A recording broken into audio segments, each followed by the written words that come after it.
hold on to your powers. No one can stop us. We are rivals again until the end of time.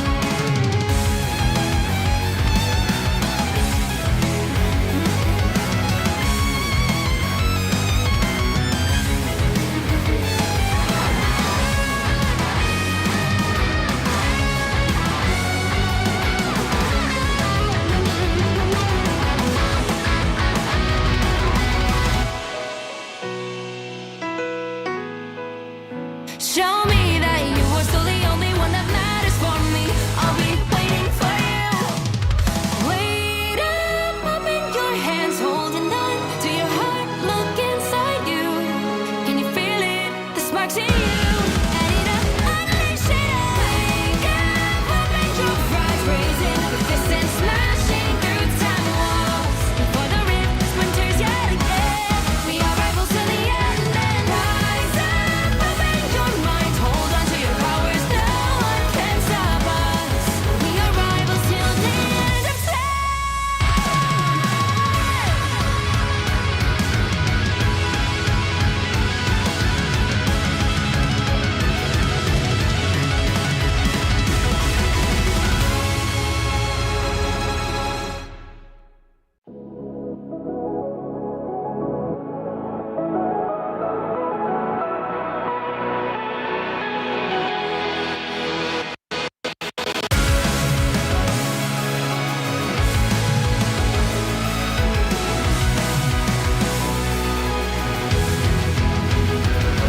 Remember the dusk, the lights gripping tightly, trapping all those fighting souls. But yet, across the world, I see you standing in my way.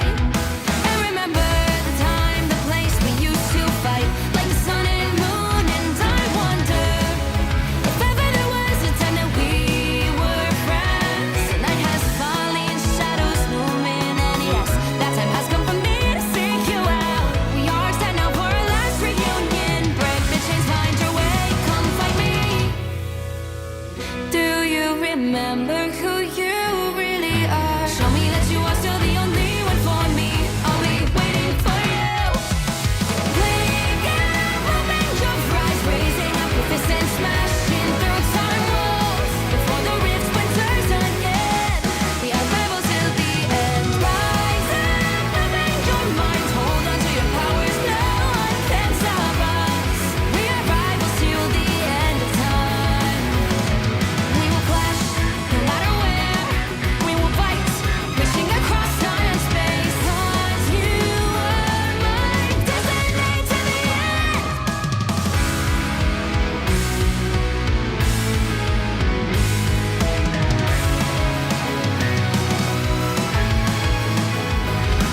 You see the dawn, the flames burning brightly, shining on those memories. And yes, across all time I see you turning the tides. And do you see now our time, our turn? We can still fight like the wind and fire. And wonder no more that now is the only time your heart is mine. Light has fallen, darkness grows, and yes, we fight for our destiny and fate. New days smiling for the past and future. Break those chains, lead the way, fight with me. And when you wake up, open your eyes, raising up your fists and smashing through time walls. Before the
on those memories. And yes, across all time I see you turning the tides. And do you see now our time, our turn? We can still fight like the wind and fire. And wonder no more that now is the only time your heart is mine. Light has fallen, darkness grows, and yes, we fight for our destiny and fate. New days smiling for the past and future. Break those chains, lead the way, fight with me. And when you wake up, open your eyes, raising up your fists and smashing through time walls. Before the rift splinters again, we are rebels till the end. Rise up, open your mind, hold on to your powers, no one can stop us. We are rivals again until the end of time.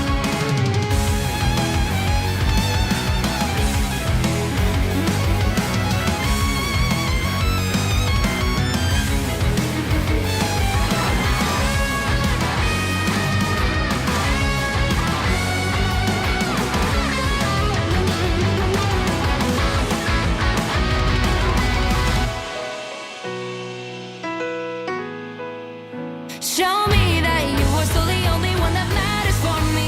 I'll be waiting for you. Wait up, open your hands, holding on to your heart. Look inside you. Can you feel it? The sparks in you. Add it up, unleash it up. Wake up, open your eyes, raising up your fists and smashing through time walls. Before the rift splinters yet again, we are rivals till the end. And rise up, open your mind, hold on to your powers, no one can stop us. We are rivals till the end of time.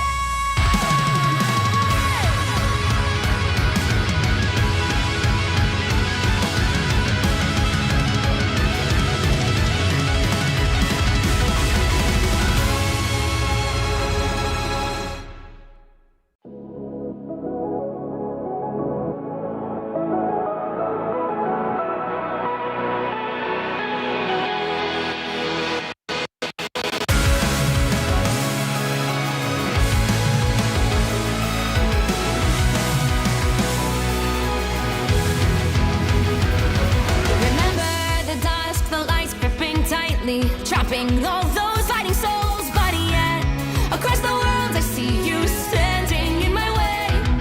And remember the time, the place we used to fight, like the sun and moon. And I wonder if ever there was a time that we were friends. The night has fallen, shadows looming, and yes, that time has come for me to seek you out. We are set now for our last reunion. Break the chains, find your way, come fight me.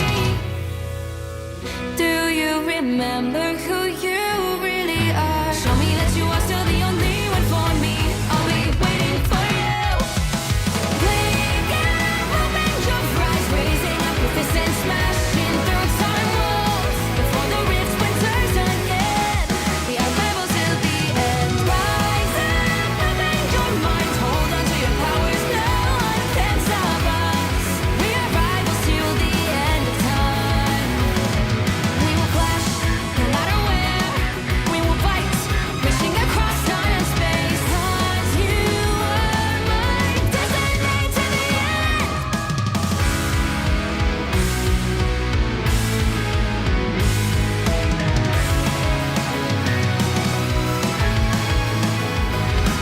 You see the dawn, the flames burning brightly, shining on those memories. And yes, across all time I see you turning the tides. And do you see now our time, our turn? We can still fight like the wind and fire. And wonder no more that now is the only time your heart is mine. Light has fallen, darkness grows, and yes, we fight for our destiny and fate. New days smiling for the past and future. Break those chains, lead the way, fight with me. And when you wake up, open your eyes, raising up your fists and smashing through time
fighting all those fighting souls, but yet across the world I see you standing in my way. And remember the time, the place we used to fight like the sun and moon, and I wonder if ever there was a time that we were friends. The night has fallen, shadows looming, and yes, that time has come for me to seek you out. We are set now for our last reunion. Break the chains, find your way, come fight me. Do you remember who you really are? Show me that you are still the only one for me. I'll be waiting for you. Blink and open your eyes, raising up your fists and smashing through time walls before the rift splinters again. We are rebels till the end. Rise and open your mind, hold on to your powers, no one can stop us. We are rivals till the end of time. We will clash, no matter where. We will fight, reaching across time and space. 'Cause you are my destiny to the end.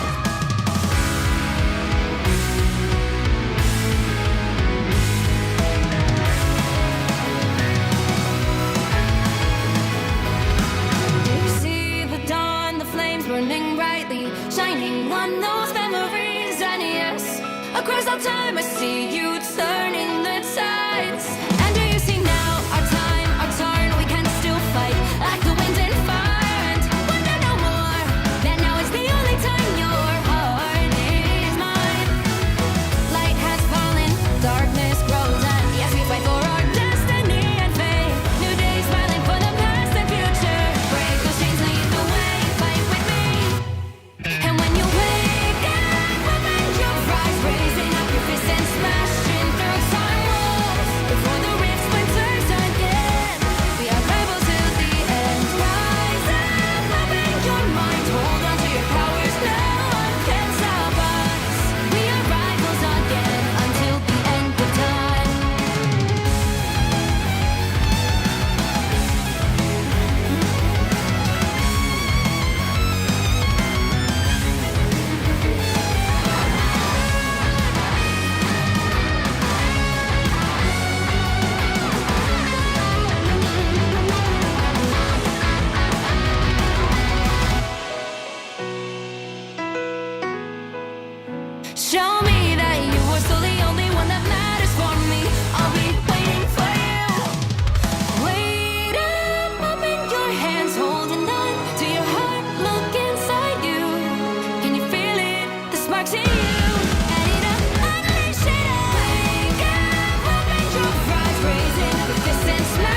What's up, heroes, villains, and time stream entanglers? Marvel Rivals Ignite Stage 2 EMEA coming right back at you. We're here in day number 2. I'm Leg Dave, joined by the hyper-intelligent God Moxie. Yes, so we're going to be kicking off day number 2, which means that we're going to be seeing all the teams that we didn't get to see yesterday. It's the Season 4 patch, Harry, which means a lot has changed. Rosters have been shuffled immensely, and we have some new organizations that are going to be joining the mix of the Marvel Rivals Esports team too. So kicking things off, what better way to begin the day than getting to see not just the champs of, well, not our region, because that still goes to Citadel, but the champs of the entire world. The mid-season champions themselves are going to be here playing under their new organization, and there's a little bit of competitiveness between themselves and FaZe in this first match, right? Yeah, in our first matchup, we've got Natos Vinciere, also known as Na'Vi, going up against FaZe. Let's have a look at how our teams have been divided into groups. We've got 16 of them here for Marvel Rivals Ignite EMEA. Group A, you saw some of these teams yesterday, including Citadel Gaming, who many people would consider one of the favorites as our regional champions here in EMEA. Yes, we also have Foot Esports. If you don't recognize the name, that is the team that used to be under the banner of All Business / Zabs back for the MRC and also the Ignite Stage 1.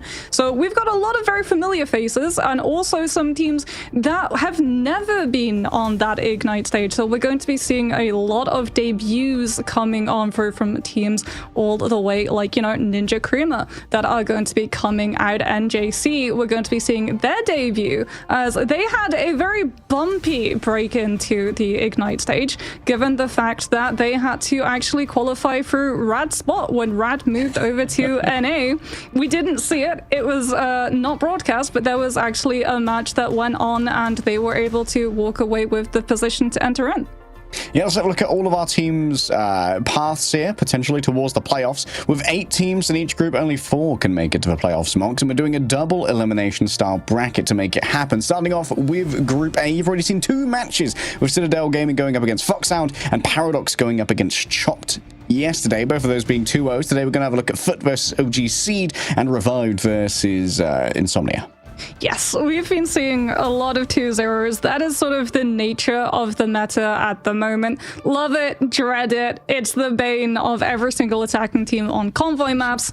Triple Vanguard, triple Strategist, especially because Adam Warlock and Rocket Raccoon as well as Loki have started breaking into those Strategist lineups that we get to see. So it very much is the test of the metal for these teams to make sure that it's not just a 2-0 sweep from domination to convoy, and that we still get to see convergence pop up as well. Yeah, FaZe versus Na'Vi going to be our first matchup today, in NJC versus Peps. I mean, I'm looking at the upper bracket finals, and part of me is dreaming of potentially a Na'Vi versus Virtus Pro matchup. I've never got to cast that one, despite working in esports for about 8 years now. So the inner old head in me is saying, "Come on, let me cast those big names battling each other." Well, speaking about big names, let's talk about big money, because there is big money on the line. 100,000 coming on for that. So we're going to be having 70,000 go to first place, second going to be taking half of that with 35,000, and third walking away with 25,000, plus those incredibly sought after positions to make it into that second end of the year LAN to walk away the champion of it all. Yeah, $250,000, and to battle for it, they're going to have to make their way through a brand new meta, Mox, because we are playing on a new patch, which includes Angela here in Season 4. And while we have seen a small amount of Angela, it feels like most of the changes that have happened thus far have been on the strategist side. We saw Luna get a big nerf to Fate of Both Worlds, losing 2 seconds off its duration. Loki's neutral gameplay has been nerfed a little bit, and we've also seen a lot of teams start to appreciate the little shark that could after a huge performance in Guangzhou. Yeah, the little shark that could is definitely going to be featured prolifically in the bans or the save slots when we go and have a look at those drafts, because like you said, Jeff has been a powerhouse. He was a powerhouse in our mid-season LAN. He's now gotten even stronger off of that Season 4 patch buff, which means that his ultimate now actually leaves an 8-meter radius healing pool at the point of activation with a 100 heal per second. However, that's not the reason we're going to be seeing Jeff 100 per second healing is not a lot when you look at the amount of damage that can come on through. The Venom team up, however, with the symbiotic shenanigans, so that you have a Venom and a Jeff, and in the very first fight, you have two Tethers, that Venom team up Tether and your Adam Soulbond Tether. That allows you to go incredibly aggressive and just walk at the enemy team to immediately snowball that first fight. Yeah, those tethers healing up everyone around you as well is particularly useful when you all get brought up in a singular position with less health than usual, Mox, and Warlock got a little bit of a buff to the Karmic Revival. Yes, this has been a little bit of an older one. We saw it come through at the end of July, so it did actually have impact into those mid-season lands, and it just means that after that Karmic Revival is completed, it becomes even harder to be able to find those eliminations. It used to be that you would set up your res position incredibly far away so that maybe only one person from the enemy team with high mobility would be able to try and track down those res locations. I've seen teams literally just pop Karmic Revival on the point itself with the amount of confidence, understanding that with these now bonus health that begins equivalent to 70% of your maximum HP, the actual ability to be able to find those picks, especially if Soulbond comes through afterwards, is so much harder, as too has it become harder to punish one of the strategists that we didn't really get to see. Invisible Woman was very much that of her nature in stage 1, purely because of how bad Invisible Boundary was as an ultimate in comparison to the others. Her neutral abilities have always been incredibly strong. Guardian Shield to be able to help your duelists control those off-angle fights. Also, the pull of Force Physics to be able to tempo come through, grab someone out of position from the enemy team so everyone just jumps on them after a 3-2-1. But the boundary, that was always the thing holding back Invis Women as a pick. But now with that slow effect being increased, it's become much more punishing for these teams to try and int onto that Invis Woman to force the ultimate off of the point. So now we get to see Invisible Woman visible finally in season 4.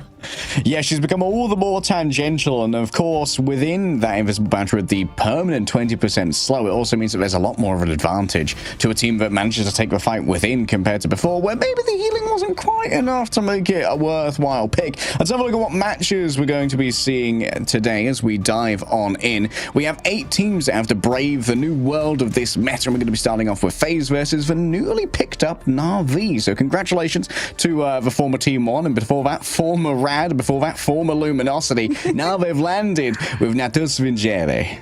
Yes, and I mean, both of these teams are going to be coming on through with additions to their roster that came out pretty late, so we are going to be really having to see the synergy built up between these two. I think the teams actually made very smart plays with how they went into that roster mania, as we can take a look at the FaZe roster, because FaZe basically took core coming on out, right? They already had Oasis and Winnie, and then they picked up Smashnaz in the interim between MRC ending and Ignite beginning. So now we actually have 50% of the previous Zero Tenacity coming on through. You'll find half the others over on Vice, who you saw yesterday. For me, as a Vanguard main, I'm all about Binary, man. Binary is probably one of the best Hulk players we've got in EMEA, and I'm a big fan of watching a good Hulk. It's too much for me. I'm not smart enough to play Hulk, but you know what? Hulk Namor at the moment is looking pretty strong. That additional Gamma Squid and a right click on the backline can do a lot of damage. But let's have a look at what we're going to be going up against, as Na'Vi's roster's had its own changes, Mox, with a loss of Melio. Yes, Melio getting bagged by Citadel meant that Na'Vi, instead of just replacing one duelist, they actually picked up 2. They went all the way back to low 9s stage 1 roster, and they picked up Jerky and Crisis, who was actually having already been picked up by FaZe. As we can have a look at the starting lineup, it is actually going to be Naga in, so Crisis not going to be playing just yet alongside Jerky. And like you talked about, Hulk and Namor is incredibly strong. Naga is a very, very strong Namor coming on out, and we've seen in terms of their actual stints on Night Shift that they've already started moving over to something like that Hulk and Namor playstyle, anticipating, as I'm sure we all are, the ban draft removing things like the Mantis, but also the Jeff. Yeah, the Mantis is going to kind of be a must ban against this team, and like for Jeff is as well. Like Fate, we could say probably the best Jeff player in the world. Definitely got a lot of value out of it at mid-season. Of course, level 1 Crook, you're getting our mid-season MVP as well while playing Loki. But level 1 Crook was originally a bit of a Mantis merchant, even to the detriment of the team at times when Mantis wasn't the strongest. Bro loves the Mantis, and now that she's kind of been propelled to the forefront as a premier strategist, things could get a little bit dicey when it comes to bans.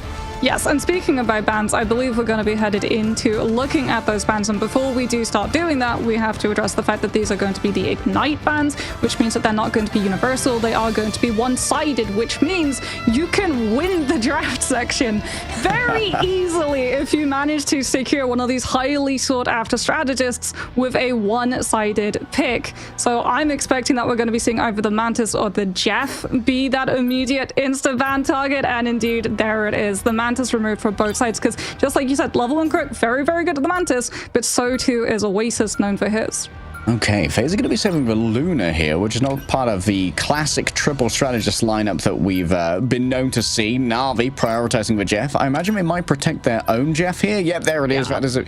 This might force FaZe to go for something like a Venom ban. Venom ban. Like shenanigans team up. Well, it's going to actually be the Ultron that they remove, first of all. They do have another ban before Na'Vi get the opportunity to protect, so this could be where we do see that targeted Venom ban come on out into that mix. Ultron at least means that flyer compositions, things like the Human Torch, as well as that Phoenix, are going to be a little bit weaker, as we can see that Na'Vi has actually targeted out the Human Torch, because Smashnez, the recent pickup for FaZe, was known for his Human Torch, and it would have been one-sided Human Torch Ultron if Na'Vi hadn't taken that off the table. Yeah, that was a must ban, especially given that Smashnez gets so much value. Oh, with Adam here as well. Is this going to be a Venom ban? It feels like it has to be. Double links. You don't want to deal with both similar shenanigans and Soul Bond. That's a lot of brawling potential, especially on Celestial Husk. And one of the things we need to talk about as well is the fact that Adam gets a lot of synergy with Jeff, in that Jeff's bubbles deal with Adam's one weakness, which is a lack of mobility, by giving him some speed. It feels like this has to be an Emma save now. Because, yeah, I was going to say, you need the Emma for the Diamond form. You know that you don't get another ban selection, which means that the Venom is guaranteed to go through, so you have to save the ammo, which means that if the Venom does decide to go hyper aggressively towards your backline with that Jeff, you at least have the Diamond form and the Carbon Crush cooldown for the Venom to really have to dance around, potentially force out a soft dive or a disruption, so that instead of looking for dive to actually hit and find a pick onto the backline, the Venom first has to go in, force out the Carbon Crush, get out, reset, restage, go back in again, which then allows FaZe much more time to adapt. Okay, so expectations here, we are going to be seeing a lot of Adam and Jeff over the course of this meta, unless there's a major iteration between group stage and playoffs mocks as we head over to Celestial Husk. Our first map, as always, is going to be a predetermined domination, but our maps after that are going to be chosen by the loser of the map previous. This is a really strong map as well for Jeff Venom Dive. It's so important for FaZe to win this first fight, which is going to be a very hard task, as we've already covered, right? Na'Vi are instantly going to have access to Soul Bond and the symbiotic shenanigans tether with the Jeff and that Venom. So for FaZe, you're either going to have to try and find an aggressive teleport play setup to find that first elimination, or you're going to have to heavily be able to kite out that link. But that just means that Na'Vi's going to be able to better position the Amber to take the point. All right, opening up with our first match of the day. FaZe, they're not going to be investing in the Jeff stocks right now, instead of going for a classic backline of a Lunar Snow combined with the Invisible Woman.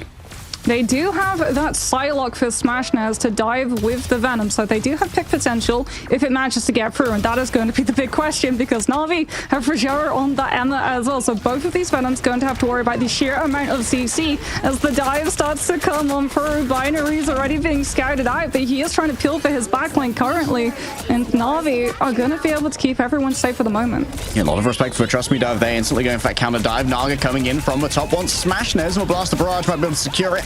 However, with the safety of the Ultron drone coming over, the Imperative patch saves the remainder of FaZe. Na'Vi managing to get this first cap is going to be imperative to their overall chances, and following up with a bunch of frags thereafter makes it all the more easy.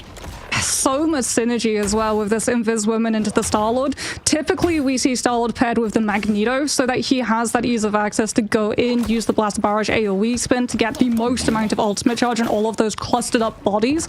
But the Mag isn't in play. They've got the Venom and the EMEA, so they're actually using the Guardian Shield in front of the Star-Lord, and it's resulted in 73% of the first Galactic barrage.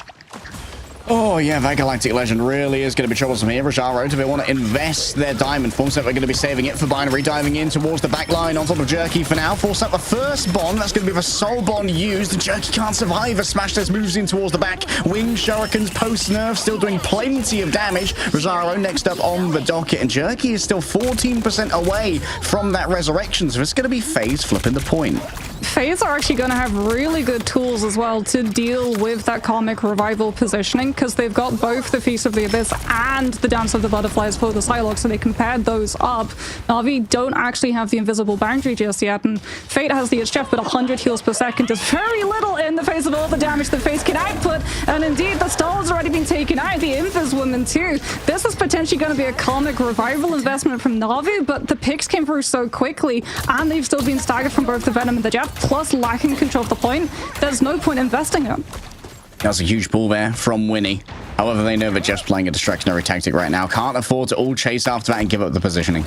Yeah, they really have to scout out all of this dive coming on through. Crucially for FaZe, they can't have one of that defensive ultimates force before that Galactic Legend comes out. Feast of the Abyss paired up with the Fate of Bofors for the damage amp, but unfortunately doesn't manage to find the pick that it was looking for. As we can see, the Soul Bond potentially Invis Boundary gets cancelled early, and Winnie's got their own still standing. FaZe have the better sustained deal of the Karmic Revival positions. Big early pick. Crook's going to be returned, however, due to the Karmic Revival. Fate going off the map here with 2 in the mouth, both Rosa and Oasis. Fate decides to go down with them. Greasing gravity readily. Binary still doing their best to keep this one contested, and Fate remain in control. However, Na'Vi, now they're down to just supporting Naga in these duels. Blaster Barrage pumps out the DPS, finds 2 final hits, and Na'Vi are back in control. Yeah, but FaZe are just going to swap potentially Oasis onto the Strange for that stall TP recontest. Unfortunately, they lose the players before it can come on through. I think that might actually have been the cooldown actually occupied as well now, but they do have that Sonic Seduction to open up this fight. The problem is they can't use it early in the show because Na'Vi are just going to disengage it. All right, early grab there coming through onto Binary, force out the Symbiotic Resilience. Nice Soul Link coming on through to make sure that everyone can share out the damage, but still it's too much for Rajaro to stand up to. Rosa, Smash Nares combine early, but now the remnants of Na'Vi, 3 players remaining. They should have themselves still some Symbiotic Shenanigans to play with, and you can see that it's giving over additional health here to Naga. Plenty of sustainability. Fate just using that Joyful Splash as best they can to keep this one sustained. Rosa's been found in the edge. Na'Vi has managed to clutch this out with only 3 players. Huge from them. FaZe getting back into control, though, means that Na'Vi are no longer going to be accruing that percentage, and the stalwart beacon of meat that is the Venom is going to make this one all the more difficult to try and break on through. Feast of Abyss doesn't get too much. Naga floats above them all. Galactic Legend tries to write their own story of victory, but a little bit of patty cake between the strategists keeps them up and kicking. Smash is not so lucky as they're too far away. The invisible boundary is drawn on up, and a Venn diagram of healing is interposed upon the point Mox. Oh, there's so many ultimates though. Jerky's got another Karmic Revival up and running. FaZe, they need to find these picks to just team wipe Na'Vi so that if the reses come on through, they can at least clear the board. But unfortunately, the Isjef from FaZe manages to find both of the backline from FaZe.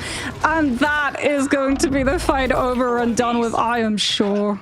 I think that Winnie may have just been able to hop back out and use Force Physics to pull Fate off the map. As you said, maybe there's been a cooldown used when it comes to the Pentagram of Varala here from FaZe, so they can't use it to return to the point. And also note how Fate there kept chewing on them with the It's Jeff for as long as possible to make sure that 2 members were always going to be staggered, even if there was possibility for a teleport. Yeah, he was also making sure that he was getting really close to the drop-off ledge to take them off if they needed to just wipe the slate of the strategists in one go. That's so rough for FaZe. I think if they'd had that teleport available, potentially they would have been able to set it up. As it was, Rose actually had to swap over to the Captain America to come back faster, which silver lining did mean that they had the shield block to prevent the Galactic Legend for finding the backline. But it just meant that when you're going up against the sheer amount of numbers that Na'Vi can literally just throw onto that point, the second one of them falls, up comes Karmic Revival and they're all back. There was nothing that FaZe had to keep that fight going. 4, 3, 2. All right, rolling out now for map number 2, Na'Vi. Capture the mission area. Looking Got it? maybe not dominant, but they are looking very well drilled. FaZe is a team that we expect a lot from here, Mox. Smashnas just needs to honestly farm a little bit of ult charge off one of these Vanguards. Trust me, making sure that he's not actually showing himself for that purpose. But Dance of the Butterflies has already been set up, so now they're going to have to be playing a little bit more stacked in anticipation of using that Soul Bond. As there goes the Dance of the Butterflies, the Venom diving in at the same time, but the Sonic Seduction from the EMEA means that they can't contribute the Feast of the Abyss to finally have the tipping point for the damage. Yeah, Jerky, the least valuable early pick as well, because they can just revive themselves, come straight back into the fight. Trust me, not going to be so lucky, however, and still Jerky is 75% away from their own in towards the back. A Feast of the Abyss. Will Binary be feasting indeed? It seems like Jerky's turned into a chew toy for now, and certainly chewed dry beef today. Na'Vi wiped away. Okay, Smashnas is over halfway to the next Dance of the Butterflies. That is Nasty. one of the silver linings to Na'Vi being so durable, right? The time for an elimination that FaZe find is so long because the sheer amount of constant healing that Na'Vi has. So by the time that Smashnas is just burning through all those health bars, they're right back up, which means more ultimate charge. Soul Bond is going to be forced early, and Na'Vi feel like it's insufficient. They invest the invisible boundary, and FaZe try and disengage. Of the invisible boundary so far away from the point. A quick flight away by the EMEA, and trust me, dumps into the midst of all of the enemies, forces out the fate of both worlds. A Smashnas just hightails it over. But while you're all grouped up around the Luna, that's when you're at your most vulnerable to getting eaten up by fate. I think that may well have grabbed Leolaz out of their own Galactic Legend as well. Seems like no one's really been delivered onto the backline just yet. Smashnas releases yet another Dance for Butterflies. Oasis primary target. Here come the divers, but when he's there with the peel, not going to be reciprocated. And Oasis will stand alone and fall alone. Binary's got big ideas in the back, and Crook's been made very firmly aware of them. Jerky, yes, has the Karmic Revival, but won't be returning to a point for now. And FaZe remain in control, even while the dregs of this fight continue to prattle on. And they've got a lot of storm ability. Rosa going to be trying to set up the Doctor Strange portal. Is it going to come through in time for FaZe? They are able to bounce the point with the relay of the Venom and the Starlit Health Bars, and indeed, there's the reinforcements coming on through, and Na'Vi are having to invest even more ultimates because they still don't have this fight in the bag. Yeah, the Stranger's there at the ideal time. That shield of the Seraphim is so good at blocking out the LOS from EMEA. Trust Me returns after taking out 2. Make it a third here for Trust Me. The leader has arrived, and he leads from the front with glorious purpose. Smashnas not going to be long for this world, and Na'Vi finally claim control.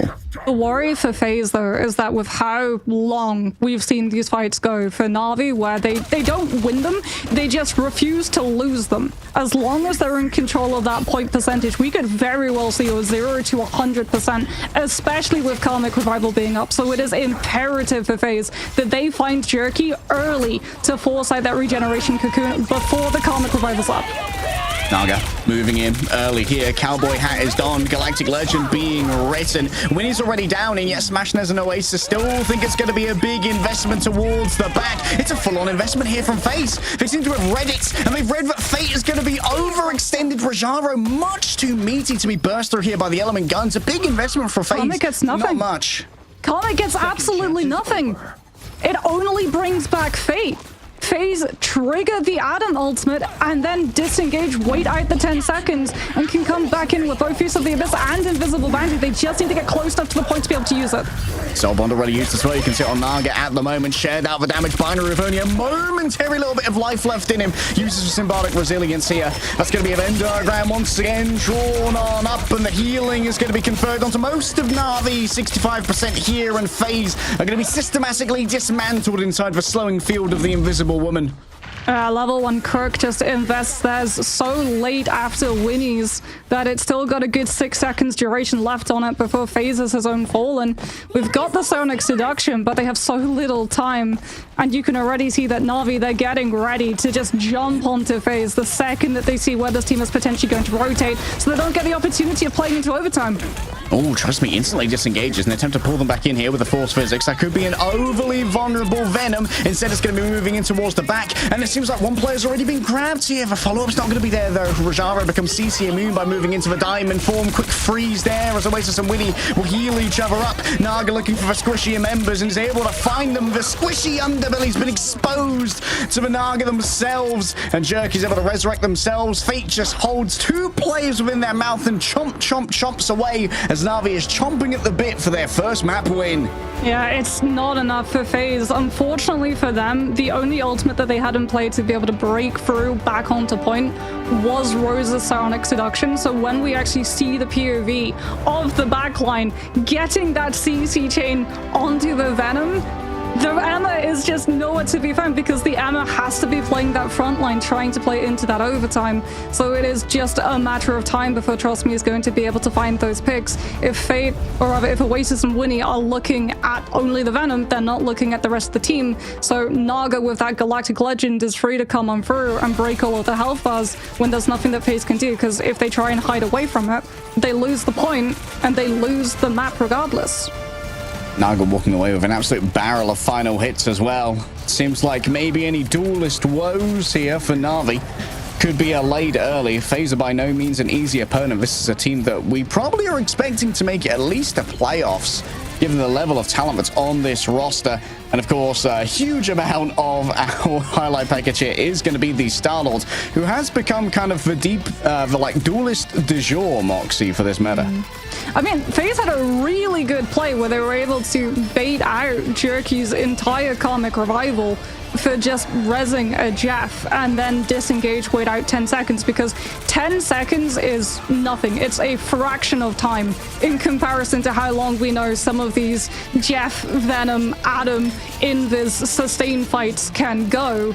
So it was really, really smart from FaZe to just cut their losses, make sure that the point percentage picked up wasn't enough to be just an absolute assassin in terms of that overtime timer that they worked against.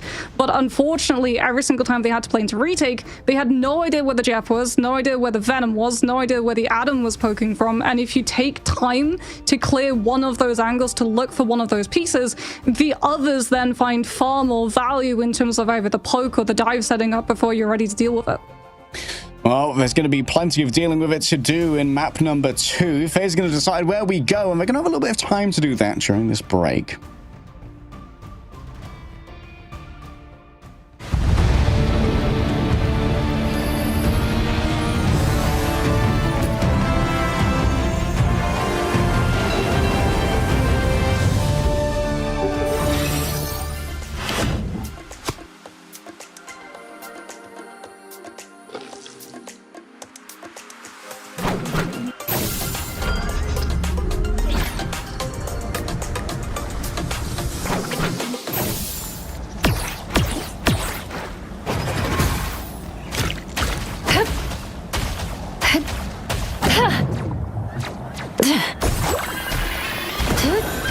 Psionic Surge!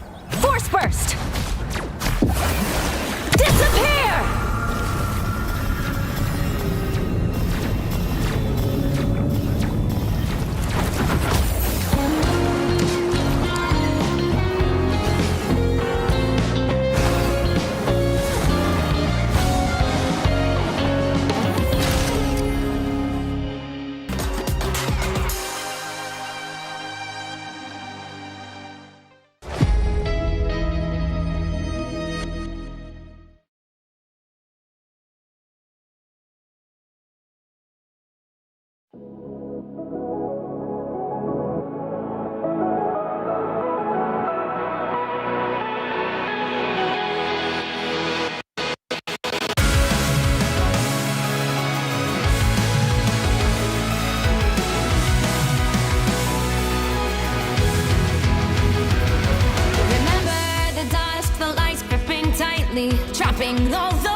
That's a Vincere, born to win, and it certainly seems like they're on their way to another potential title here as our reigning world champions take their first map in Ignite Stage 2 against FaZe, Mox.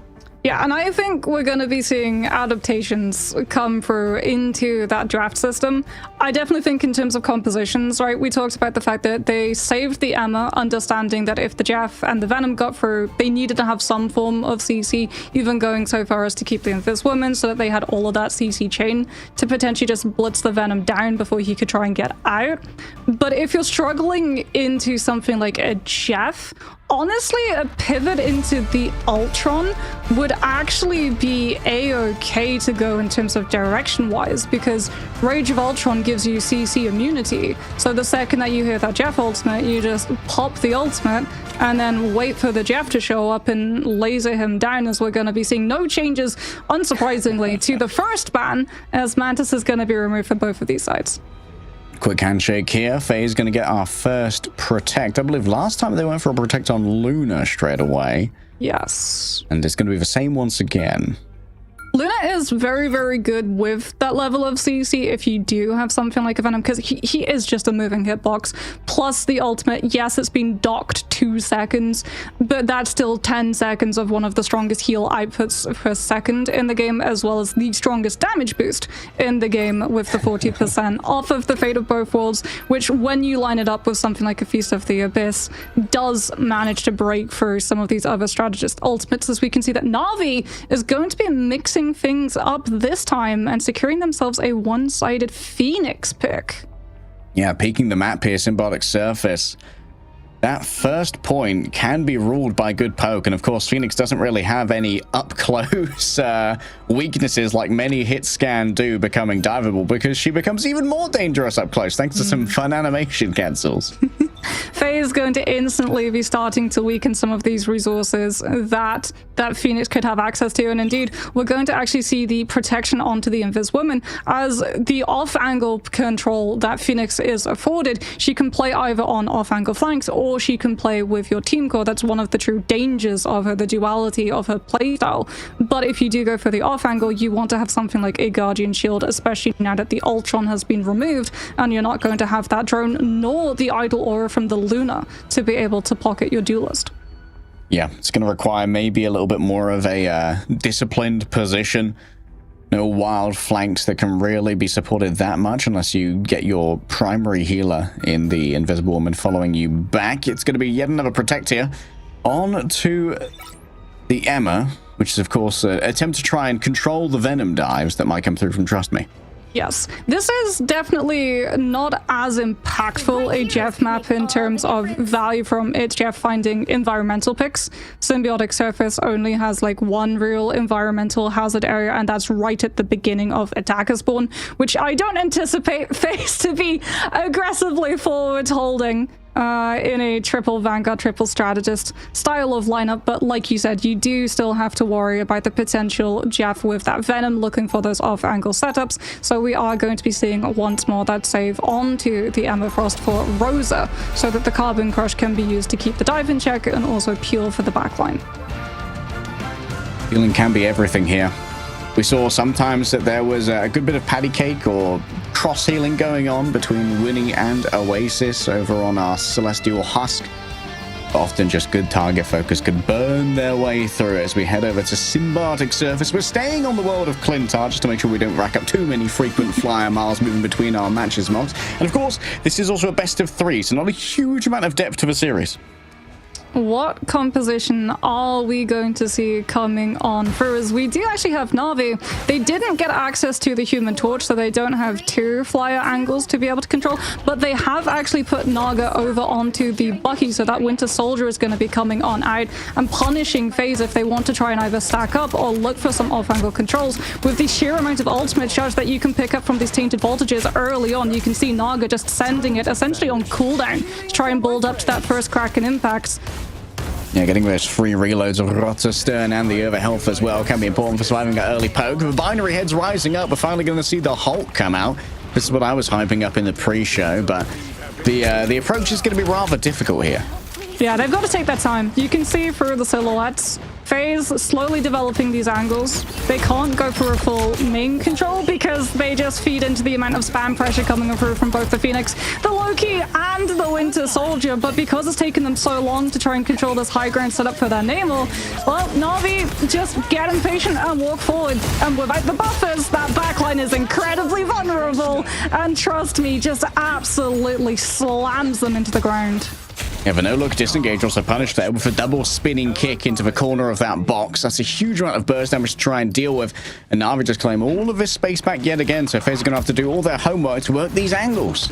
FaZe, because they're playing split too, Winnie's not actually getting all that much ult charge generated. Normally we see Invisible Boundary come up incredibly quickly with how stacked a lot of these players are, but FaZe are trying to control both main and that high ground, which means that Winnie's ultimate charge is being drastically decreased. Yeah, Naga just standing on business on the point at the moment, just peppering down Oasis. A headshot from Matt Rothestern, even at range, very difficult to try and deal with. Binary already down pretty low, but when he's on the case, building up towards that ultimate, Rosa desperately needs a little bit of triage here. In towards the back, Naga going to be here. Oh, what a great Guardian shield. Naga gets on the other side of it to avoid being slammed down by Giganto. Smashner is punished for such audacity, and FaZe are having trouble breaking open the well-sealed can that is first. Oh, they don't want to get a stagger right now. They've got 2 minutes left. They are coming in with both of all of their strategist ultimates. They've got 3 of them up and running. It's likely going to be a Rage of Ultron to try and break into the mix. But I mean, Na'Vi, if Rage of Ultron comes out, Rajara is going to immediately react with Meteor M, and then you could line up Jerky's End Song Inferno, which means that the strategist lineup has to be incredibly clean to hide from all of it. There's the Rage of Ultron, and it's in this boundary. Instead, Rajara and Jerky feel that they're not going to be able to get a good setup of a combo, and it's in this woman fist too. Yeah, when he gets for laser ultimate there, but actually gets picked off due to good target focus. No idea where that Hulk went. I think grabbed by a Bionic Hook. Out comes the Meteor M. Maybe an attempt to try and smush the Luna, but both of them miss as Oasis gets out of the LOS. Jerky finding themselves exposed for a moment. Multiple players mind controlled. The feminine wiles of Emma proving too much to try and deal with. What a metallic bulwark coming through from the Magneto. Rajaro making sure that Fate is not going to be in a bad position. Level 1 Crook was peeled for, and Na'Vi holds strong without a single tick given away. Oh no. Oh, the stagger pick onto Oasis. They're going to have to wait for their Luna. Binaries onto the Venom just to try and touch, but you have to worry about navigating through not just a Winter Soldier, but also an Amaranth. They've clocked it. They know that there's a Venom trying to flank around that left side, and you can immediately see the Winter Soldier getting into position to look for the hook, and he finds it, but he doesn't get the Trooper's Fist, crucially, and Binary makes it out with his life. Disgusting mechanics from Naga, as usual. In towards the back, that's going to be an early Sonic seduction. Binary are going to be forced to move away, but pushed into an awkward position after using that symbiotic resilience. Will have to slowly crawl back to their heels and beg for a little bit of sustain. Leola's taken out elsewhere in a 1v1 versus Rajara. A large health pool for Magneto, making them a potent 1v1er. As Smashness is caught by Jerky on the disengage. Didn't have LOS from their strategist or something else besides. Naga towards the back, punished for the audacious play, but so to a FaZe punished for being nowhere near the point. They were scared away by the magnanimous gaze of the Winter Soldier. And Portal just doesn't come through in time again. It's too late. The first round, it was too early. This time around, it's too late. Na'Vi just did such a good job of policing every single potential rotation that FaZe could have made. I'm actually very surprised that we didn't see an attempt at a Doctor Strange portal early on, after they identified that Na'Vi would just play incredibly split, with the Phoenix and the Winter Soldier both being able to interchange, holding main and high angle, and then swapping their positions too, so that when FaZe walked one way, expecting what they previously thought in the last scrap, they then found the problem that they were trying to rotate away from in the current. Naga, the only casualty on the team. So we can assume that he is getting benched for Crisis if there is a map number 3. Seeming unlikely though, Na'Vi looking impenetrable on the defense here, and you need to get 54% here to walk away with a quick 2-0 in their debut game under the brand new banner. Yeah, FaZe can't afford to put a foot wrong. They've got so little tick percentage that they can afford to give up. But at the same time, if they try and go too aggressive and they find themselves losing numbers, Na'Vi are just going to be able to set up a closer and faster next fight. So it really is going to be about marking the composition that you're up against, trying to control those angles, and not allowing Na'Vi free full control to walk onto either the objective for free or one of your strategists. Okay, trust me rolling forward here on the group. This may be an attempt to get a bunch of space for free as the Vanguards become a little bit more trepidatious being walled in. It's fortifying. They're fortifying themselves, then they're going to farm ultimates in this small room. FaZe can't overextend. They can look for pulls and potentially burn down those Groot walls, but if a Groot wall falls, an Emma Shield takes its place instead, and off of the back of all of that, they're just going to start threatening point presence.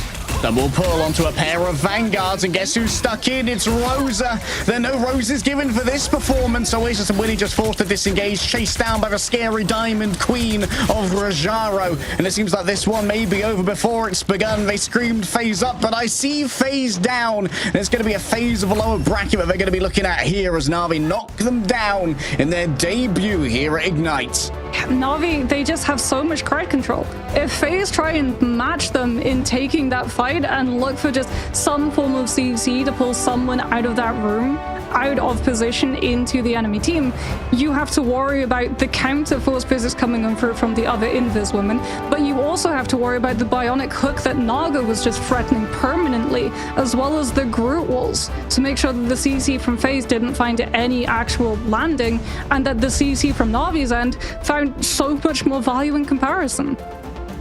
0 final hits from Trust Me. Can't say I'm anything but disappointed, man. What a performance there from Na'Vi.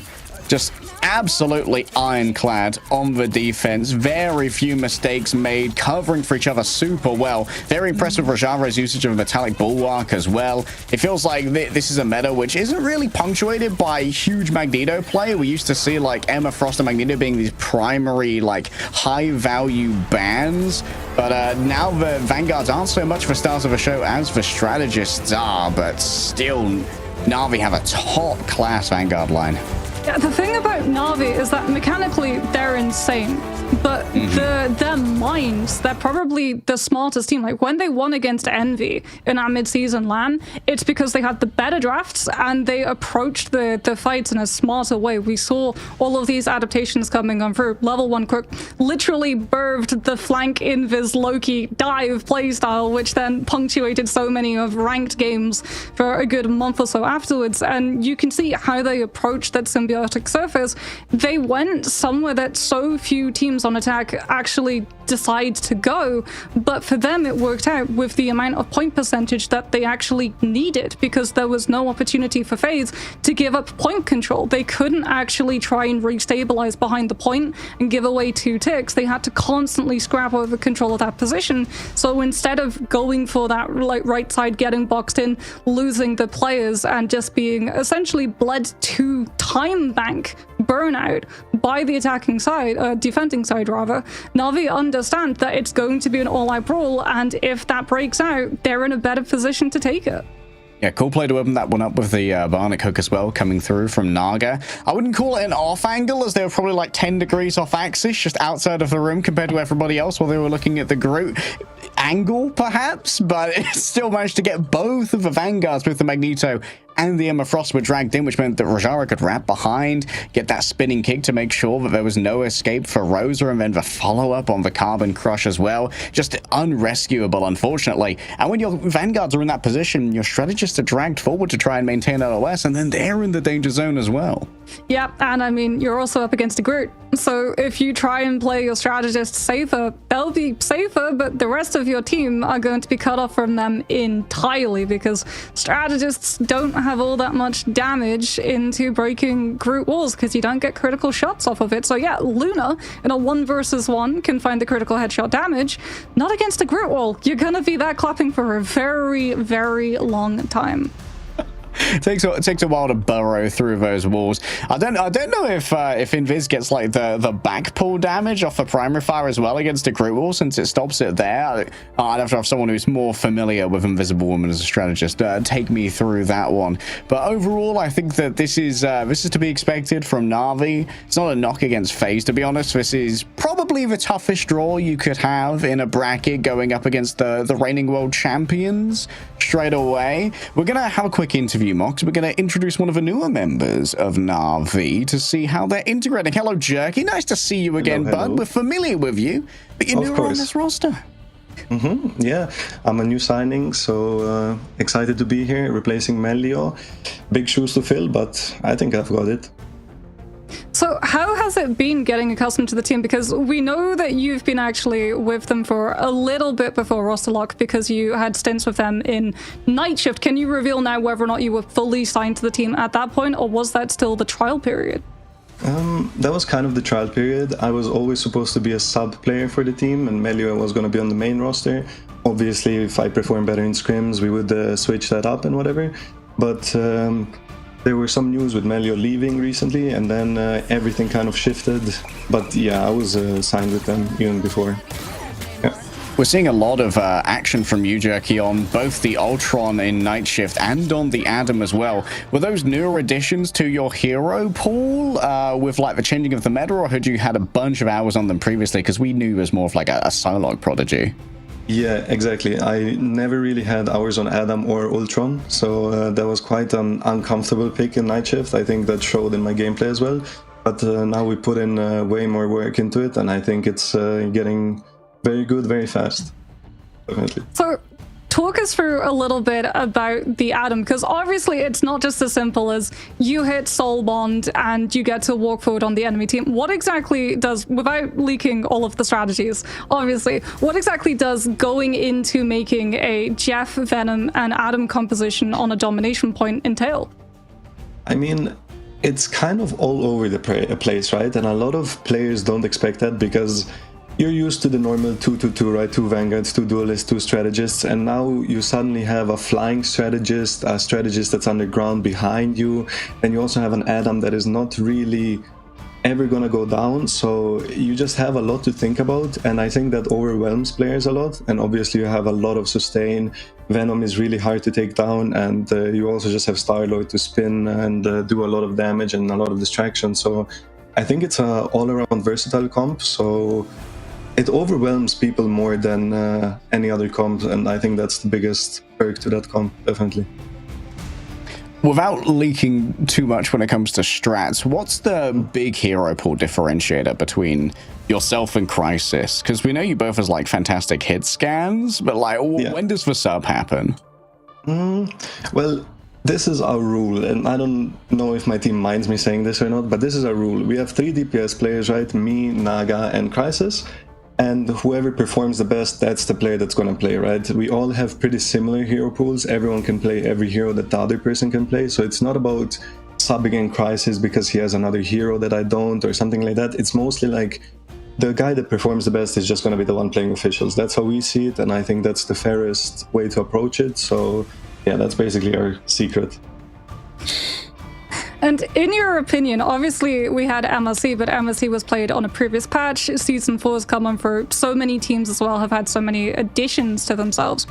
Who, other than your team, do you think is going to be your strongest competition in this stage of Ignite?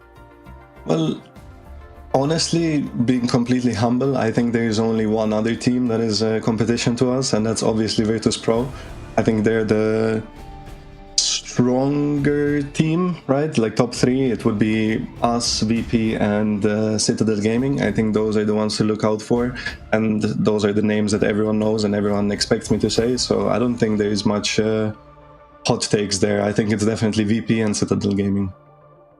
All right, thank you so much for joining us in the Cold Takes Jerky, as well as some insight into how it's going over in the Na'Vi camp. Congratulations again on your pickup and Thank you. Big win. Yeah, more to come, more to come. All right, that was Jerky, one of the newer members of Na'Vi, and joining a World Championship roster, Moxie, is nothing to raise your nose at. That's a lot of expectation on the shoulders of both Jerky and Crisis, and they seem to be filling that role well.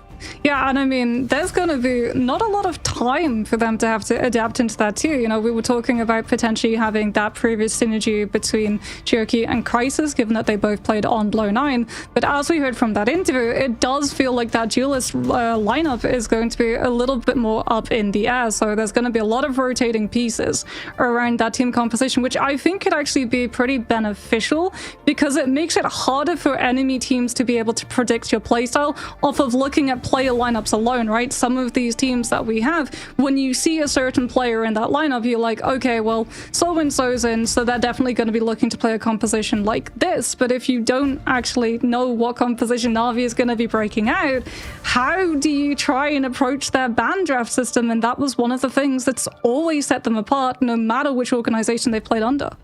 Well, when it comes to lineups, I'm drafting a lineup for the beach party over at Marvel Rivals, Marks, as we've got brand new costumes available in-game at the very moment. Invisible Woman's Azure Shade and the Punisher's Aqua Arsenal, a pair of legendary skins, are now available as a bundle. So make sure that you get stuck in, grab yourself a drink, and make sure that you're staying hydrated and get your sun cream on so that you can enjoy the beach party and have a wonderful time with some summer vibes. I mean, if this woman is finally started to see play, so take advantage of the moment. Make sure that you are upgrading your cosmetics with her, as we're going to be looking ahead at our next match, which is going to be Insomnia, a team that we are very familiar with in terms of that past iteration, but they've also got a couple of moving pieces. So we're going to see some new names from familiar places for that team versus an unknown quantity. Revived is going to be making their debut onto the Ignite stage after this short break.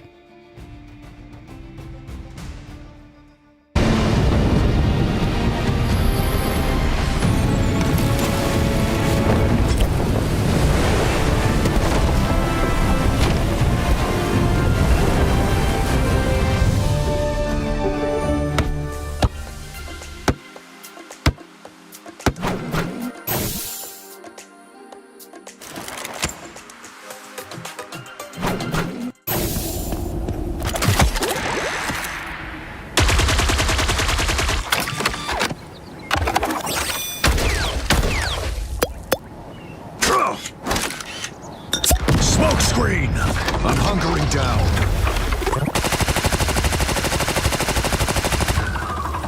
Judge! Jury! Executioner!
We're moving fast today. Match number 2 already coming up on your screens. It's going to be Revived versus Insomnia, and this is a debut for Revived coming into this. A team hailing mostly from Egypt, which is great here in EMEA, for we're getting some representation from North Africa.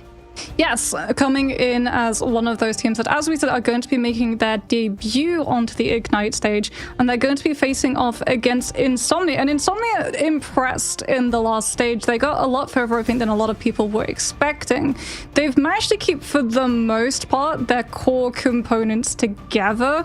However, the big question mark for me for this team headed into stage 4 is how is the duelist line going to hold up? Because they picked up Twitzy, who played for Chemistry and came second in the Season 3 MRC. However, he was known for things like Psylocke and Human Torch, and while Human Torch is still immensely strong, we have seen that the meta has moved somewhat into more of a triple strategist kind of atmosphere, and I want to see how Insomnia are going to be able to adapt into that new style. Yeah, we never knocked. I might be able to pivot into something like an Adam Warlock, potentially. There's a lot of expectation at the moment that your duelist players, as we discussed with Jerky earlier, have the Ultron of the Adam Warlock in their hero pools. For some teams, they prefer to have their duelist flex over to the Jeff. That's the case with, at least with Citadel, who like to have Tanuki on the Jeff quite a bit of a time, as far as I can remember. On the side of Revived, though, this is a team that doesn't have that much tape on it. We're going to see maybe some big matchups from them versus teams like FaZe, which they ended up forfeiting in MRC, and I think they lost 2 maps against VP and then forfeited that match as well. So Revived, not a lot of tape right now. They do have my respect, though, for the fact that they actually played Virtus Pro. That's true. For 2 maps, as opposed to some of the other teams that straight up DQ'd against them. But we can have a look at Insomnia as well. So as we said, for the most part, their core components have remained. Nocta, Passivo, Forever, and Relaxing Sky were all in the stage 1 iteration of Insomnia's lineup. And then we've got Slime coming on through, and as we talked about, Twitzy. So there is going to be now that anticipation, expectation of that adaptation. They can't really just get by on things like Twitzy's Human Torch, because if they do have the Human Torch, they do need an Ultron or an Invis woman to be able to pocket that Human Torch. Yeah, Forever as well. Very good at the Doctor Strange, by the way. But it seems like Doctor Strange, even with the buff to a Maelstrom of Madness cooldown from 8 to 6 seconds, which increases the damage output quite a bit, it feels like the availability of Doctor Strange for the first person in a fight to be a casualty, to move over to that and bring out the pentagram, means that often you don't want to be playing Doctor Strange because you want to have it in the back pocket as like a trump card rather than part of your generic battle line, as it were.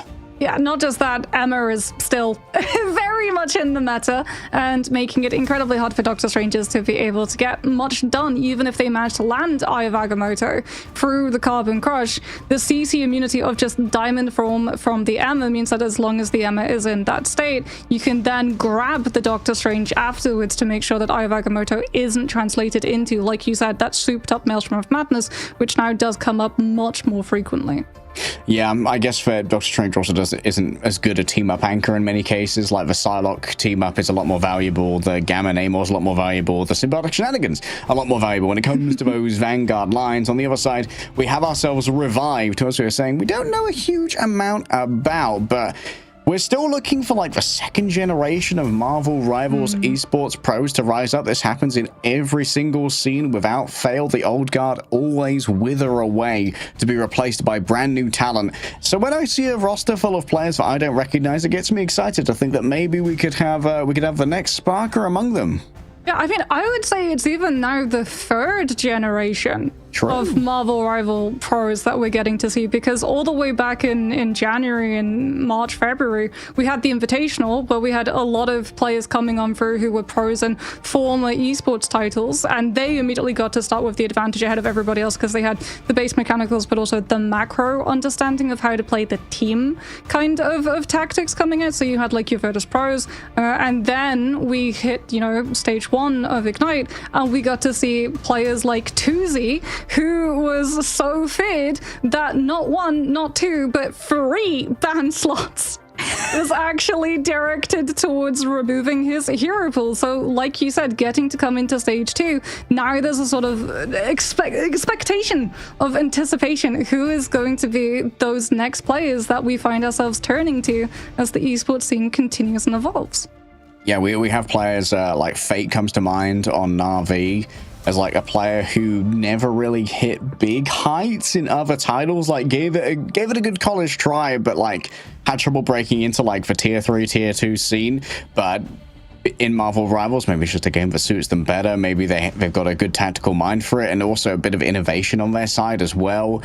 We saw teams like Na'Vi, they love to get a little bit weird with it. They like to bring out a different strat. Maybe they're going to ban all strategists and just absolutely make Virtus Pro scratch their head like, what do we do?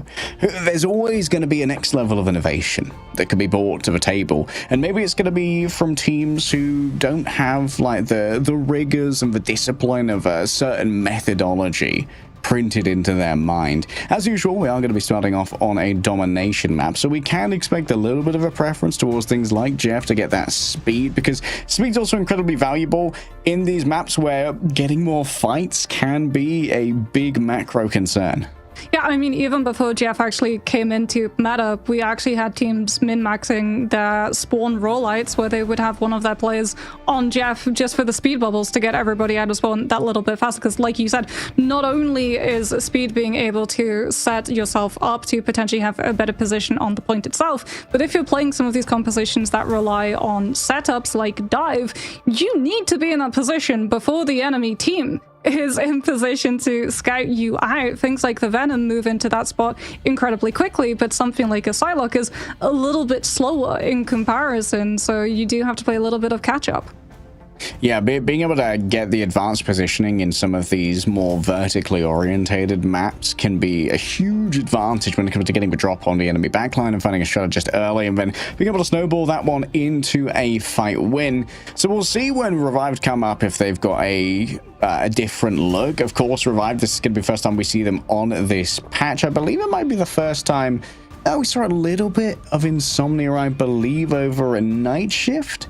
On the Season 4 patch, if I remember correctly. It might have been 3.5 and they moved to 4.0 for America.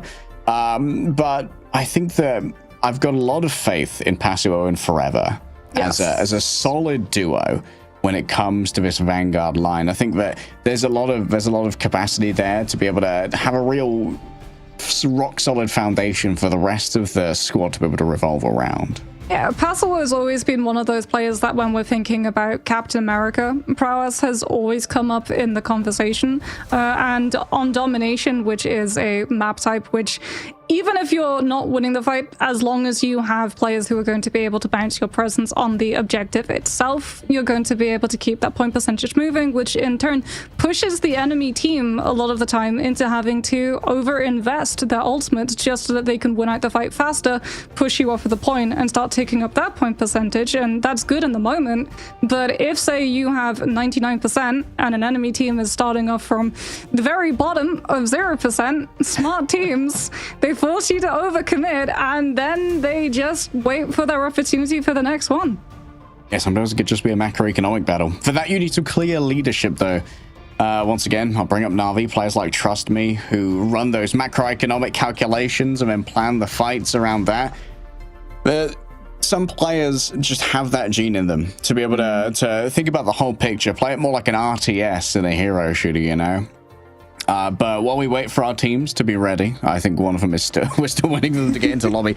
We can think about what happened in MRC. You know what? I just want to yap about MRC for a moment, because we just finished our Season 3 MRC. And a team there was playing a lot of Thor. Yesterday, we also saw something. Yes, that's right, ladies and gentlemen. It's the Leg Day Talks About Thor hour. Once again, Fincy brought it out for Virtus Pro in conjunction with a Storm, and has recently had its ultimate buff. Sometimes Vanguards and their value can be determined pretty much by their ultimate, and tournament. For God of Lightning got a little bit faster. It's got a 1 second stun at the end now. Maybe we see a little bit of Thor in these maximum damage comps to try and break spawn holds. We saw 3 duelists and a Thor, which is max damage from VP. Maybe there's a team that have a player like Alexio who just are really going to be able to unlock the power of Thor, and then people will stop flaming me in my ranked games for playing it. I'm going to play devil's advocate here, Harry. Potentially Virtus Pro, no. Right?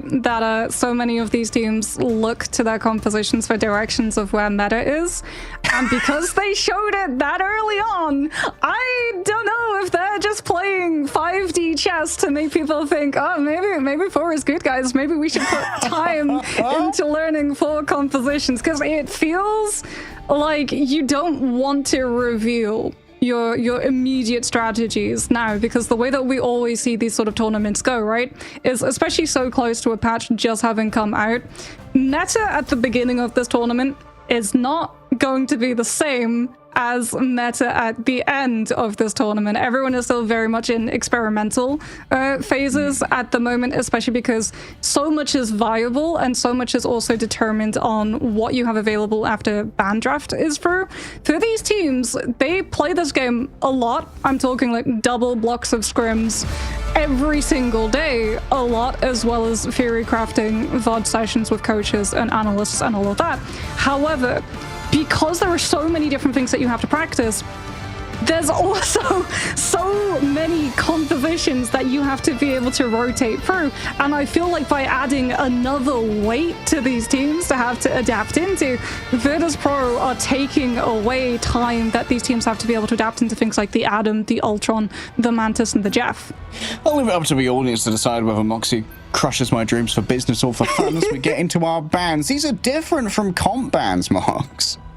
Yes, these are not universal. These are going to be one-sided. However, universal is going to be the Mantis ban as 12% damage boost at any given opportunity, including on top of ultimate damages of things like Magneto and Feast of the Abyss or Venom, is just too valuable to leave on the table for either of these teams, as it's now going to be starting to be a little bit more strategist-sided in terms of these saves and bans. Revived will be securing themselves the Invisible Woman, making sure that they have a lot of crowd control to deal with things like a Captain America or a Venom dive that Insomnia are going to be trying to set up, as they're able to secure themselves one-sided Lunar Snow. Well, we talked about overall fight management, and for Insomnia, Line Pro is going to be an absolute gem when it comes to it. We know Line Pro is an excellent leader, playing across multiple esports titles for a long time, a very experienced player. Ultron's been banned away, and Jeff as well. Revived are very much going for the jugular when it comes to shutting down that triple strategist. Yeah, but one strategist that's still in play that I know Line Pro's going to be very happy about is Invis Woman. Yep.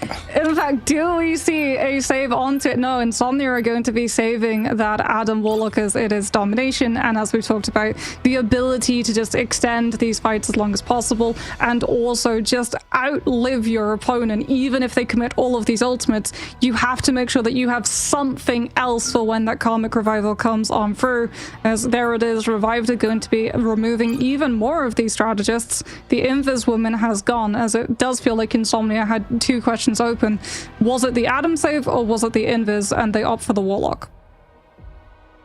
Okay, Resurrection on the table. That also means that the Light and Dark Karma is going to be around as well for the Lunar to be able to sustain themselves off the back of doing damage to linked entities. Oh, okay, interesting. It's a full strategist lineup of both bans and protects here for Revived, as Cloak and Dagger gets their first nod of the day. Do we see Insomnia? I was gonna say, yeah, out goes that Magneto. So no Meteor M, weakening the one-shot potentials, as well as weakening the form of peels that the backline is going to be able to have access to. The Magneto bubble is incredibly strong, especially if it's one-sided. So you don't want to have that one up. Revived are going to have the Invis Woman themselves up. They did go for that save, so we're going to be seeing Linz potentially lock it. And Insomnia might have been able to secure themselves the Emma and that Magneto, which means that the Force Physics or a potential hook coming on through from Rifle on the Winter Soldier is going to be able to have to break through that one before it can find the crown control reposition that it wants to find. And you can even combine both the bionic hook and the force physics to get a double pull onto someone, get them into a very nasty position, or scupper their attempts at disengaging from your ravenous team. Celestial Husk is once again going to be our starting map here. And we've seen just how evasive something like a Jeff can be, but don't know if we're going to be seeing that much of it this time around. I think that Relaxing Sky and Line Pro, they're very much used to the duo strategists of old. They've got significant experience thus far. We'll see if they pivot as we head into our first map. Is this going to be a Strange Portal play, or is this going to be sticking around? Neither of these teams are actually going to be opting for a Strange Portal attempted pick on someone early on. As we can see, Insomnia are going to be rolling out with that Hulk and Nemo for the angle controls, as well as being able to scout and mark out the Star-Lord coming on through from the side of Revive. Passive is already all the way into the back line, forcing everybody to have to look around at him, which then frees up so much more space for Forever and Twitzy to posture up. Yeah, lots of space to work with. Nox is just going to step on the high ground for now on that Adam. Sentience is going to be blasted down as Forever stands on business on the point. Should be plenty of healing of it. That's rather close here for Nox, getting bigly involved. A Carbon Crush not going to be available now, as I believe it was blocked out by the opposing Diamond form. Dominate's going to be exchanging that one as the group once again forays out onto a point to stop any additional capture progress being made here by Insomnia. A battle up on the high ground. You can see that Passivo is there straight away with the backup, finding a 2v1 here onto Skrikey, and Revived just pushed back into the building. This is going to be a first cap for Insomnia. Yeah, Revived, it wasn't a clean 2 versus 1 because Linz was actually contributing the Guardian Shield for the Star-Lord. However, like you said, Insomnia have direct presence in the 2 versus 1, and Passo was able to jump in, give over that bubble so that Twitzy has a little bit more defensives after the Blessing of the Deep had been forced. And we can see that Revived, they know they're not going to be able to aggressively send the Star-Lord to match the angle of the Nemo directly on top of him, so instead it's going to be off-range poke from this Hela, but the Sonic Seduction from Insomnia is just going to be able to stuff them in that space even longer and forces out that Eternal Bond from Revive just to be able to move forward and reposition. Managing to survive a pair of ultimates here from Insomnia. The question is, has Andrew bought enough space with the Eternal Bond? Resurrections coming through from Nocta potentially, but all in onto the follow-up is Revived. Big strangling prison as Skrikey just reigns above it all and rains down so much damage, but the resurrections are good from Nocta. Relaxing Sky, making sure that everyone who gets revived is going to be fully HP'd up as well. It's a big overlay of these strategist ultimates from Insomnia, using all 3 of them at once, including Line Pro having to move over towards the damage boost of the Fate of Both Worlds. But in the end, a huge resource gap means a huge victory for Insomnia. The overlap, though, means that there's a big opportunity for Revived off of the Kraken impact. So Insomnia are going to have to play around this Winter Soldier absolutely perfectly. They do, I'm sure, have Soul Bond coming in through from Nocta to be able to survive and make sure that they're not contributing resets. Plus, this particular spacing for that Kraken impact can be incredibly awkward to be able to get into position. So first it has to be off of the back of space provided by the Anna. Sonic Seduction comes on through, peeling off the monstrous Hulk from coming out from Passivo. But Insomnia just take a step backwards and disengage. Yeah, Dominate just purchases the high ground here with their ultimate. Nothing more than that. Passivo looking to get in on top of this. Hela stunned by the Soul Seeker already. Line Pro's down, Nocta 2. It seems like with very little invested, Revive's already been able to make a huge amount of this. Well, Rifle instantly loses the ultimate. Oh, Passivo was so ready for that one. That means Wasabi's got to put even more spice on top of it. Strangling Prison, I believe, may have actually just impacted onto the Aegis of Emma. And now Forever's going to strike back in their own right. Mind controlling a tree. I don't even know how they feel the seduction of Emma Frost. But in the end, it's going to be Rifle coming on back with the Pentagram of Ferala. 3 players roll through at once onto a point, keeping this one contested. And that forces out Relaxing Sky to use their Eternal Bond. Sustaining the remainder of the team. Dominate's already managed to grab one. That's Nocta going to take forever to re-engage here. It seems like Revive finally have everything they need, and Insomnia just going to take too long to respawn. So it's going to be a first cap. Revived are able to set up the portal and also hold on to the Eternal Bond so that they have longer term sustain in comparison. The problem for them is that they're going to have to deal with all of these ultimates coming up from Insomnia. They've got the Fate of Both Worlds. When the Fate of Both Worlds activates, they have to anticipate that this Horn of Proteus is going to be coming on through from the other side of Twitzy. A damage boosted whale could be ruinous for a squishy member of Revive. Looking at Linz, looking at Strikey to potentially be the victims of those. Passivo forces a huge amount of space to be given over on the high ground using that. No damage boost coming through onto a Horn of Proteus. Twitzy just threw that one away. It was easily blocked out by Rifle, and their shield of a Seraphim as Line Pro just drags everyone forward. 3 players grabbed into the strangling prison. Is a Revive ready? Nocturne, I believe, just hovering around, looking to resurrect themselves and use the Karmic Revival. Here comes the second phase of the fight, and already some good damage has been done by Twitzy. Passivo moving on forward, catches Rifle out of the air. An indestructible guard to break on through their absolute nemesis in Dominate. And I believe that it's already done. Insomnia getting maximum value off the Adam Warlock.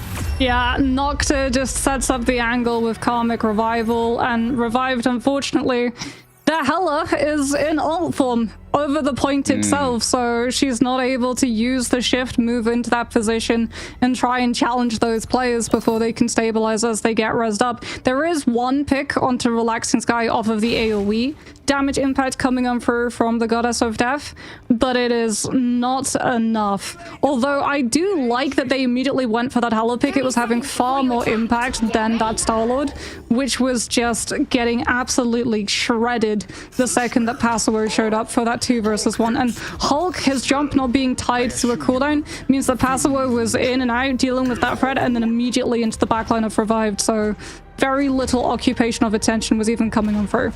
All right, going to see a pivot here towards the Namor from the side of Revived. Honestly, I don't see what the hell it was really bringing to the table apart from a lot of pressure onto maybe Passivo on the Hulk.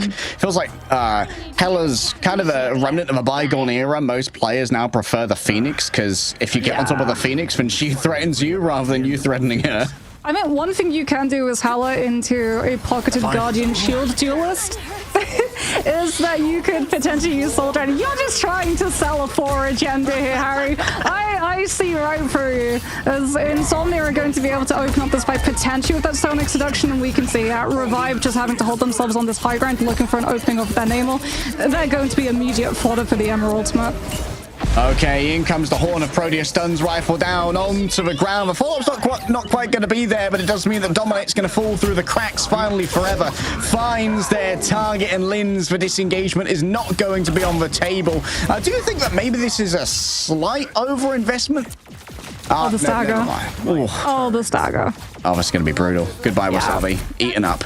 That is a very long wait, and that's really bad news for Revived, because potentially they could have taken that fight quickly and had one-sided Karmic Revival and one-sided Eternal Bond, but now because they're waiting for their Hulk to move into position, Insomnia get poke opportunity to build up Nocta's ultimate to match Rifles.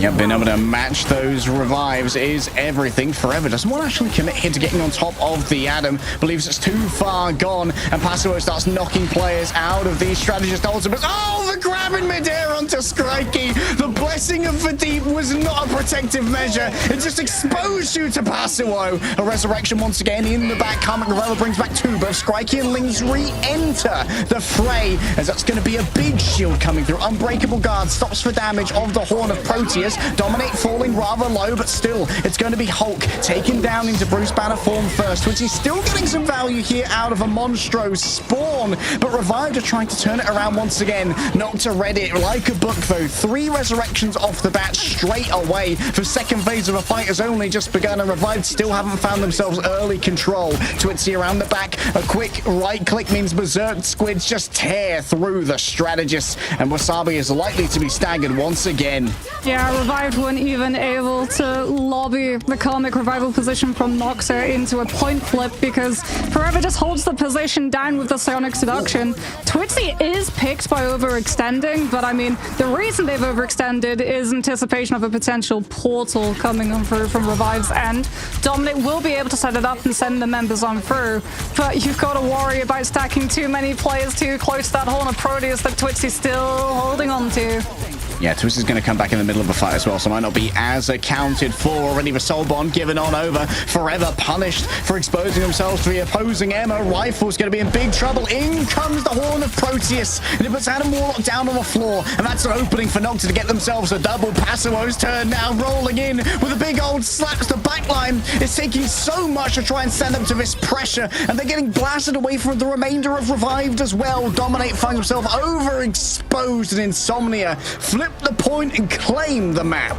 See, Insomnia, I was telling you before the broadcast began how much impressed I was by this team when I saw the MLC run, because they were really one of the first teams that I've seen taking advantage of the sort of mathematical equations we traditionally see in Marvel Rivals, right? Where if a Lunar Ultimate is going off, you anticipate the follow-up of a Namor Ultimate to come through at the same time. Therefore, you split your positions. Your team is not going to play stacks, so if one of Proteus does come through, it catches the bare minimum of players rather than everybody. And Insomnia, they did the same thing. Every single time Line Pro used Fate of Both Worlds, Revived couldn't stack against the Luna because they knew that Twitzy had that potential threat coming through. And then in the last fight, having the Horn of Proteus still up, even desynced from the Lunar Ultimate, meant that yes, it didn't find the immediate pick, but what it did was split the entirety of Revived's team in half, which Passivo then on that Hulk has all of the mobility to be able to punish and chase up on. Bit of Pavlovian conditioning being leveraged by Insomnia. And well, as always, as the Vanguard chill, I'm very impressed with Passo over here on the Hulk. Just great mechanics in the ultimate. Check out that free disengage as well. Just really good stuff. We have some excellent Hulk players, and honestly, it's one of my favorite characters to cast. Is a quick look at Skrikey getting some value on the Hela. I think that Revived had a couple of bright spots when it came to these matchups, but honestly, the value that Nocta was getting out of that Karmic Revival was so hard to deal with in an economic sense. Yeah, Karmic Revival, it's so hard, like you said, to actually be able to chase up on it now and find the picks. You don't even really need Soul Bond afterwards to immediately stabilize the team either, especially if you're running something like a triple strategist line and you have the Cloak and Dagger who has the primary AoE heal. So if everybody is grouped up, everyone's receiving the barrier boost for that souped up healing as well as all of the AoE, and you can hold on to Soul Bond for the fight that comes through afterwards. Yeah, fights are going to come through afterwards, and there's going to be yet another map here. Revived are going to choose where we go. We'll figure out where it is after this break.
Trapping all those fighting souls, but yet across the world I see you standing in my way. And remember the time, the place we used to fight, like the sun and moon, and I wonder if ever there was a time that we were friends. The night has fallen, shadows looming, and yes, that time has come for me to seek you out. We are set now for our last reunion. Break the chains, find your way, come find me.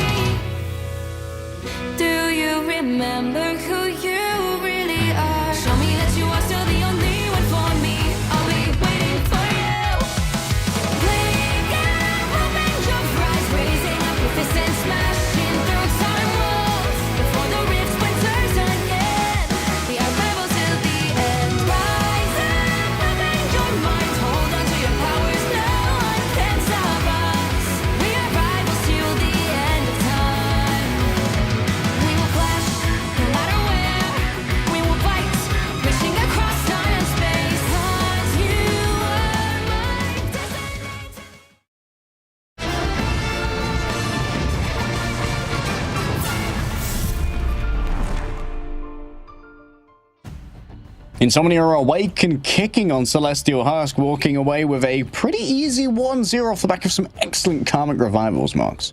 Yes, and some excellent Hulk gameplay as well. Passover on that Hulk was just an absolute monster for Revive to have to deal with. If they tried to look at the Namor and win the lane fight, they opened up their backline to just get absolutely run on, or I guess jumped on, literally, by Passover coming on through.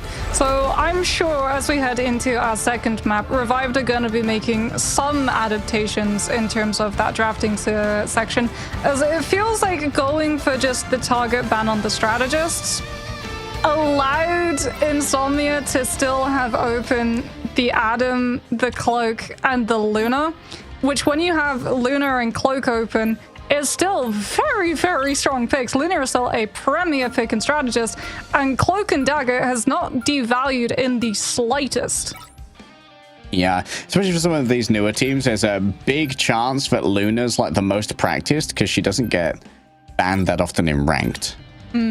Where a lot of these players have come from, they've like started to get to know each other from there. And then when you get into scrims, obviously we're seeing Luna banned a lot more. Insomnia are actually going to be mirroring the Luna Protect here as well. Adam once again going to be taken away. Yeah, Revive's like, no more of that actually, we're opting out. Yeah, I mean, not only would you have to worry about one-sided Karmic Revival, you would also have to worry about Insomnia having one-sided Karma for their Luna, which means that if it became a race of backline trades, Insomnia's Luna would outlast Revived and they would win the fight that way. Yeah, that could be a little bit tragic. Protect coming through now from Insomnia. Let's give us a good idea as to what kind of composition they want to run. Of course, the map choice is Idrisil Path, which I'd say is kind of like, it's the baseline map, you know, Mox? Everyone likes a little bit of Idrisil Path, and it's going to be a very comfortable place for Revived to be able to show their best strats. We're likely still going to be seeing the triple strategist, triple Vanguard spawn hold coming on through from these defenders. Another reason why it's very good to see the Adam ban come through. And Revived, you can see with the Doctor Strange ban, they're also planning for Insomnia to not have a Vanguard able to teleport instantly back into the fight and keep that spawn hold lasting even longer. One of the benefits that an attacking team gets into these spawn holds is the speed that they're able to come back into the fight, because their respawn is right behind them, as opposed to the defenders where they have to pick their way all the way through half of second and then the entirety of first. Yeah, I'm pretty happy with Revived's ban phase here. I think that they've got good ideas as to how to not only shut down the potential spawn hold, but also break it. As we can see, they're already hovering both the aura damage boost of the Storm and the Moon Knight to break up those clumps of Vanguards. True, but we're not going to be seeing the Mantis stack an additional 12% on top of the Goddess boost supplied by Skrikey. However, as we saw yesterday, Moon Knight in the Season 4 meta can very quickly build up those Hand of Conchies. I believe it was 12 seconds was the record that we saw yesterday on Spider Islands for Knuten. And that is one of the go-to strategies that these teams go for against the triple Vanguard, triple strategist hold, because of the amount of bodies that are stacked up. For the defenders, all of those connections for the Moon Knight are amplified and you build your ultimate incredibly quickly. Took 28 seconds for a second ult, though. Knuten fell off, unfortunately. Rifle and Skrikey making their presence very much known, standing ominously in the window. But for those of you newer to Marvel Rivals Esports, you can expect to see a lot of these 3-3 holds on the convoy maps because, well, there's just a lot of ability to stop the objective in place and get the most fights you can out of a defense, draining the time bank of the attacking faction.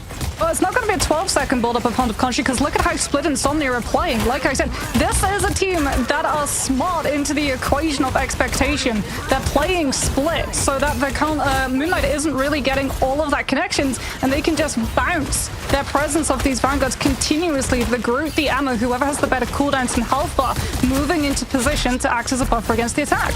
Yeah, Rifle really is struggling to start building up that ult charge, and Twitzy is getting super aggressive here. That usual duelist skill set of hit scan tracking being well rewarded on the Emma Frost.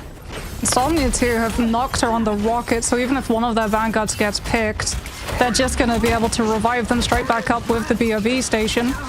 Revived are going to have the Hand of Conchu potentially to combine up with the Strangling Prison from Wasabi. As Insomnia have a Strangling Prison of their own, but there is a lot of shielding up for the side of Revived. So Forever doesn't have a clear target just yet. All right, Strangling Prison. It's just going to be a little bit of a safety cave here for Forever. Oh, in towards the back, gets both the Storm and the Strategist. However, the invisible boundary is going to be drawn up around them. That does move. Wasabi falls through the cracks, however. And Insomnia is still going to be holding strong on the cart for now with no one lost. Insomnia, they're playing to in anticipation of the combo coming through. They know that Hurricane and Hand of Conchu can both be combined with Strangling Prison. So look at how far away Noctur is playing to make sure that the BRB remains intact. Pull attempted from Linz to try and isolate one of these Vanguards, but Insomnia just immediately heal through the repercussions with the Seer, and Revive thought they had an opportunity. It slammed shut in their face. Oh, Dominate already down. Lynch just about escapes, but many members of Revive not quite so lucky. Half the time bank gone, Mox, and no one from Insomnia has fallen down yet. If you're wondering why Forever has 180 and is just taking all this damage, it's deliberate to start regenerating ultimate charge for Insomnia's strategists now that they've burned one of those ultimates in the fight before, as immediately they can see Revived are getting ready to take this next fight, and they're looking to disengage, and immediately Passover rises above the Hand of Conchu's hitbox with the Meteor M and puts an immediate stop to any space that Moon Knight ultimate could have picked up. So too does he manage to deal with the Strangling Prison, because it's a projectile, so they don't even find the Wombo that they were looking to set up the entire round for. Unfortunate. In towards the back now. Dominate already walled on off by Forever. And it's going to be easy for Relaxing this guy to try and deal with the incoming Omega Hurricane with the fate of both worlds. Luna's going to pop the ult. The healing comes on through. Skrikey's still going to grab Nocta, as there's yet again another Strangling Prison. Multiple players find themselves confined within, but there's enough healing to keep the remainder of Revived sustained as they finally start to find their frags. A disengagement potentially here from Insomnia. Maybe believing that they can get Nocta back in time and fight this 5v6 in the meantime. An overextension from Revived could prove truly ruinous, or maybe forcing out an early ultimate could be everything. Instead, it's going to be a big investment coming through. Sonic Seduction from Twitzy, as Relaxing this guy find themselves absolutely sieged down by the Moon Knight, and the Yonk gets healed up rather quickly though. In comes yet another Strangling Prison, combined with the old style Hand of Conchu. Skrikey gets grabbed out by Twitzy, and Forever is back in the fray already. Yeah, but Lime Pro anticipated the Wombo combo and has that invisible boundary immediately. So yes, Revive found a couple of picks up at the back of it, but they're not able to enter it into the space because of the slow effect. And we go right back to spawn. Dominate has no choice but to go over to the Captain America. Skrikey's going to go into the Starlord. They're just trying to get anybody past Insomnia onto the convoy itself to keep overtime in play. Oh, Dominate, can we get there just in time? Indeed, overtime going to be ticked on over now. Nocta's already got the Cosmic Yarn Amplifier, and mid-air usage of that ultimate. There's going to be a victim found. No, it's actually just getting rather low. Passive funds not overextended, but already too many members of Revived have fallen, and no one can sit on the cart. A sublime hold from Insomnia.gg, and Revived, they have quite the task ahead of them if they want to stay alive in this series. Yeah, the Meteor M, it doesn't find the pick onto the Starlord, but it also forces his position to have to use the iframe of the Stellar Shift to dodge to the left, further away from the objective, rather than getting to play on it, which would have potentially allowed Revived another body, an extra bit of time to maybe have someone else and then keep the fight going until they could find a win condition. When I said that Insomnia are impressed in terms of being able to adapt into everything that is expected, like the set rules that we have for Marvel Rivals of the meta coming in, that's what I'm talking about, right? They had the spawn hold, but they also showed an understanding of how the spawn hold is traditionally broken and made sure that they circumvented it entirely.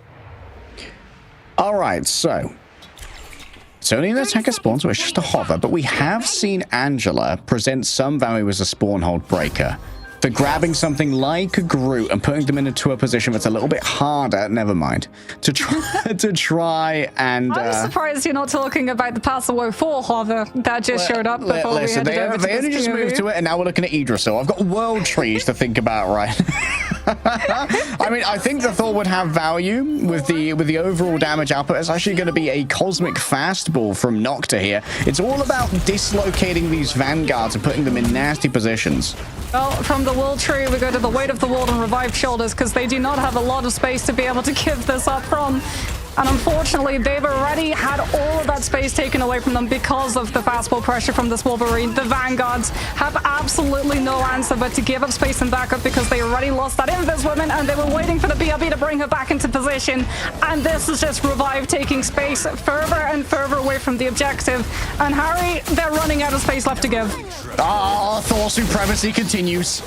Just getting shift after shift, being able to mess around the positioning of those Vanguards is everything. Revived, even with the 3-3 lineup, unable to put up any defense. And Insomnia showing just how, like, the new vogue of solving the 3-3 can be found in dislocating those Vanguards from the positions they so badly want to defend. Okay, this is going to be a stat you're going to be very happy to hear about, Harry.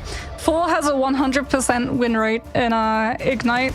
He's just the best character in the game. Currently, we rarely see him, but when we do see him, he has found that niche level of value. As that spawn hold, it was just broken within the first half second. Being able to find a pick onto the Invis woman, which was a whole chain reaction, because not only do you lack so much sustainability in comparison to the other team, you also lack force physics, which are being used to keep a check of the Wolverine. So the Vanguards, when they were backing up, they knew not only were they missing sustain with the heal absence, they also knew that the second the mag bubble was on cooldown, Nocta on that Wolverine would be finding maximum levels of value. Insomnia showing off some strong fundamentals in this match, which is welcome news for Insomnia fans from the last season, who may have been somewhat concerned with the loss of a player like Damon, who really was seemingly integral to the overall the overall like, efficacy of this roster. But I think that keeping Passio and Forever together has been incredibly important, and bringing in someone like Line Pro with that leadership and oversight for Insomnia really has been good for helping them stay on track with these matchups. Well, I think even before they brought in Line Pro, they always showed themselves to be a very intelligent team to be able to come up with these strategies, because back in Stage 1, we had that amazing Fabled Insomnia overtime run of Symbiotic Surface, which I'm sure, Harry, you remember, because it was off of the back of Wolverine, but they also paired it up with the Adam and just played to have Wolverine passive and Adam Soul Bond as well as revive capacities in an overtime fight, so that they would always have one singular presence on the objective itself. So huge shout out to Insomnia's team, but also the team behind the team. Like, the analysts have been doing an absolutely amazing job for them. Yeah, I remember Spider Islands of Insomnia as well. I believe the overtime went on for like 3 minutes at the end of Spider Islands. And that one was a lung breaker. If ever there was a match that could get that title, that one was the lung breaker. Commiserations to Revived, but this is their debut. We don't know too much about this roster yet, and they're going up against a pretty known quantity of competency in Insomnia, so it's not the easiest bracket draw that was available for them. Maybe in the lower bracket, going up against other teams, we might be able to see a little bit more out of this squad. Yeah, it's always unfortunate when you get held in spawn, because like you said, you don't really get the opportunity to show anything, as it is so one-sided. You're playing in a very small boxed space. You have to commit so many ultimates to just try and win out the front line. Potentially you go for a flank style of play with a Psylocke or a Wolverine, the way that we saw Insomnia, and you target the backline rather than just trying to brute force the Vanguards out of position. I think both teams were very, very smart in terms of approaching the draft system, because that spawn hold would have been even more frustrating to play into if Adam Warlock had been up into the midst as well. All right, let's bring in our interviewee. It's going to be someone I've been like waxing lyrical about recently. Line Pro is going to be our edition of a broadcast. Nice to see you, bud. Welcome back. Nice to see you. I actually don't see you. There's a bug on my end where I cannot see you, but I just gonna imagine your beautiful face. You're missing out on so much mogging right now, according to Chat. Yeah. I'm missing both of you. Going from Harry as the invisible man, let's talk about the invisible woman, because Lime Pro, you've always loved playing that specific strategist. How does it feel headed into Season 4 and getting to see Invisible Woman not only in play, but at essentially one of the best strategists currently in the game? I feel blessed. Like, what can I say? But it's like, I feel like it's one of the few heroes on as strategists where I actually feel like I have such an impact in the game, you know, where I'm not just a heal bot, but like it's really good to create opportunities with the pull and the push. And the shift is actually really good as well. We didn't see Angela in our games today, but a lot of teams are also playing Angela, and she's like really good into Angela as well, because your shift, like that area doesn't allow you to fly. So she feels really strong, but she's not the only one that is meta right now. I think thanks to Luna nerf, a lot of other heroes are played on the strategist line. So it feels, on one side it feels better, because I can finally play more heroes than just Luna Loki. On the other side, maybe a bit frustrating with so much triple support meta. Hopefully that changes in the future, but it feels good. You have been on many rosters, Line Pro, during the short esports history of Marvel Rivals. Tell me how you ended up on Insomnia after stage 1 of Ignite. Well, it's funny because I wasn't planning on competing initially. I had so much Marvel Rivals campaigns for the last 2 months, and I was prioritizing a bit more the stream rather than competition. I feel like it was more worthy, and I didn't really like any European team that I could have joined in that moment. So I actually joined Insomnia as their sub, but the few times I subbed in, it worked really well, and they just decided it's worth playing with me. And the good thing about this meta, it's that I actually had a lot of practice, and watched a lot of games to understand the meta and to help the team with the drafts. And I think it's going pretty well so far. That's how I ended up here. We saw you being able to break the spawn hold. We also saw that things like the Atom was banned out. Do you think that you won being able to break the spawn hold in the draft system? Or was it more of the way that you were able to approach your attacking round with things like the 4 and the Wolverine fastball? I think there's many more things that we have not shown. That's not the only way to break the spawn hold. You can see some teams playing Iron Man, some teams playing Storm with Punisher. We've practiced a few of both. In fact, we were not initially planning the Wolverine, but we went for a try, you know. I feel like in that specific map, it's really good. I think the draft is very important, and a lot of teams you're going to see nowadays banning Strange as last, or even maybe saving Strange. The only problem is if you commit so hard in the spawn hold and you fail, then you're probably failing your draft for the rest of the game, you know. So some teams go all in that one. Some teams commit lower, you know, for the spawn hold, for breaking the spawn hold. I think this time both teams, we just kind of drafted 50-50, you know, like we wanted to make sure we have a good draft for after the spawn hold break, in case they break it or in case we break it, and we wanted to have a really good spawn hold as well. So this game, it was just the Atom and Strange, which are both really good for it. All right, thank you so much for the insight, Line Pro. Congratulations on the new team, and hopefully the newfound success for Insomnia. We look forward to your next game, bud. Thank you very much. I think they're an amazing team, and I hope we can deliver better this time. Even though I initially wasn't planning to compete, it feels really good. Well, it's good to have you back. That was Line Pro from Insomnia.gg coming off a 2-0 victory against debut team Revived here at Ignite Stage 2. And that wraps up our second match of the day, Mox. We are blazing through these best of threes. I'm getting so hyped, though, off of what we're hearing in these interviews.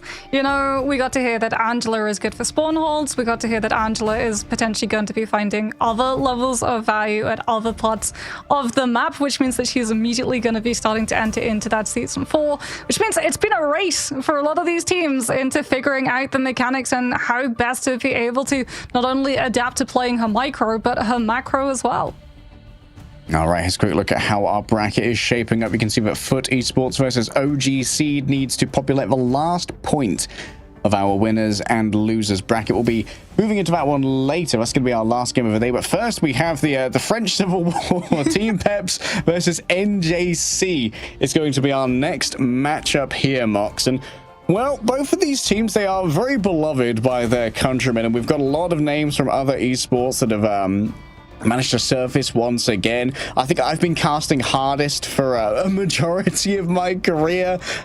I was casting hardest back in 2018, but if you fast forward to 2025, I want to see hardest play on the arcade, Mox, because we've got so many modes available in the arcade hub right now. Yes, we do have our wonderful arcade mode hub available from September 12 UTC, and all these modes are now going to be permanent, which means that you can get your giant-sized brain blasts, your conquest annihilations, your clone rumbles, which I know is a very big fan favorite, and you can organize your book club in your Doom matches as well. Yeah, the Clone Rumble was a lot of fun. A lot of people in my community have been playing it and posting some screenshots of some very gnarly compositions. We will get stuck into Team Peps versus NJC very shortly, so don't go anywhere. We'll just have a quick break and we'll be right back.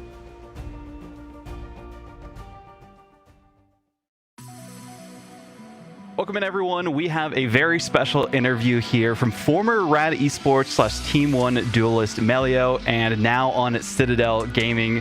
Melio, how does it feel to be coming hot off of a win from the mid-season finals, now into stage 2 with a whole new roster?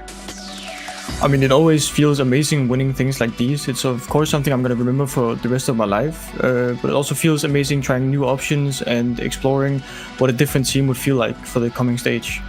Talking specifically about maybe the rivalry you guys had with Berber Patapim, but now Citadel Gaming, and now being on that roster, you guys knocked them out of the mid-season finals. Did this kind of help you get like an idea of their play style so you know how to mesh better with them now that you're signed with the roster? I mean, of course, I'm very familiar with a lot of the things they do and how they play, because we've played them a bunch of times and scrimmed them a bunch of times so far. So I'm very well aware of what the team is like and what we can do to make it the best team in the world. Best team in the world. You basically came from the best team in the world at that point, now on to Citadel Gaming. I mean, what was the reason for making that change over to this new roster? I mean, for me personally, I feel like it's something about personalities and how they clash and stuff like this. You know, some people just can't work together forever. Like, there's 2 different personalities from me and Team 1. That's why I decided to leave, because in the long run, it wouldn't keep working out. Well, it's good to hear that you found a solid fit going into stage 2 of Ignite. Hopefully have the best performance you guys can have there. They did win the specific side of things for EMEA, but of course had that 4th place finish in mid-season. What are your hopes going into this stage and also the grand finals for this team? I mean, I hope I can be of great use to the team. I hope I can help them with a lot of the theoretical stuff that I learned when I was on Rad and that I also know as a player, because I come from a different game where we have a different line of theory that we all used on Rad, but nobody from Citadel has this theory. So if I can bring this in and we can learn it and we can get good at it, plus we can utilize what they were already good at beforehand, I feel like this can be the best team in the world, like undoubtedly. Well, any final thoughts, shoutouts, things of that sort? It's been great to hear from you, Melio. No, thank you. It's also been great talking with you. I'll just shout out to my team, Citadel Gaming. I really believe in them and I love every one of them. Awesome. Well, you can catch Citadel and Melio this weekend for Marvel Rivals Ignite. EMEA is starting up. It's going to be great action. Make sure you tune in on the Marvel Rivals channel on YouTube and Twitch. We'll see you then.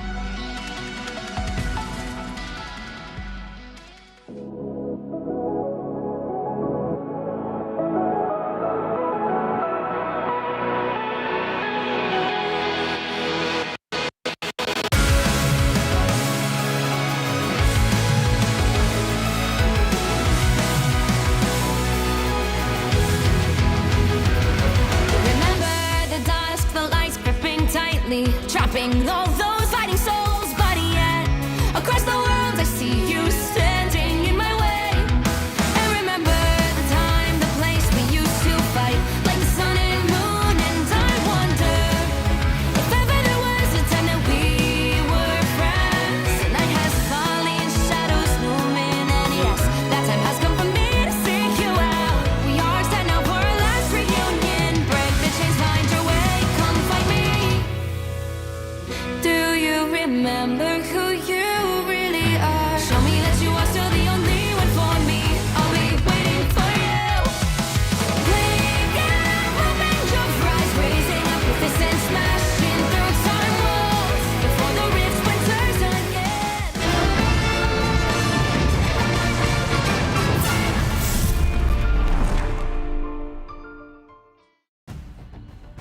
French fans rise up. It's time for Team Peps versus NJC. And Mox, I just got to get out of the way right away that at some point in Marvel Rivals Esports, we've got to have a LAN in France because those crowds do go crazy. I mean, the roster mania for Peps went crazy. I think of all of the teams that we had, they were probably the ones that struggled one of the most as they lost so many of their players, only retaining 2 from stage 1. Although I guess technically they were retained 3 because Leaf moved from a duelist role to a coach role. But speaking about coach roles, well, NJC are very much acquainted with Peps already because their coach is Peps's previous. Yeah, just steal a coach. Why not? We've had a little bit of thievery going on across most of the EMEA. We looked pretty stable for a while in the EMEA. Then Melio gets picked up by Citadel, and suddenly everything goes to pot. It all falls apart. Every roster just implodes, and now we're left with these rosters here. And honestly, NJC, they had to grind their way here, but they're going up against a legacy team in Team Peps who qualified from our previous run of Ignite, and this team's been around for a while. They played in the European Invitational as well, and Hardest is one of the most storied esports pros currently in the Rivals scene. Yes, so Hardest and Larry were the 2 that they kept on. Both Sloppo and Welshmania came from All Business, and then iMonkey was picked up on the end of Blood Cariudo. I'm going to be really excited to see how Peps actually takes the strategic approach to these games, because we actually still have, you know, the ramifications of Peps' strategies still felt in the meta to this day. They were the ones that came up with the spawn hold into Doctor Strange Portal back into second fight after everybody essentially ints onto the objective after you start losing that first fight to guarantee that you get free of those fights back to back to burn the time bank down. So there are some very big shoes for Leaf to be able to fill. Yeah, it's iconic. When I'm playing with my friends and we're spawn holding, I say we're pepsing to let everyone, we're going to fight on point until we perish. Let's have a quick look at the NJC roster. Teemo, probably the biggest name here in the Vanguard role. One of the most known. I know that Pox also has a significant fan base, a very apt strategist player. And this team has they've been grinding away for a while. They've been doing okay in MRC. We've been running through the MRI qualifiers as well. I believe they got their spot after Rad decided to move over to play in Asia instead. Oh no, Rad went to America. Zero Tenacity went to Asia. Yes, so we very much had EMEA was an airport for a little bit of time where Rad jetted off to NA, or rather back to NA, because they competed in NA previously as well as competing in EMEA previously, and then like you said, Zero Tenacity went to Asia. NJC did indeed get that spot from Rad, however it was not given to them freely. They had to match up essentially against the 2 teams that placed into MRC but didn't manage to qualify, and then that was done off a broadcast, and NJC were able to come out on top. If we ever have like national teams for an event, France is going to be an absolute monstrosity of a team. They have so much talent over there. Let's dig into our first ban phase here. Unlike your ranked bans, these are not merit. There's a non-first Mantis ban. Are NJC going to protect the Mantis here? They protect Luna. Okay. It's Celestial Husk. I feel like getting Jeff out of the way, because then if you have one-sided Jeff, you get one-sided Venom, one-sided Adam. Like, it really forces NJC to be a lot more active in banning things that the Jeff enables now, which means that these next couple of ban slots are likely going to be targeted towards those heroes that we just mentioned, especially because Peps, like, banning out that Ultron is one of the counters to Jeff. Him, Magneto, all of them with the CC immunity of their ultimates being able to instantly target a Jeff in its Jeff form makes it incredibly hard for that strategist to be able to find value. But now Peps have really good Jeff composition potentially, really good flyer composition potentially too, because they're able to guarantee themselves one-sided Ultron. Yeah, Team Peps have got a lot of pivot options here. NJC potentially looking at maybe just a double strategist here if they end up with something like a Luna Invis. Adam being taken away, I think, is a great way to remove one of those tertiary ingredients of a classic triple strategist roster. M is still in play as well for NJC. So even if we do see the Jeff buoyed up by the symbiotic shenanigans coming on through from that Vanguard, NJC do have options to be able to pivot, and I feel like removing the Adam is a much stronger use of the ban than the Venom on a domination point, where, as we've talked about, Karmic Revival just not even needing to be worried about in terms of the ultimate economy that you have to use to expend after it is far more valuable, because even if you remove the Venom, Captain America still fills the void. Yeah, but Captain America will indeed fill the void. That's going to be the one-sided Adam here for NJC, which might allow them to pivot a couple of fights into their own. And of course, one of the things which is often underlooked about Karmic Revival is that it is CC immune. So you can use it to dodge the It's Jeff and elicit some sad Jeff noises. Like, imagine if you're trying to eat the least mobile hero in the game and you get bored again. Just sad Jeff noises everywhere. Pettiness. That is absolutely true pettiness. I think I've seen Lunas use their ultimate to dodge It's Jeff in my own games. I would. Gotta look out for number one, Mox. Gotta look out for number one. We can have a look and see what exactly these compositions are going to be. Yeah, with Peps being able to get Sloppo that Ultron, I mean, Human Torch is easily going to be a very strong duelist pick coming through from them, especially because they're able to remove the Jeff from the other side. However, you do have to worry about the Adam, as Adam does in his kit have components of hit scan, which means that if that Human Torch isn't playing around natural cover, he's very quickly going to find himself on the wrong end of cosmic clusters. Oh, those cosmic clusters. As you can hold on to them for so long. Once you've got 5 charged up, you can hold on to that for like 10 seconds. Yeah. Mantis has made it through our draft for the first time today, so NJC are going to have a 12% damage boost advantage when it comes to their duelist matchups.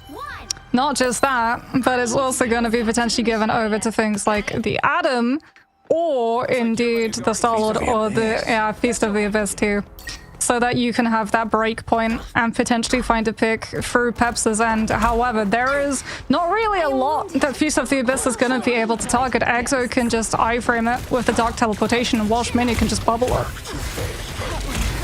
Could be easy to try and deal with. For now, Team Peps, they have themselves a speed advantage off the back of those bubbles from the Jeff. GG Free Loose finds himself surrounded by multiple members and afflicted with the Terror Cape, but is going to be able to get away pretty much scot-free as Sloppo moves on forward in conjunction with the Human Torches, claiming all of that space from the air. Pyro Prison ready to go if KQZ demands that it come on forth, but Sloppo's going to be the first one grabbed. The Counter-Strike should be good. The Light and Dark Karma can't keep Protoss sustained, but with only a singular strategist remaining here for NJC, they're unlikely to sustain themselves when faced with something like the, oh my god, like the Dark Force? My goodness, iMonkey falls down even with the pocket of the Cloak and Dagger. Well, NJC just bring that Adam back with the Cocoon, so they don't have to worry about running him all the way back from spawn. And still, this point has not flipped. Sloppo getting picked so early on does mean that Rage of Ultron isn't going to be the first ultimate up. Larry does have the It's Jeff, which will be able to pick up both the Adam and the Luna. Can he get them off of the map in time? Yes, he absolutely can. Doesn't need to go all the way over to the edge. Neither of them have a kit that can fly, and Peps off of the back of that should be able to find the win, just being cemented essentially by the Rage of Ultron. Sloppo says, you know what, I might be able to win this one out here with the Rage of Ultron. Team Peps rolling on fourth. Ninja are very close to getting the first cap, but they don't really have the numbers here. We still haven't got the first cap. Boy, do I love domination when there are 3 strategists on either side. Comes the Galactic Ledger. This could dunk down on top of the Luna. Welshmania running out of means of mitigation as KQZ rings around the rosies. The Celestial Sword is danced around. The Maypole is gathered. And here we go once more. Fresh Resurrections offered up here by Spyglass, but is going to have to just commute forward to get everyone within the AoE that the Adam provides. Team Peps start their progress towards their first capture here, and iMonkey tries to ward everyone away from contesting using the Sonic Seduction. A quick bit of mitigation coming through from the Soul Link as KQZ find themselves karmically linked to Protoss, who takes them down and sustains themselves in turn. NJC moves on forward once again, all damage boosted by the Soul Resurgence of the Mantis, and Exo's been dragged out here by Teemo. Monkey strikes back in their own right. Both of these Emmas brawling everything out. Larry going for yet another. Grabs out the Luna, who's going to have no chance to try and survive this one. A cinematic angle of Larry just leisurely taking Protoss away. As Sloppo in midair is going to get some heals. And finally, can we see our first... No! No! I refuse! Let someone cap! They contested! No cap comes out. NJC continue the fight. They don't have the ultimates though. The It's Jeff targeting Protoss is absolutely massive, as it is a strange TP, but no strategist ultimate to be able to sustain NJC once it comes on through. Monkey's going to have the Psionic Seduction, pops it immediately, trying to just break the shield, get it connected onto the bodies, zone NJC off of the point, so finally they can cap, but Protoss is able to come on through with the fate of both worlds, the CC immunity, and NJC put themselves back onto the point. It's up to the Human Torch. KQZ with the Supernova, just trying to shut down the angles that the strategists have access to finally wean off the sustainability. And it feels like an aeon has passed, a round played in full before the cap even begins once. KQC finally frees me from his prison. And Team Peps are in control, Mox. Coco is going to have that Galactic Legend, however, Welshmania with the Meteor M is going to be able to absorb it almost in full. Sloppo 2 has that Rage of Ultron, which NJC are going to have to try and deal with. Spyglass approaching their Karmic Revival, but the value of Karmic Revival is far diminished if you're not in control of the point. Galactic Legend does get absorbed, but it's not going to charge up the Meteor M into a pick, and Peps instead have to invest now the Eternal Bond as the fight moves on to the point. Yeah, and you can see that NJC, they don't want to move forward into this Eternal Bond, given that it was already forced on out. Out comes, I believe, a damage boosted Feast of the Abyss. It's enough to grab KQZ. Resurrection could be coming soon from the side of Spyglass, but Larry has grabbed themselves an Antis over here, and it's going to be difficult to try and sustain yourself from this one. Light and Dark Karma gives a little bit of additional sustain over to Protoss, but without all of the healing spores coming out of the Mantis, it could prove difficult to try and make this one happen. And now, even as these fights go long, it's all in favor of Team Peps as they're still accruing that percentage, and Monkey has options to pivot into the Psionic Seduction. Indeed, they are going to pop it on out here. Protoss going to find their ultimate silenced here. Spyglass going yet again for a Karmic Revival, trying to set up a hot ground underneath them is KQZ, and Spyglass brings 4 players back into the fray, but Team Peps still in control.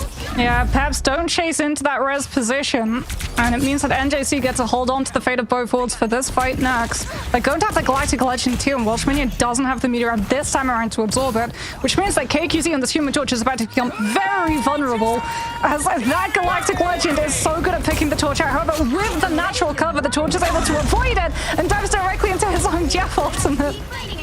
Well, it does peel for 2 people temporarily as Protoss and the Venom just fly after Welshmania. This could actually be a little bit of a turnaround here, and finally we have yet another cap coming through. NJC in control now. KQZ does still have that Supernova. NJC don't have a Meteor M or a Magneto or a Strategist ultimate. However, they should have Soul Bond and that Psionic Seduction to potentially shut down this flyer. But if Team Peps want to get incredibly aggressive, they can all in on this fight before the Karmic Revival is up and just find the picks, force the team wipe, and win the point with the 1% needed. All right, Teemo catching a little bit of early poke here as Welshmania starts to get their toes onto a point already. It's going to be the Rage of Ultron here onto Spyglass, having to share out the damage, utilizing the Soul Bond. They want the Anim real bad, and they're going to find him. However, still has for Soul Revive available. Coco has to disengage towards the back into the loving arms of their strategists to get the healing that's necessary. Immediately trying to shut down what KQZ was cooking, but a well-timed Metallic Bulwark frees them from the mind control of the Emma, and that means Coco's isolated, unable to survive through it. There is going to be Pox's own ultimate here to try and keep everyone sustained, and Spyglass still cooking around the back and cooking Sloppo in their own right as well, managing to throw it down range with that rod. And KQZ is getting a little bit frisky, moving in on towards the Adam. Wants the 1 versus 1. It should be a slight advantage, and indeed Spyglass can't res themselves from that one. Will be coming back rather quickly though through the portal that's been summoned out by Teemo. Can use the live stream to just keep this one sustained. Team Pepsi yet to be in control. Larry once again ready to cook with the Itstref. You can see the healing pond on the floor. 2 players grabbed on up, unable to right click away from that one with the iframes. And at the edge of the map once again beckons as Ninja find themselves down 1 player and likely to be a second as Coco chased down by the Jeff. How many players is the Res going to bring back? The Venom gets brought back in time to be able to dive onto the point and keep overtime in play. The problem for NJC is that they just have no ultimate to take advantage of the space that he's provided for this team. Out comes the Galactic Legend. Can it find the pick? Slowpoke gets taken down before Rage of Ultron can come on through. And hold on a minute, NJC, amped up by the Cosmic Yacht Amplifier coming on through from Protoss, managed to win the fight. Man, big value from Perez there of Spyglass, and they're already halfway to the next one, Mox.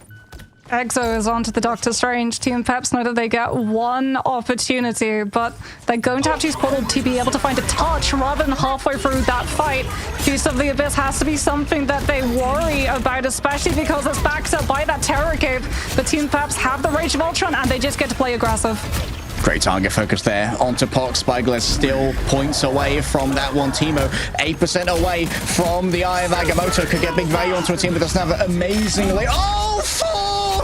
Unbelievable from Teemo. Getting it done in a neutral. There are no ultimates remaining apart from 1 Eye of Agamotto. The stun's only on to free lose for now. The follow-up unlikely to be there. KQZ stands by themselves, and while Spyglass will fall, there won't be much more than that. NJC turn it around. This might well be the longest domination map that we have seen in Marvel Rivals Esports history, as NJC take full advantage of the fact that Team Peps swapped EXO off of the Emma and onto the Doctor Strange for the portal, which means that you don't have to worry about counting down the window of Carbon Crush and Diamond Form for that Eye of Agamotto. And then the second that, like you said, it connects onto 4 bodies, you've got a cloak to instantly follow up with the blind vulnerability into Coco on the Star-Lord, who so many players were clustered in that one space. 1 hit of Blaster Barrage, and they're all just melted. Yeah, it hits body and soul both, and they're taking that extra damage. It's devastating, and while you're taking that extra damage as well, the Dark Maelstrom can hit both body and soul to try and get those 1-taps. The follow-up is never going to be easy to withstand for Team Peps. What a clutch there from NJC. The question is, can they manage to win this first fight? They do have that Karmic Revival up and available, but we can see that Peps are changing things up. KQZ is off of the Human Torch and onto the Phoenix, which can play to pressure out both the front line, but also take off angles and keep up the pressure onto this Adam Warlock. But Larry falling so early on for Peps is devastating. The closer that they're stacked, the more that that Cloak and Dagger would have been able to provide. And now they have to split, which means that they lose all the off-angle control, and the Adam is let loose.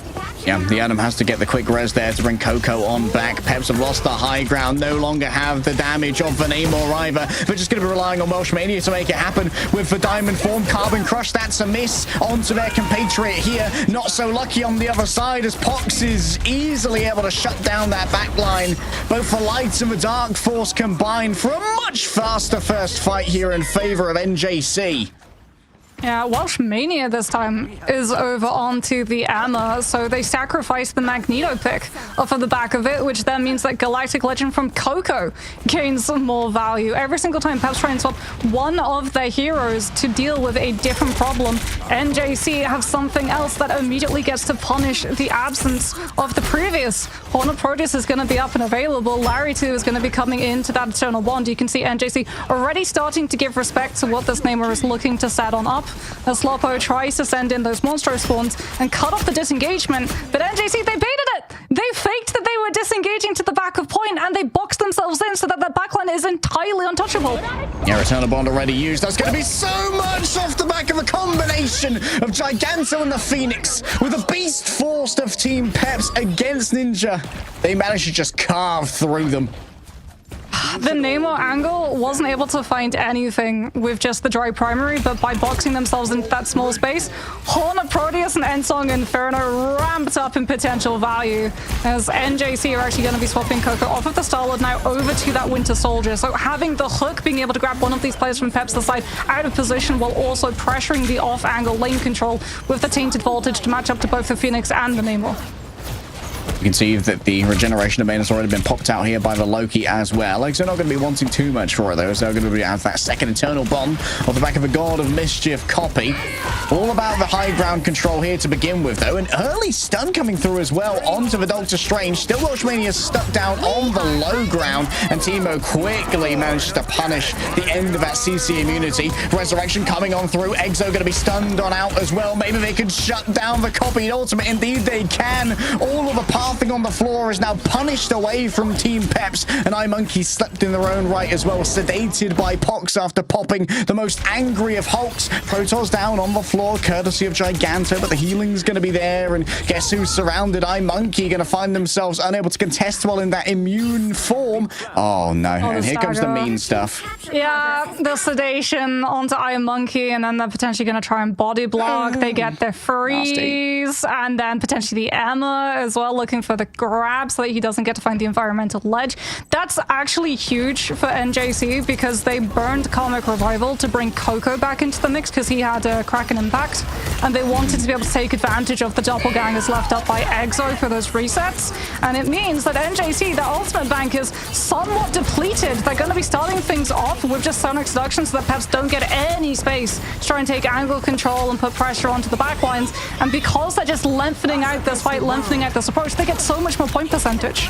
Okay, early use of the Cloak and Dagger ultimate here. Eternal Bond drags forward Team Peps. Larry's got to be careful not to be caught out here. Pox overwhelmed. Getting up close and personal with Athena can often be a very dangerous endeavor, even while within that ultimate of Protoss. Sloppo manages to take down Coco as well. GG Free Lose seems to be cooking, going after both Sloppo and iMonkey, but there are still too many members of Team Peps here to account for an NJC lose control of a point. Yeah, they've got Horner Proteus up to combine with Ensong Inferno as well. We've seen that Pox does have that Soul Resurgence with the Mantis to really give NJC the confidence to walk on forward. They've got both the Kraken Impact if they want to go for that immediate explosive beginning of the fight, but they've also got Karmic Revival. However, Peps, if this fight goes on too long, if NJC aren't able to set themselves up because they're looking to control a better angle for their Atom, we're in final fight territory and they might lose a player early and be forced to burn Karmic before they want to. Alright, it's down to a hold to keep this one contested. You can see already the Diamond form is used. Out comes the first stun, grabs 3, but it's not combined with KQZ, so no creature combo this time around. Welshmania already grabs one here with the Sonic Seduction. Coco seduced in their own right. KQZ manages to break free as Team Peps rely on that Eternal Bond to keep themselves in a safer position. The Hulk in the back causing absolute pandemonium and opens it up here for Welshmania. Spyglares has their ultimate interrupted, unable to revive themselves in time, and there's no one to touch. Team Peps control the point well by utilizing their ult bank, and we're going to a third sub-map. That was so smart from Peps. They used the Horn of Proteus with the Earthbound debuff, which means that the Winter Soldier who'd popped Kraken Impact unfortunately loses the CC immunity of that first activation frame, was held in position, wasn't able to use Trooper's Fist to escape out of the Namer ultimate, and then when they know that Comic Revival's coming on through, one person from NJC has to be on that point, but they don't have the mobility of the Venom because they'd swapped their players off of it, so it was up to the Winter Soldier to be the more tankier individual because he doesn't actually need to hit his abilities to get those overshields. So what does Peps do? Well, Welshmania goes into Diamond form and spinning kicks him away from being able to tap onto activation of Overtime, and Comic Revival gets burnt entirely for nothing. Yeah, that's a huge tool that's gone for this first fight now, Mox, which might leave NJC a little bit under-resourced. That's definitely going to be one that you feel is, like you said, ultimate charge and domination rounds carry over. It does mean, however, that they're going to have Fate of Both Worlds and Sonic Seduction into this next fight. As to, are they going to be picking a target, looking for a blind, and jumping on one poor soul of Peps? But, it's a bit scuffed. It is. We might need the sat-nav to get rebooted on the directions for that one. Okay, they've given up the entire high ground as well. So for NJC being down that resource and down positioning, it's not looking amazing for the first fight. They'll drag Team Peps down to keep this one contested, at least as Sloppo's had to use their Blessing of the Deep. It's all in on bullying here to Protoss, and that forces out the response in the form of the Fate of Both Worlds. Big Terror Cape means that plenty more damage is going to be taken. Sloppo's overwhelmed, and now it's just an absolute ult fest here. NJC, the second they get anything, they're going to be using it right away. Eggs Exo unable to stand up to the power that the Winter Soldier brings to the table. Reset after reset's going to allow NJC to start off strong. And that's why we saw in previous fights Horn Approach just being used specifically on the Winter Soldier to be able to shut that one down. As NJC, even though at the beginning of the fight they burned so many of their resources, Kraken Impact just outlasts Pep's Eternal Bond. God of Mischief is going to be up in this next fight for Exo, as too is KQC going to build up the Endsong Inferno, but this time NJC have the positioning and the ability to scout out the rotation, which means an early pick onto Teemo. Yeah, Teemo forced early, however, Counter-Strike here onto KQZ, and guess what? Spyglass can maybe resurrect some players later, and towards the back, 3 players stunned. Larry, Exo, and iMonkey all find their minds taken away from their bodies. Corporeal forms are shattered as Larry does their best to survive against the onslaught of NJC. There's going to be yet another chase coming on through. Welshmania finds himself alone. iMonkey going to be resetting elsewhere, but Larry didn't get the memo, and is removed by force. It wasn't just corporeal forms, it was ultimate charge bars too. Exo was actually caught in activation of God of Mischief, which does mean he doesn't lose the ultimate as a whole. It goes down to the half charge, so he will have it potentially up for this next fight. But I don't know how long they have left to be able to deal with this. NJC have heightened the distance between themselves and things like the name around that Phoenix, so they can scout out their rotation. Pep's having no choice now but to look for a back cap threaten and try and pull the attention away and set up for a Terra Kip coming on through from Larry, but the Soul Bond is there as Peel, and NJC are able to survive even the Horn of Proteus hit. Okay, Endsong Inferno going to be used here as well by KQZ. They are going to be using the creature combo for now. That's a big Terra Cape, but still, Coco knows where it's coming from, and the most likely path, so can gun it down with Rotterdam even while blinded. Still, there's going to be follow-up given over by KQZ, and the animation cancels. Sloppo's got himself such a good angle here to just tear through. However, it's second phase of the fight, baby. Spyglass welcomes everybody back to the world of the living, as Welshmania is forced to throw in even more to try and keep this one contained. Exo with the copy off the back of the God of Mischief can bring in the Eternal Bond, but can't chase down Pox. Has managed to slip the net for now. Team Peps are in control though, so NJC need to make their calls. Oof, Coco was looking for a Kraken Impact. Doesn't manage to find the angle, just has to stand still so that NJC lose their players immediately and can just set up for a reset the quickest that they possibly can without giving Peps either point percentage or more ultimate charge before this next fight breaks out, as NJC have so next section to get themselves into a position to then use the Kraken Impact, which is the win condition for them. The problem is that Team Peps are about to hit the counter to that win condition. Horn of Proteus is going to be on Slopper's hands. All right, opening up here with a Sonic Seduction. Slopper doing their best to avoid. Already you can see the blasting of the deep. That's going to be a big horn of Proteus. Spyglass held aloft by Emma. An offering to a Protean god. Neptune, accept my sacrifice and accept Sloppo's glory as Free Lose just manages to reset off the map. And it's going to be one last attempt here for NJC.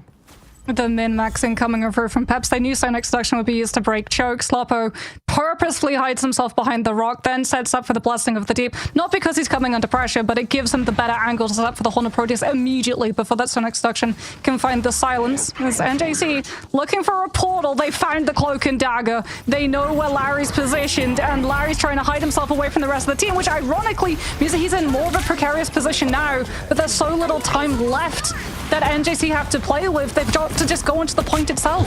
An early portal for NJC, but honestly could have just walked that one up. Oh my goodness, the instant stun onto iMonkey. And you can see the shielding off of the heals here as well from GG Free Lose. Great heads-up play coming through from NJC. So iMonkey's going to fall here. Down on the main tank, Welshmania is going to find themselves alone. Tries to stop the ascent here for Doctor Strange. Multiple members going to find themselves controlled, and it's going to be exactly the same here for Doctor Strange. Welshmania can't afford to be overwhelmed, so the healing comes on through in the form of the Eternal Bond. Protoss drags everybody forward. KQZ happy to disengage back up onto the higher ground. For now, it's just a spectator game. For Team Peps, they're waiting for iMonkey to return, and indeed, you can see that he's got his feet on the point right now. Coco given over with a little bit of a damage boost coming through from the Mantis. Welshmania overloaded. Sloppo towards the back. Seems like they can't get too much yet. They're 2 stuns off the back. Teemo's going to be the final victim. An unbreakable guard coming through, and Exo's got themselves a second ultimate towards the back, but resurrections bring NJC back into the main thoroughfare of the fight.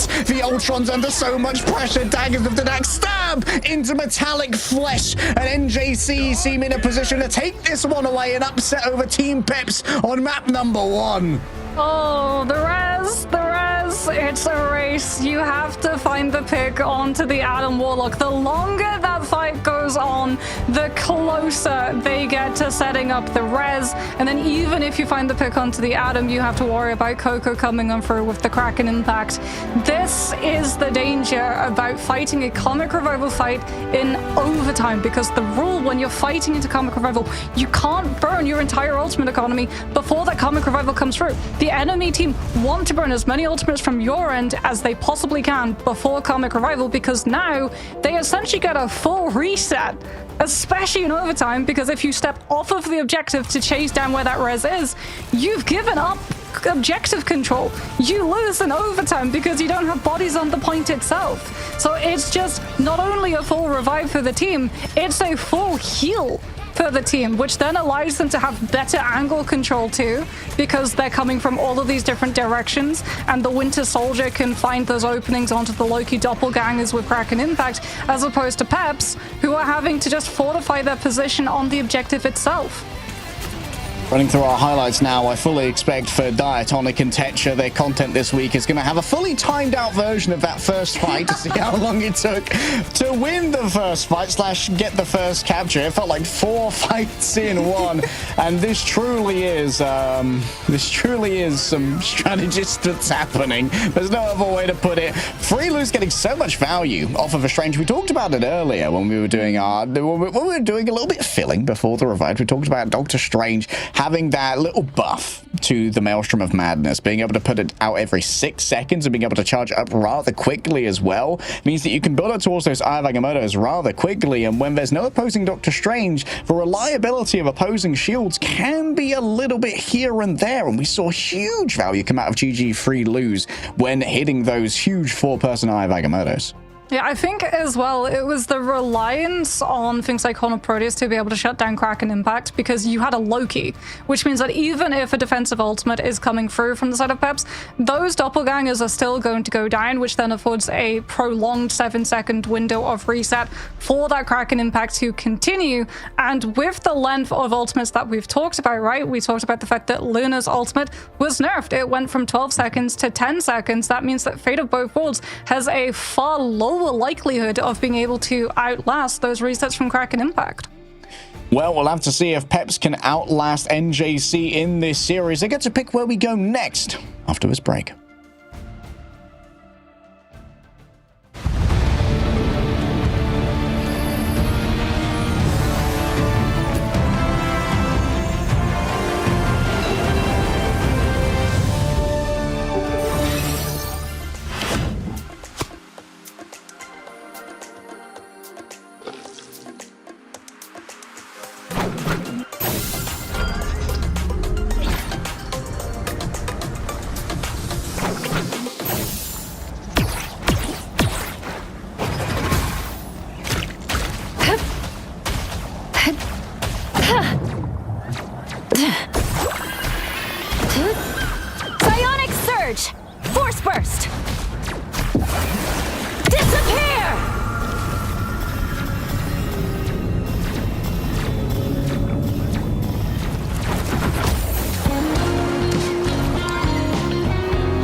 Mox, I'm glad you're the one of us with an analytical bent, because I couldn't tell you what just happened.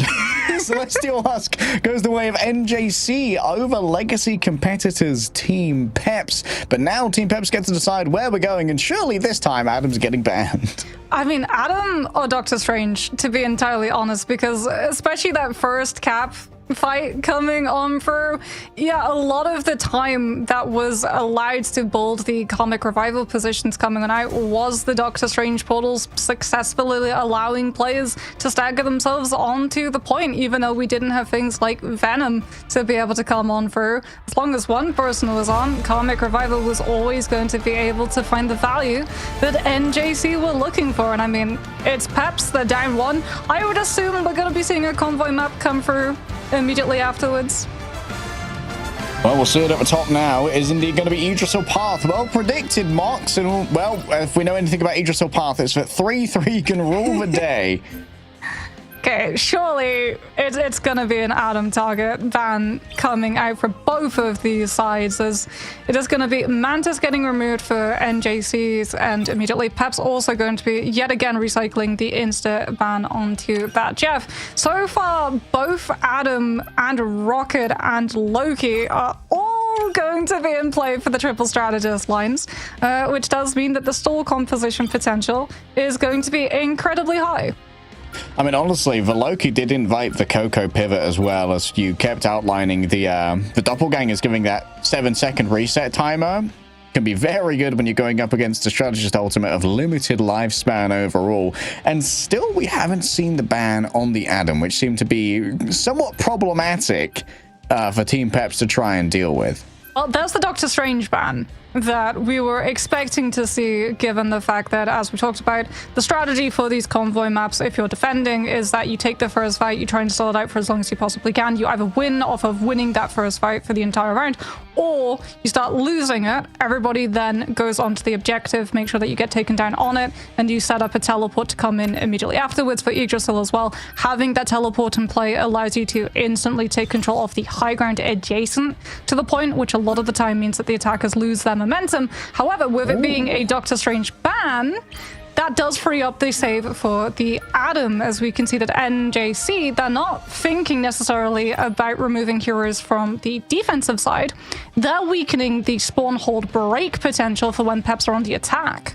Yeah, because we were talking about LinePro earlier about how these drafts go, and LinePro was saying that sometimes these drafts are pivoted very early into that spawn hold, and sometimes they're all about having a better draft after the spawn hold is broken. It definitely seems like the draft here from NJC is very much about making sure the spawn hold is as powerful as possible by getting rid of the storm and making sure that that recontest later is a little bit more difficult from the side of Team Peps as well. Yeah, because Storm with the one-sided damage boost where you can just walk onto the enemy team is incredibly strong at setting up things like a Punisher, and when we normally see the Vanguard setups for the spawn holds, Groot tends to be one of the ones that is most commonly used, and Punisher being able to not only melt through the Groot walls, but also having CC immunity attached to the activation of his ultimate of Final Judgment means that you can walk forward when the defensive team is trying to use Strangling Prison to stave you off. All right, let's get stuck into Idrisil Path. And, well, once again, I'm going to be looking for something like a Punisher, like a Moon Knight, maybe even a Squirrel, or a Thor, Moxie, to try and break that spawn hold. Given that Storm is off the cards, there's a non-zero chance to break the spawn hold. We see something like a Wolverine, and they go for the relocation method rather than the raw damage method that's usually enabled by the aura damage boost of Storm. You're really trying to pigeonhole that pick in. I guess it would be more suited and appropriate if it was a Raven for the position of Asgard that this fight is going to be taking place into, as we can see that NJC, well, they were taking notes on that last Yggdrasil. They've already got that Wolverine out, as well as the Storm for themselves, to have all of that one-sided pressure onto both the Vanguards, but also managing to utilize these Groot walls and block off LOS from the strategists, forcing Peps even further back.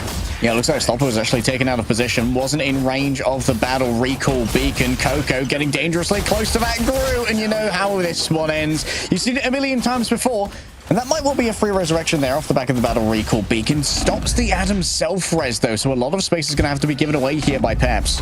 Oh, Exo gets picked as well. That is at least going to be a refresh on the BRB as it refreshes instantaneously when the rocket is taken down. But look at the amount of room that NJC have been able to find themselves. And Team Peps are really banking on being able to keep that spawn hold going a little bit longer. It's a race against time for the attack a lot of the time because you have to win the fight before the Atom is a good way to that Comic Revival, because now you just control the angles that Comic Revival could be positioned. Okay, QC is only halfway so far, and already the Omega Hurricane's coming on out. Coco's going to start carving on through. Everyone shares out the damage, yes, with the Soul Bond, but that just means you're sharing out all of this metal damage. Only a twisted metal salad remains where once Team Pep stood ready to try and contest this point. And well, the first point shenanigans are already over. This is the first time that we're getting to see any part afterwards of first on Aegisthal Path Convoy for the EMEA stage. And a lot of it, again, comes off of the back of NJC's ban drafts where they removed the Doctor Strange that Peps can't portal back into that second fight and start having the Atom poke up to build Karmic Revival before NJC are able to find the team wipe. Now that that spawn hold has been broken, it's off of the free comp and onto the 2-2-2. Look how far they took it! That is a ridiculous ultimate from Coco. Seems like it's going to be punished, though. Forces Exo to use the invisible boundary, and Exo was actually grabbed out of it there with the strangling prison from GG Free Lose. What an absolute showpiece game we've been seeing so far from GG Free Lose. Yeah, Peps just fall off of that high ground directly into the strangling prison.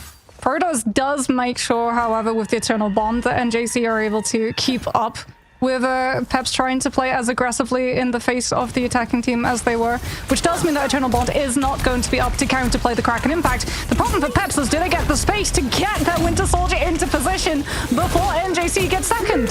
Oh, Timo, well pocketed here. The care is good. The Meteorium up above doesn't manage to grab too much, but maybe some resets to come on through here from Sloppo's ultimate. Spyglass going to be resurrected, and yeah, Sloppo's starting to chain them together. A little bit outside of the culling radius, though. In comes the Ensong Inferno, unable to be taken down in time, but still Team Peps, it's a mad scatter to get onto a point as it's so close to completion. GG Free Lose is claiming so much space, and well, in the end, Rotterdam reigns over them all as Team Peps retake off the back of some excellent duelist play.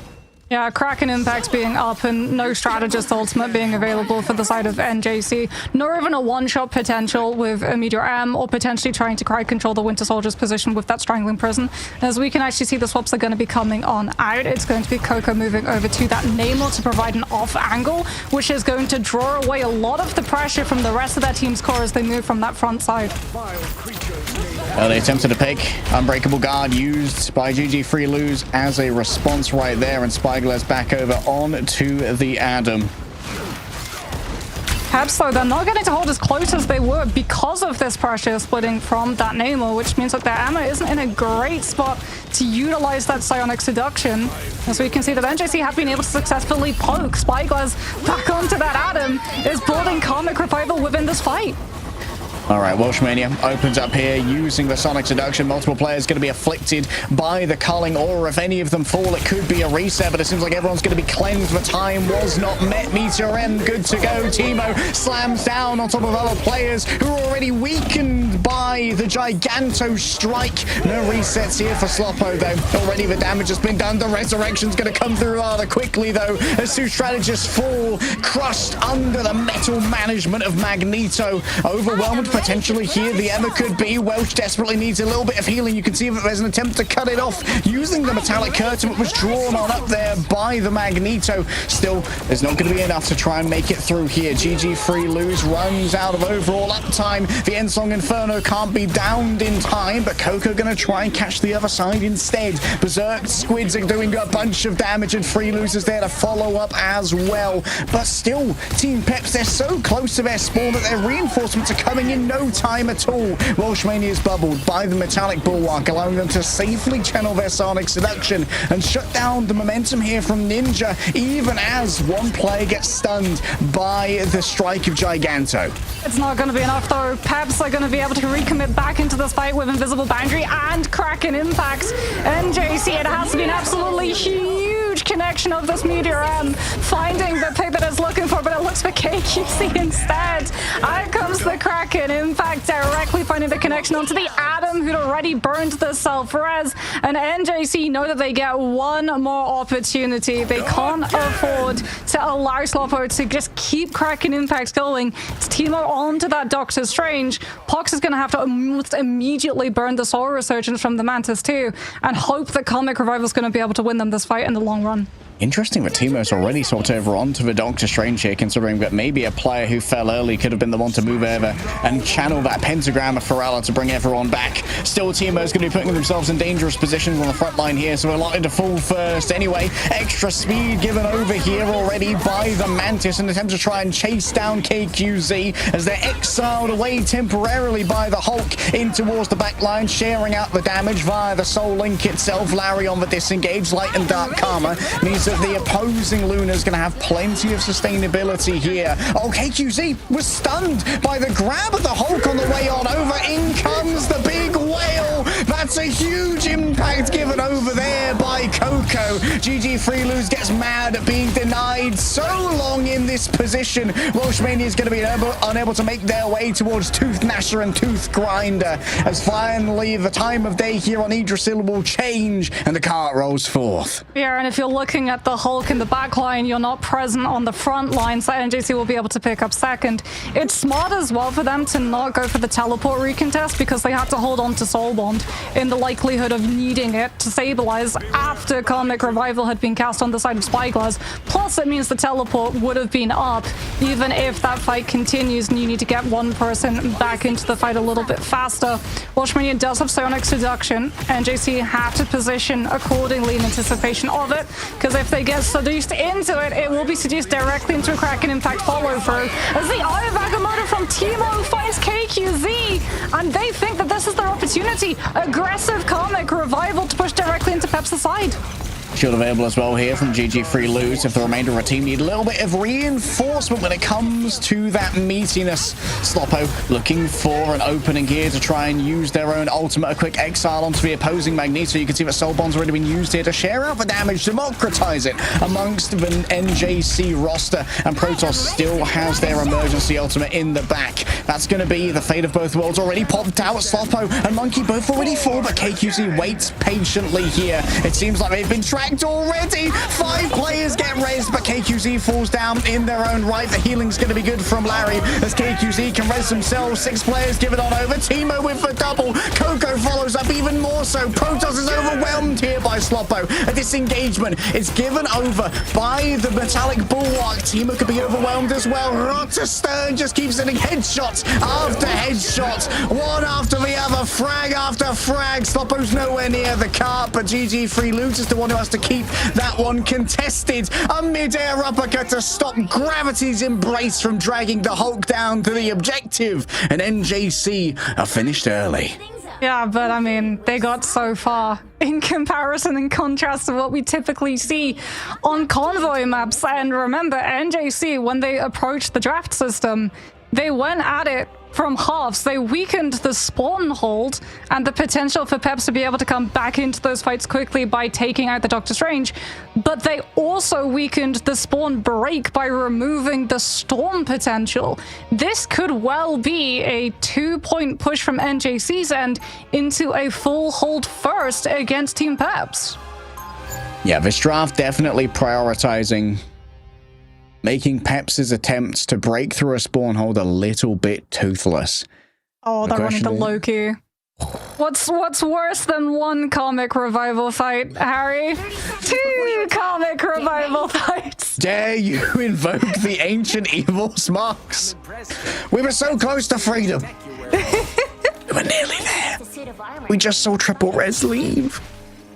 Yeah, well, we did just see Triple Res leave, but if you add a rocket, then mathematically, you can still have Triple Res. Do you enjoy breaking my spirit? I'm a strategist, main Harry. I literally live for these kind of spirits. conversations. There it is, the fastball special coming directly up, and it finds its target onto the Magneto, instantly deposited into the entire team. Yes, I don't find the pick, but look at the amount of resources it's forced. The force physics, the bubble, the Groot walls. They've all been burned. Oh, no battle recall beacon either from a rocket, so it's going to be a while for iMonkey to try and return to the fray. GG Freelu's going to fall as well, so we're likely to see NJC already pivot over to something like a strange TP. However, Teemo's going to be the last one to fall, which means there should be a good amount of free push gained. Yeah, that's a very strategic stagger coming out from Peps to target the Doctor Strange last, so the teleport, like you said, comes through.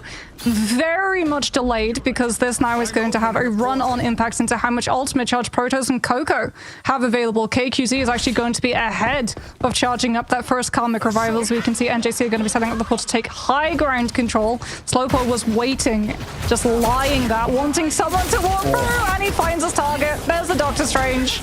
And there's the full bond. Yeah, Metallic Bulwark and Soul Bond both used there to try and save Teemo from a fate unsaid.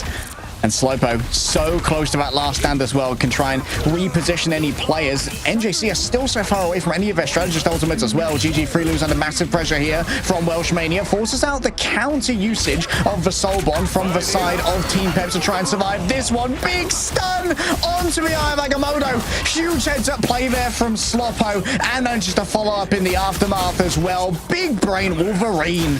Yeah, just a comet hurtling through the night sky. Managing to find the uproot on the Doctor Strange, just getting the CEC knock up, which means that he goes to 50% Eye of Agamotto charge. And that was the portal fight too. Perhaps they're going to have maximum bodies on the convoy as well, so that NJC, even if they swap to something like a Venom or a Spider-Man, wouldn't be able to actually have a contest, and it looks like they forego it entirely in favor of better fortifying their position into this next fight, so they have better control of corner as we head into the poke phase. But crucially, perhaps they've got the longer-lasting sustain. Even if they lose players here, they've got the Karmic Revival. They're not even going to need to use it, because they just burn the invisible boundary and keep everyone up with that. Oh, this is a brutal combination of ultimates. They cannot stand up to the contained damage, and now Protoss is dragging everyone forward, yes, with the Fate of Both Worlds, but there's only 3 players who can benefit from it. iMonkey's still going to try and invest here. They want to shut down Spyglares. No resurrections this time, in the immortal words of Thanos, and Team Peps continue rolling forth. NJC were trying to gut the momentum of the attacking side off of the Strangling Prison. So Peps, instead of disengaging and losing those players having to burn out the res, not have it to mirror Spyglasses, they used the invisible boundary and the additional slow to catch more picks on the side of NJC, which feeds perfectly into inability to escape both the Emma and the Wolverine. Sloppo's got another last stand, which is horrible news for NJC to have to deal with for this group. New last stand about to drop. GG Freelu's makes their engagement happen. Oh, the last stand grabs up 2 players. Is the support going to be there? Is going to have to be a resurrection after the fact, as Karmic Revival should bring back both of the fallen players. But still, the body count keeps piling up. Sloppo wraps around the back. Yet another grab onto the group. A counter grab to try and take Sloppo away from that vulnerable tree. Larry drags everyone forward. That's a big ultimate there. Sloppo is going to be stunned up by the Eye of Agamotto, but the follow-up's nowhere near. His health bar's barely moved. All of the Eternal Bond heal is more than enough to try and deal with this one, as Welshmania gets so on top of things with the Karmic, with the Sonic Seduction. There's nothing they can do to avoid the incoming adamantium claws of Sloppo, and Teemo's just going to stand alone on the cart with no friends, no dreams, no hopes, and no defense. Perhaps get the staggers as well, using the invisible boundary so that NJC can't disengage and play, having the closer respawns to match up to long-term fight potential against the Karmic Revival. We head into third, and already we've seen puny banner forced now from the side of NJC, which means that they lose even more angle control for Coco on this Nemo, who has to find the picks to keep Peps in check. They've got to scout the Wolverine, otherwise Slowpoke is going to be an absolute menace, but at the same time pressure out the Atom so that Karmic Revival isn't there for Peps for free. Yeah, so many things to try and consider here. Peps are in a commanding position early on. Sloppo's just carving through this roster so quickly. 100 rage, by the way, and that's going to make the last stand all the more dangerous to try and deal with. It's been earned, but does it need to be used? Already the damage has been done to many of NJC. No resurrection necessary, but still it's going to be invested here by KQZ. They don't want to let off the gas. All gas, no brakes here for Team Peps. It's pedal to the metal. I mean, NJC, they do have players that can potentially tap on to this point. As to do they have the Horn of Proteus to try and cover the objective and pair off of some value with this Fate of Both Worlds. But Peps, they see the ultimate, they know where it's going to lead to, they try and back up, but the Horn of Proteus is purely positioned on that disengagement, and NJC will be able to hold on. Okay, now this is the dangerous position for Team Peps. In this long respawn, Sloppo's going to get themselves staggered, and NJC have themselves quite the armory to try and defend for 2 minutes. Peps don't have the Karmic Revival Mirror either. And NJC, yes, they don't have a lot of room to be able to give because that objective is so close to the finish line, but they can still keep their Adam a little bit safer away in anticipation of Peps trying to play aggressively. They're going to try and chase down this Magneto. They want to burn out that Bulwark so that the Wolverine can find way more value with the ultimate. GG Freeloos trying to make themselves a difficult target at the moment. Already Metallic Bulwark's been sent over onto Sloppo to keep them safe. There's a little bit of contention happening up on the high ground, I believe, to try and get Coco free of that one. Oh, instantly Sloppo just gets disintegrated. KQZ's gone as well. And oh, the Eternal Bond's been invested by Larry. This could prove ruinous overall. KQZ needs to try and build up towards that Karmic Revival off the back of this fight as Larry finds themselves isolated. The healing's gone away. GG Freeloos going to be able to disengage for triple strategists, just scurry away with their tails between their legs, hoping to bait someone in a little bit too far to get picked up by Sloppo. It's a long-range grab, but the Indestructible Guard will save the Hulk, and that's one less tool for Peps. KQZ also doesn't have access to the regeneration cocoon. He burned it in the fight before, so even if Karmic Revival comes through, if the Atom gets picked in the ultimate, it's gone early in comparison to NJC, whose will continue. Ceramic Seduction's going to be opening things up. However, the Magneto has the curtain to try and shield themselves from it, but they are losing these players one by one. Timo and Coco fall down, instantly resurrected there by the Karmic Revival, popped out by Spyglass, but now Team Peps have the advantage. KQZ still has their own in the back pocket, and the invisible boundary has been drawn up as well here for NJC, so a lot of their resources and sustainability has been exploited. GG Freeloos isolated in the back. The healing is sublime, though, just getting out of there like they were never in it. Sloppo, the first one to be taken on down, instantly cancels the resurrection coming through. That means KQZ needs to drag them both forth once more, and the Meteor M's in the back line here. If Timo's brave enough to try and cancel all of this, dragged forth by the Luna, Larry's take him down. Team Peps are running out of time. They're running out of space. Box to take him down. Yes, in comes the last stand from Sloppo. Can they convert upon it? Spyglass take him down elsewhere. Does have themselves a Cocoon Revival to bring themselves back, and it seems like Team Peps have finally managed to find everything they need to turn this one around.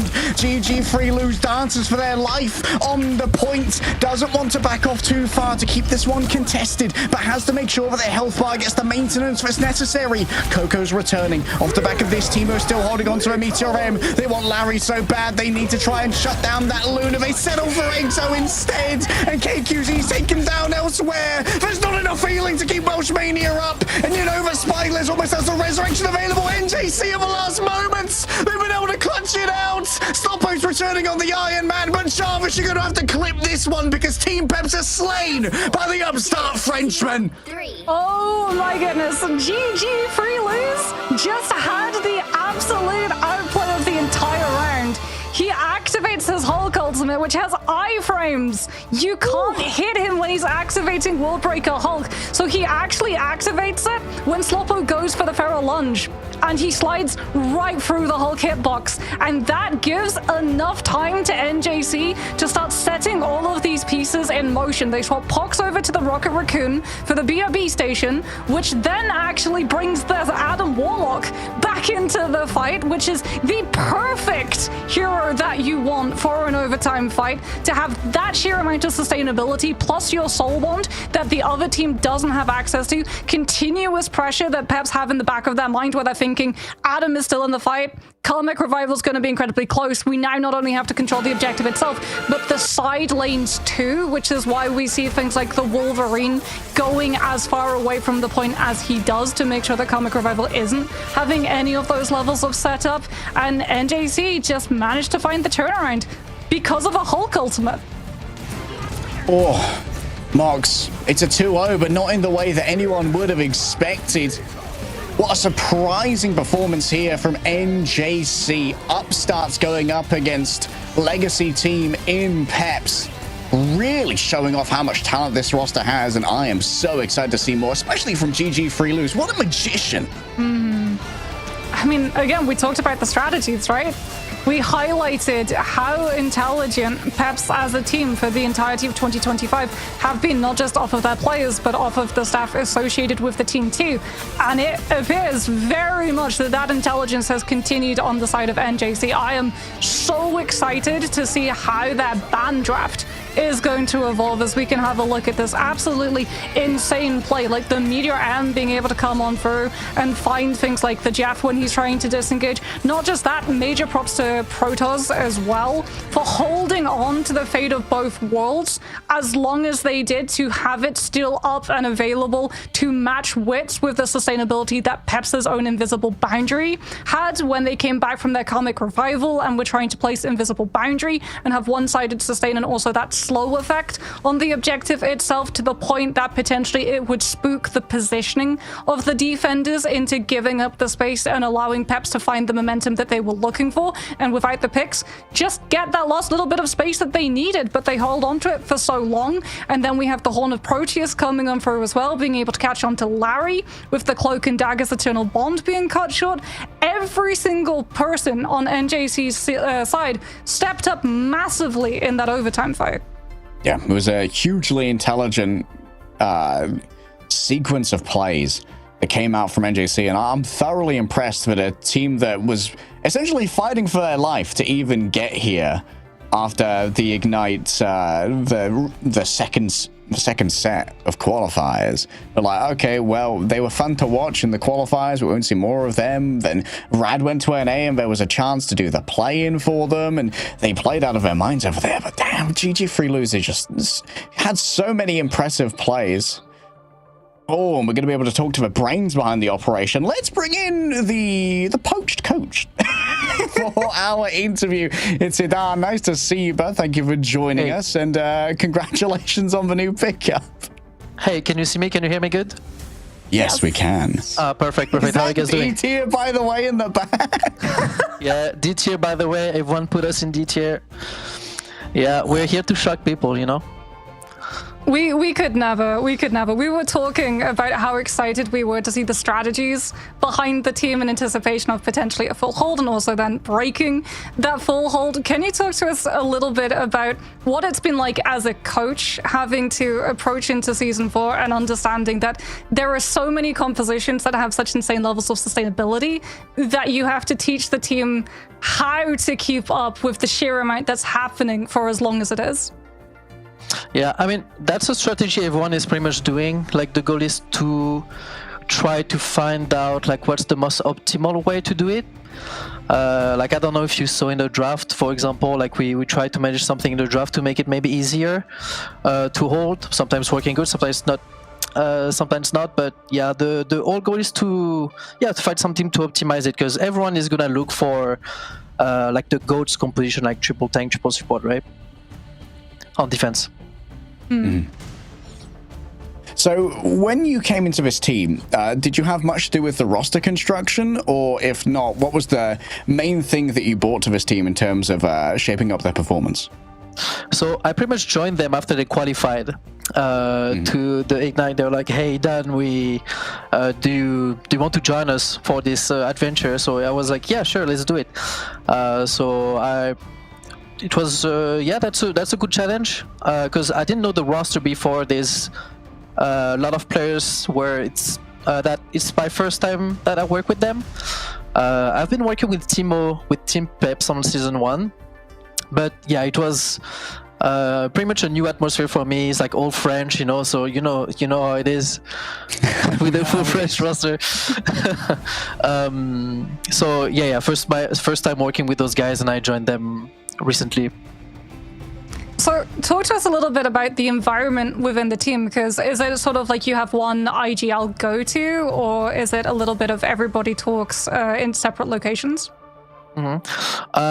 Yeah, you're right on the second part. Like it's about like everyone, like depending on who has to make the play, pretty much. Sometimes like the backline has to take the lead, sometimes like or frontline has to take the lead, sometimes the DPS. Like it pretty much depends on what's going on in the game and what ultimates we have, for example. So we don't have like a clear in-game leader. Like we still have a captain, but not really like in-game leader, I would say. So let's zoom in on this D tier, by the way, Sign. I know that a lot of tier lists came out from some of the players. So is there any team you particularly want to beat for consigning you to D tier? Well, it was definitely Team Peps. I think they definitely underestimated us. I feel like it felt like their strategy was to ban every single GG free lose characters. So they're maybe trying to force us to play something we're not comfortable, but we're prepared for this matchup, and yeah, we're definitely looking to win on this one. That was a really important match. So, speaking to you as a coach, a lot of what we heard in stage 1 was that you could lose every single neutral fight, but win every single ultimate fight and still win the maps. Because of how long these fights are going, do you think that's still actually true, or has the impact of neutral actually now taken more precedence? It depends on what composition you have. For example, I feel like the neutral is really strong with Adam, for example, because he has a really strong ability. Like the Link ability it's amazing to play with. But it feels like on neutral, it's all about finding some good setup to sustain until you have good ultimates to play with, if it makes sense. Mm-hmm. Well, thank you so much for joining us and giving your insight here, Dan. Congratulations on the most important win. Congratulations on C tier, buddy. Yeah, let's go. We got C tier. Maybe next week will be D tier. We'll see. B tier, sorry. We'll see. Yeah, moving on up in the world, that was Hidan, coach of NJC. And what a matchup that was, Mark. So I think maybe this one was going to be our closest. And even though the scoreline might not reflect it, it certainly was close. If it was going to be a 2-0, I don't know if many people would have predicted NJC being the victors of that 2-0. What a performance from this squad.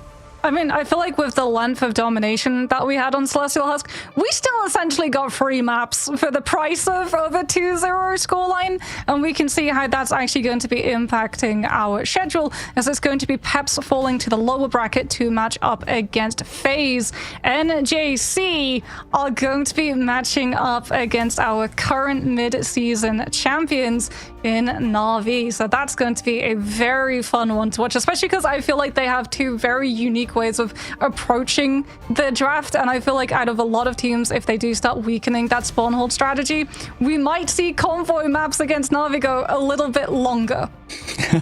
Yeah, but might go quite long. There are no freebies for Peps either. Going up against FaZe is a very difficult matchup. But if you want to take it easy and kick back on the couch and maybe dust off an old console that you still got lying around, check out Marvel Rivals now on PlayStation 4. You can download it for free, and well, if you still got the PS4, you can kick around in Marvel Rivals and see all of the wonderful stuff that the game has to offer on your big screen TV.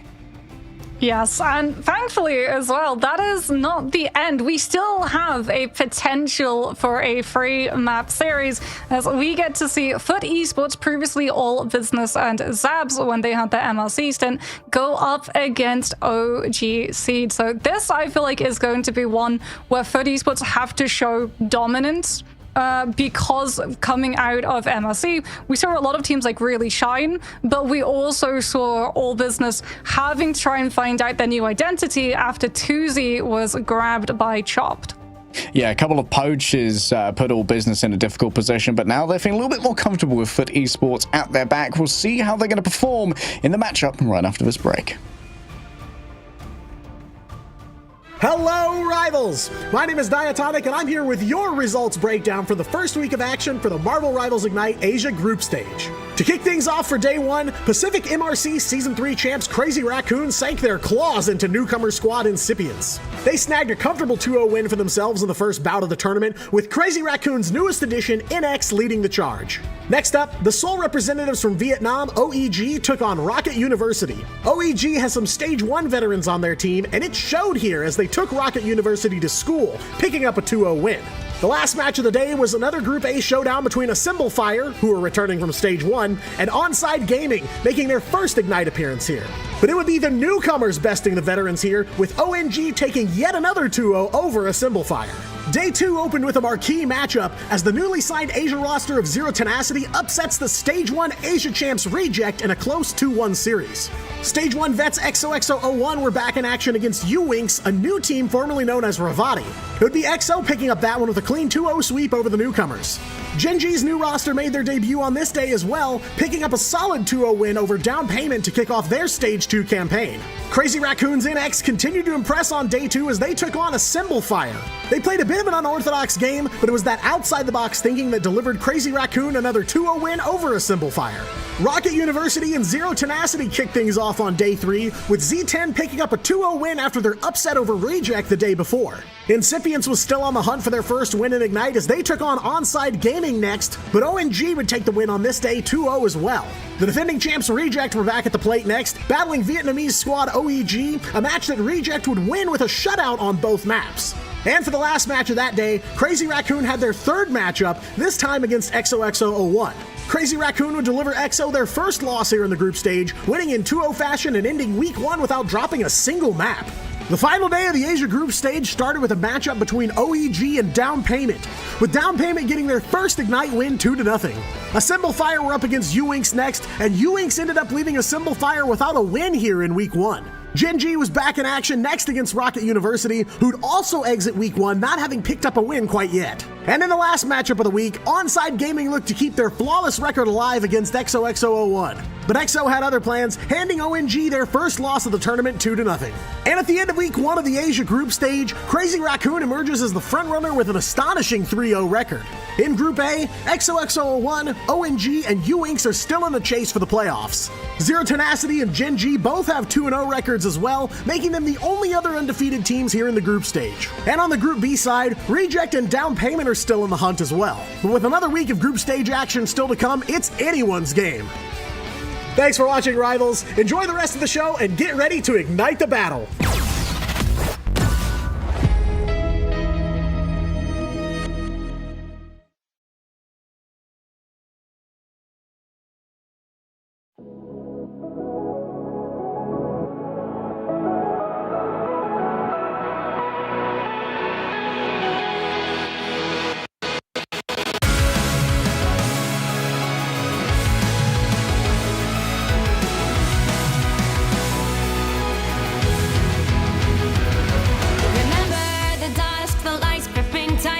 Trapping all those fighting souls, but yet across the world I see you standing in my way. And remember the time, the place we used to fight, like the sun and moon. And I wonder if ever there was a time that we were friends. The night has fallen, shadows looming, and yes, that time has come for me to seek you out. We are set now for our last reunion.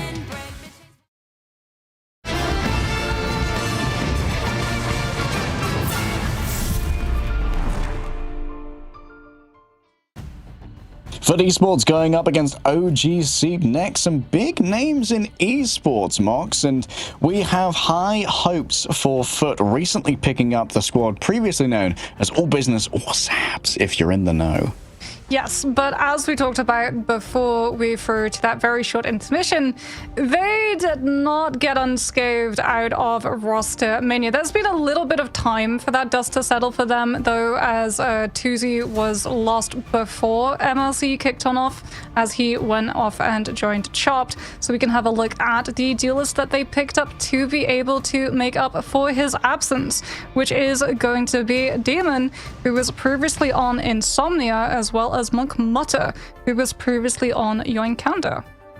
Yeah, big collection of players here. Issidor's one of the lesser known ones here potentially, but a very good Vanguard player. Has got a great cap in their belt as well. Came from Line Pro's old team 0%, which kind of got split up amongst a bunch of rosters, including the two we're seeing today, because both Name and Frost Mountain on OGC come from that roster as well. So we're seeing a lot of remnants of what was once 0% now spread out and potentially in maybe slightly more appropriate homes for their skill sets. Yeah, but I know you love Blackso gameplay as well, as he's always been a standout Vanguard player for that group, as we can have a look at the OG Seed roster coming on through. As they kept some of their components, like you said, when we saw them on their stint of Stage 1, but also picked up some new faces as well. Yeah, Gainer being added to this roster is definitely a big pickup. I think I'm a big Gainer fan. You know me, whenever a roster comes up, I'm like, okay, time to talk about the Vanguard. And Gainer definitely one that has either fame or infamy on EMEA ladder. Your mileage may vary, but Frost Mountain, a big pickup for this squad. Lapsisotilas, definitely one of the harder names to cast, but one that has captured our attention previously. And OG Seed, this is a roster that's always a little bit of a coin flip. OG have been investing heavily in like grassroots talent and trying to find the next big player rather than paying for like the top talent of the day. Yes, I remember as well KQ43 shown there on the Psylocke, but I remember them on the Hawkeye back when we had the Ice Arrow coming on through. They were one of the teams that actually really liked taking advantage of that particular team up that we had all the way back in Stage 1. Knudsen was the other Hawkeye Luna player that we got to see when he was on defense of Yggdrasil Path. So like you said, it's not just sort of a coin flip in terms of value and results that this team has found. They've also been very all over the place in terms of meta, and I think that's going to actually go a very long way, given the fact that, as we heard about from Hidan in their previous interview, teams are still trying to figure out what exactly is the best compositions, be it for spawn holding, for breaking spawn hold, for looking for a 2-2-2, or for being able to play into things like the Atom.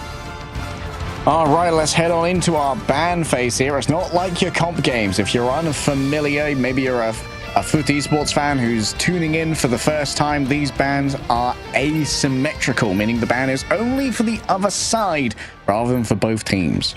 Well, we're going to be headed off to Celestial Husk yet again, which means that Jeff, Venom, and Adam are all incredibly strong compositional choices. Mantis is also going to be removed from the mix almost immediately, as we can see that FUT Esports are going to be prioritizing picking up that Luna, and given the fact that it wasn't a Jeff save, OG Seed are immediately going to be bagging themselves one-sided land shark shenanigans. How do FUT Esports respond to this? Do they start removing things like the Adam and the Venom, which we've seen allow that Jeff really unparalleled control in terms of either playing for a frontline brawl or looking for those dive setups and overwhelming the enemy team?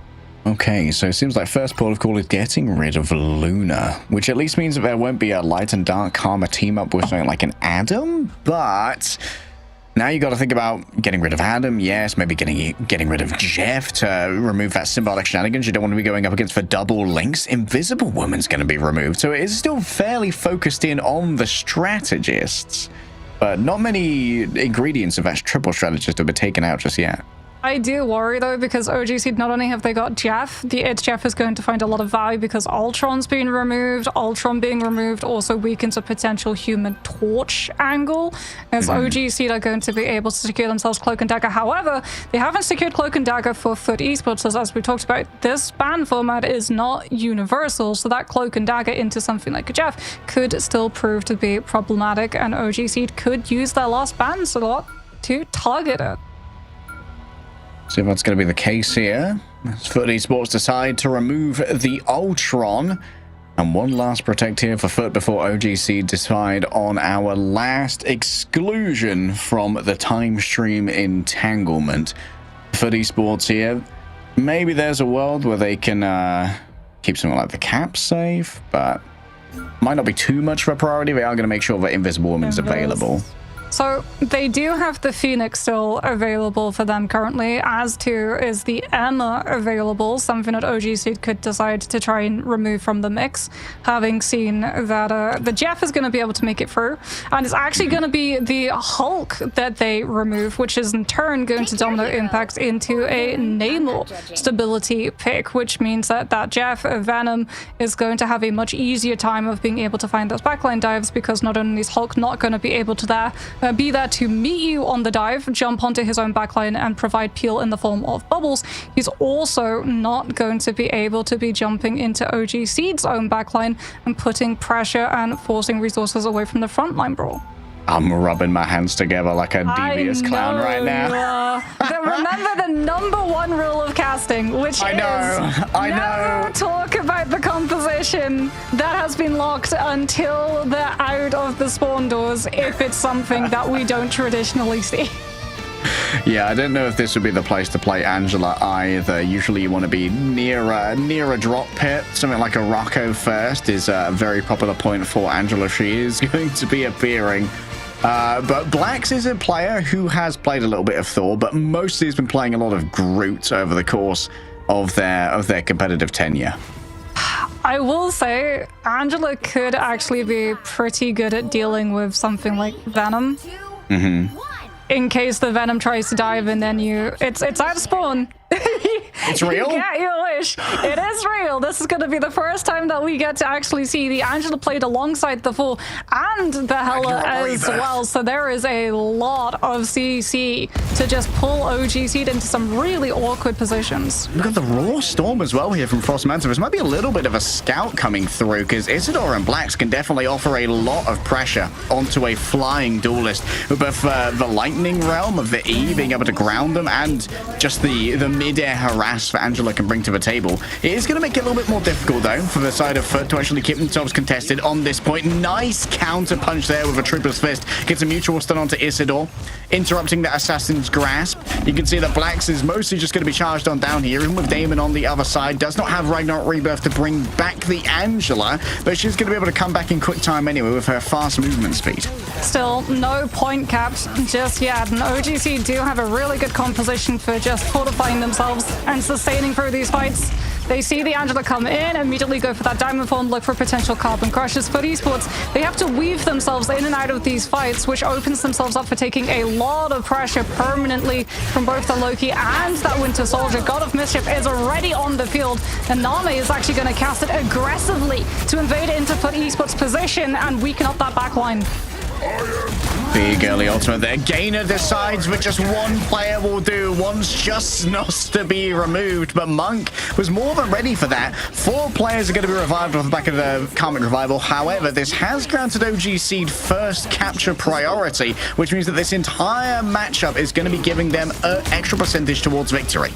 Is that God of Thunder going to be able to find value in being able to take down Lapsus mid-dash of the Eternal Bond? Out comes the Invisible Boundary paired up with it. They're all slowed. They're not going to be able to cleanly escape. However, OG Seed have so much sustainability, and the Eternal Bond is able to come on through after that one-shot potential has been removed from the field, and they can keep this point in play for a little while longer still. Yeah, even with the Eternal Bond unable to try and sustain against this much damage, Frost Mountain not going to be able to escape. This was actually one of the first heroes that Damon had professional experience on back during the MRC Season 0, Doom's War. Who remembers that one? Was playing on a team with my duo partner, Empress, at the time. OG Seed, though, they do have that Kraken impact. And Foot Esports are down all of their actual defensive ultimates. They will have Soul Bond, try and absorb that pressure off of the back of it, but they have to be very, very careful how they play into this next fight. Boxing themselves into one position is going to really feed into the Storm ultimate, and that's already the Soul Bond force, which means that KQ with the Kraken impact is going to find so much more value. Okay, Heaven's ready to fall down, strings in multiple players with those ribbons. KQ just feels it around his waist, tugging and tugging. Gainer isolated. Isidore gets that one done with a spear of Icors from above. Boohoo finds himself isolated. Isidore's going to be keen on the chase down, joined by the Thor. Asgard's might is levied here against OG Seed. And Foot Esports are now going to be able to deal with the dregs. KQ left behind, grabbed by the light and dark Karma, and confirmed into ult charge. They didn't have to burn Karmic Revival either, which is huge for Foot Esports. They've got long pressure from range with this Hela. They can also, with the Soul Drainer, potentially grab KQ out of position. The second that this Winter Soldier utilizes the Kraken Impact, he's going to have a target painted upon his back, especially since Name used the Regeneration Domain. OG Seed are vulnerable. Oh, Damon desperately needs to try and get that Goddess of Death, but it's Black Soul with the God of Thunder. Oh, the extra movement speed for stun and the tick damage proved too much for OG Seed, even while they had the Eternal Bond.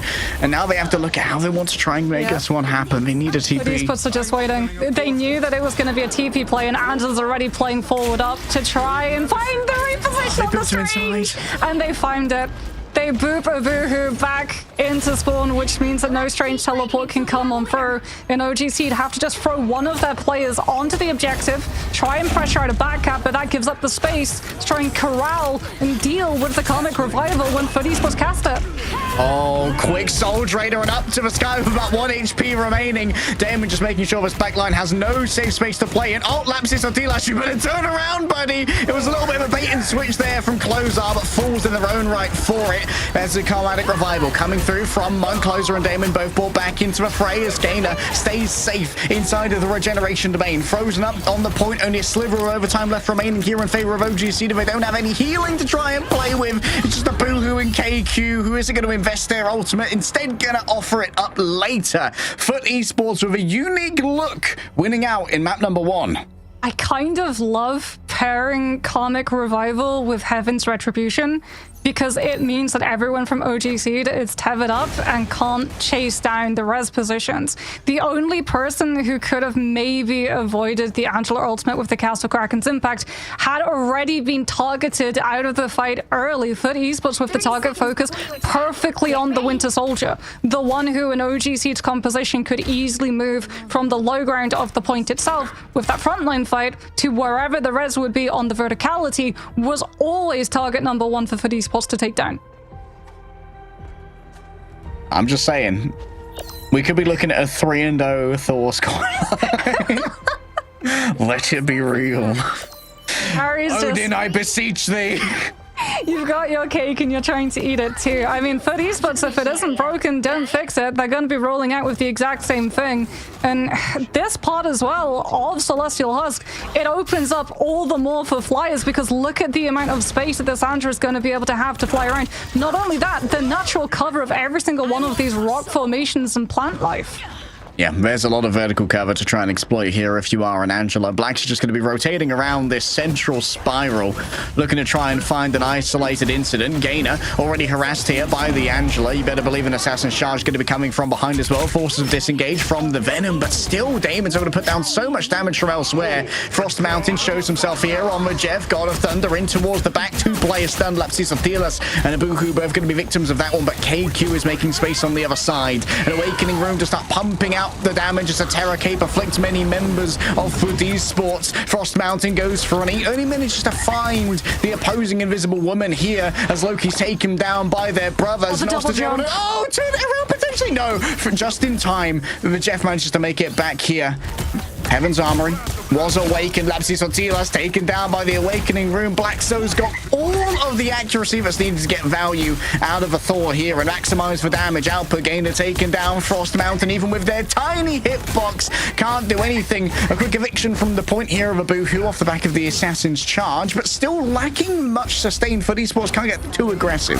KQ is holding on to that Dance of the Butterflies, trying to weaken out some of those health bars, but there's too many players stacked, and they're also fighting into an Adam who's going to have that soul bond up and available. Black has already got another God of Thunder. He's just moving forward, emboldened, entirely isolating out OG Seed's backline off of the back, flanked by Isidore on that Angela. And that's going to be first cap going to the side of Foot Esports, who have so many ultimates available. They can just manage to take the hit on the chin with the Dance of the Butterflies and then set up the second stage of the fight afterwards. Black Soul opts to disengage here. Damon has inadvertently become the frontline attempt to try and shut them down. Oh, that's a big Heaven's Retribution here. Dragging in multiple players, starting to carve on through the regeneration domains. Name's got nowhere to go. Taken down by Damon's Goddess of Death, floating above it all. There's nowhere to go but to suffer the AC 130. Gainer in towards the back, coming close towards the Feast of the Abyss. But you got to worry about Black Soul once more, channeling the God of Thunder. They're coming up thick and fast here as the godly powers of Asgard are arrayed against OG Seed, and there's no Seed of Yggdrasil to be seen. The World Tree is not going to give you any mercy right now. Isidore ready to try and hunt down any of the back line, coming down with the axes of Icors. Foot Esports looking pretty strong.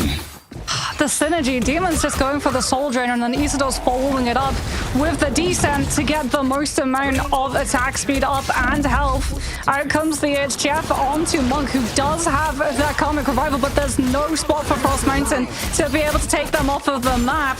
Instead, it's a bait and switch into KQ43. The Psylocke's able to find the follow-up. The Atom gets taken down, and it is going to be a full takedown rather than the self-res, but FUT Esports are still holding on to this point. They're stalling it out. They use the fate of both worlds. Feast of the Abyss and Death of the Butterfly should finally be able to allow OGC the picks to find the flip, but it came at the cost of the entire ultimate bank, and like you said, Born Again echoes in the distance, and FUT Esports are back in full. Yeah, no OG Esports. They spent everything here. Very little remains, and they have got control of a point, but they're going to be contested against, once again, a duo of gods and goddesses. Death and Thunder shall ring out over this point as Gainer awaits the first engage. That's Satilas just a few percentage points away from the Eternal Bond. It'll be incredibly important over the course of the next fight to try and keep this one sustained. Is going to be the primary target. Close are already forced to use their absolute zero. Name under pressure by themselves. Gainer's been forced to burn almost all of their cooldowns, though. They're trying to get the regeneration domain from this Loki, because then that's going to pressure out the Eternal Bond so much earlier. Aegis comes on through from the Emma directly in front of the Goddess of Death. They can burn it out early, so they don't have to worry about that AoE damage coming on through. You do have to worry about the Jeff, and the Luna's not able to reposition in time, but the Jeff is too low. Blackstone on the 4 is able to chase him down. The Assassin's Charge comes on through from Isidore, depositing everyone from OGC out of position, and FUT Esports are barreling towards a point flip.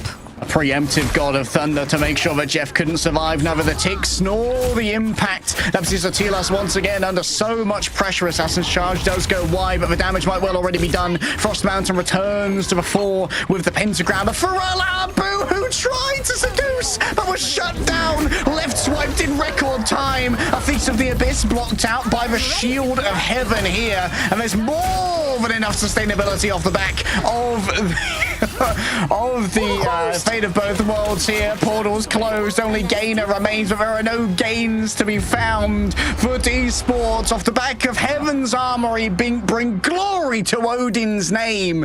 And FUT Esports walk away with a Celestial Husk, and Thor walks away with a 3-0 win rate, baby. You're so happy about that. I am thrilled to my very core. Harry is in his absolute element right now. Not only is he walking away with a free win rate, he's walking with MVP. Luxau is going to be able to pick that one up. And I mean, looking at the statistics, the 4 and the Angela, the front line, the amount of mobility that team had to be able to dodge out of things like the It's Jeff, and then they could also chase down where the Jeff went without really sacrificing all that much presence in the other parts of the map, which is what we saw some of the other compositions that had more of a hybrid style. You had like one high mobility Vanguard, then you had one anchor Vanguard who would be able to hold on to the point. But FUT Esports got the best of both worlds, with both the Angela and the Thor being interchangeable for both. Yeah, one of the things that I saw that was really cool when it came to the synergies here was using the Assassin's Charge with Isidore to drag people up into the air in the LOS of Damon, which allowed for really easy follow-ups of that hit scan as they fell down in the predictable gravity of Clintar. That happened a couple of times to Name as well, so you couldn't use the regeneration domain. That was a really clean moment too, where Isidore actually utilizes the shield stance to body block the psionic seduction so that his Invis woman is able to actually cast the invisible boundary against the Emma's ultimate on the point itself, which means that they don't have to get off of the point and can continue holding on to it. It was really, really smart coming through from them. It also meant that they were able to just play turns of peeling for that backline. So a lot of the time when we saw Soul Bond coming out, it was when FUT Esports wanted it, as opposed to having been burnt out of it prematurely by KQ on that Psylocke wanting to dive in with Gainer on the Venom. Yeah, there's like the permanent peel that could come through from the Angela getting either on top of KQ or Gainer when they were diving on in.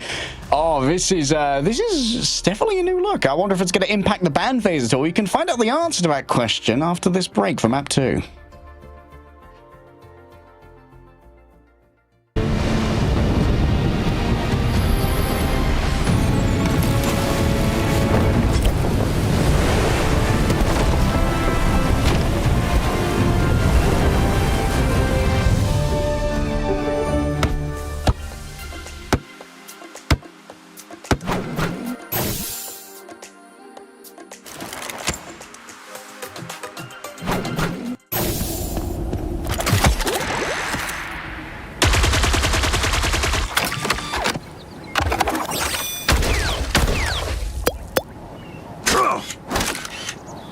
Smoke screen!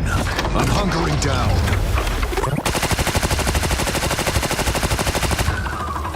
Judge! Jury! Executioner!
Do not trust what your therapist says. Thor meta is real, and for the teams that have seen it, it's certainly proven to hurt them.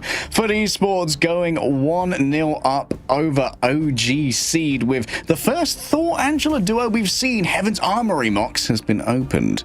Yes, Heaven's Armory is opened, and I feel like one of the weapons that you're definitely going to need to arm yourself with if you want to fight against it is going to be that Invis woman. You know, Lion Pro touched upon it in the interview where he was saying that having Force Physics as well as the Shift, which basically drops a flyer immediately, is going to be incredibly strong to be able to deal with that one. So I feel like if we do see the Angela continue, FUT Esports would definitely continue to target out the Invis in the ban stages. All right. Will OG Seed make any preemptive measures against similar compositions here? Of course, this is Midtown and it's a convoy map. We are expecting to see potentially a 3-3 hold right at the beginning to try and drain as much time bank as possible during that first defensive phase. Potentially, we actually get to see more Angela on the defense too, because you can literally just have her hovered over the attacker's side and then utilize the Assassin's Lunge and displace people into small room where the defenders like just fortifying themselves into on that far right side room with something like either a Groot or indeed a Penny Parker with a rocket for all of that additional armor as well as the mine interaction. All right, OG Seed going for an early protect here of the Emma. I believe it was allowed through until right at the end of the ban phase last time. FUT Esports didn't really make too many observations over towards that one, as they are going to go for their own potential Emma mirror here, which makes sense. I think Isidore might be the one to play that. Well, OG Seed did actually have first point of contact with the Angela with a Carbon Crush grab coming on through from Emma. So I feel like, again, they're just very much trying to make sure if Angela does come through, they've got themselves covered in terms of CC, but they also have a good Vanguard to be able to try and play into something like a Captain America or a Hulk or a Venom, as we've seen spawn holds actually start to evolve evolve, where instead of all of these teams just holding in one small room and then getting broken immediately by Squirrel Girl spam or Moon Knight pressure, you actually just play relay on the objective with one of your vanguards going in, keeping up objective stall, going low, and then getting out, which Emma would put much more pressure into. Why build a bunker when you could build a merry-go-round? Adam's taken off the board here, meaning that Monk will no longer be able to settle in nicely in that backline, nor enjoy quite so much peel, I imagine. OGC looking for their last ban, and they're going up against a one-sided Luna here. We're going to make sure that the Invisible Woman is off the table. Yeah, that felt like a given how that last round of domination did go, as it is going to weaken not just CC immunity, but also having things like the Guardian Shield to be able to set up more aggressive plays for things like a Human Torch, if it's able to make it on out, as we can actually see that OGC will be able to secure themselves the Invis Women that we expected as well, being left up for grabs, so that if it is going to be something like a dive coming on through from Foot Esports, or indeed a repeat of the Angela shenanigans, they've got the force physics to be able to try and stop it. Okay, Adam banned away from both sides. OGC probably going to have the option now to pivot into either a Cloak and Dagger or a Loki as a second strategist. Given that most of the tertiary strategists are going to be off the table, Jeff's still available for both teams, as is the Venom team-up, but we don't see quite as much Jeff on the Midtown, especially with the 3-3, because it requires getting alarmingly close to all of those vanguards. Loki can be a little bit alarming, though, for your backline as a defensive unit if you're playing into an attacking Moon Knight, because those doppelgangers, while also providing resets for Kraken Impact off of Winter Soldier's ultimate, also provide Unk bounces for Moon Knight. Ooh. So we are going to be very likely seeing the build up of Haunt of Khonshu in record time if they decide to play themselves in those fortified positions. Yeah, having one of those doppelgangers out can mean that a player who thinks they're safe in cover can get inadvertently bounced on by a Loki clone. A serenade from a Squirrel plushie will eventually be turned into our Midtown first point hold. You can see already that the teams are arrayed and ready to... Oh, it looks like Magneto's actually going to be holding the high ground here. But it's actually a little bit further back than we see most 3-3 holds executed. Blackstar instantly going to actually be burning that jump pack as well to make sure that he doesn't get fully isolated by the Iron Wall coming on through from Gainer, but the double pull, like you said, means that that Groot is going to be immediately felled. However, he is going to be brought back up by the BRB, but Esports should be able to instantly reposition themselves onto the objectives to solid out. Oh, I love seeing that Mecha Moon Knight. Oh, the sound design on it is actually so good. Not just fanboy for a little bit. Terracade takes down Name there. A little bit of cloak on cloak action. As for Esports, hold strong for the first fight, but it seems like once again, Blacks is just taking so much pressure. He's able to get out of it, though. He got another jump pack cookie from Monk and then got bubbled with the bullet from Demon, but you're not going to be able to save your Groot that time around. Haunt of Khonshu is up for grabs. However, KQ43 gets fully displaced by Isidore on that Emma into a full pick from Snost on the Loki. And OGC are sent right back into respawn, but they do have their own Sonic Seduction to open up that corner fight immediately. And watch out for the Groot and Moon Knight, because they've been waiting to line those two up.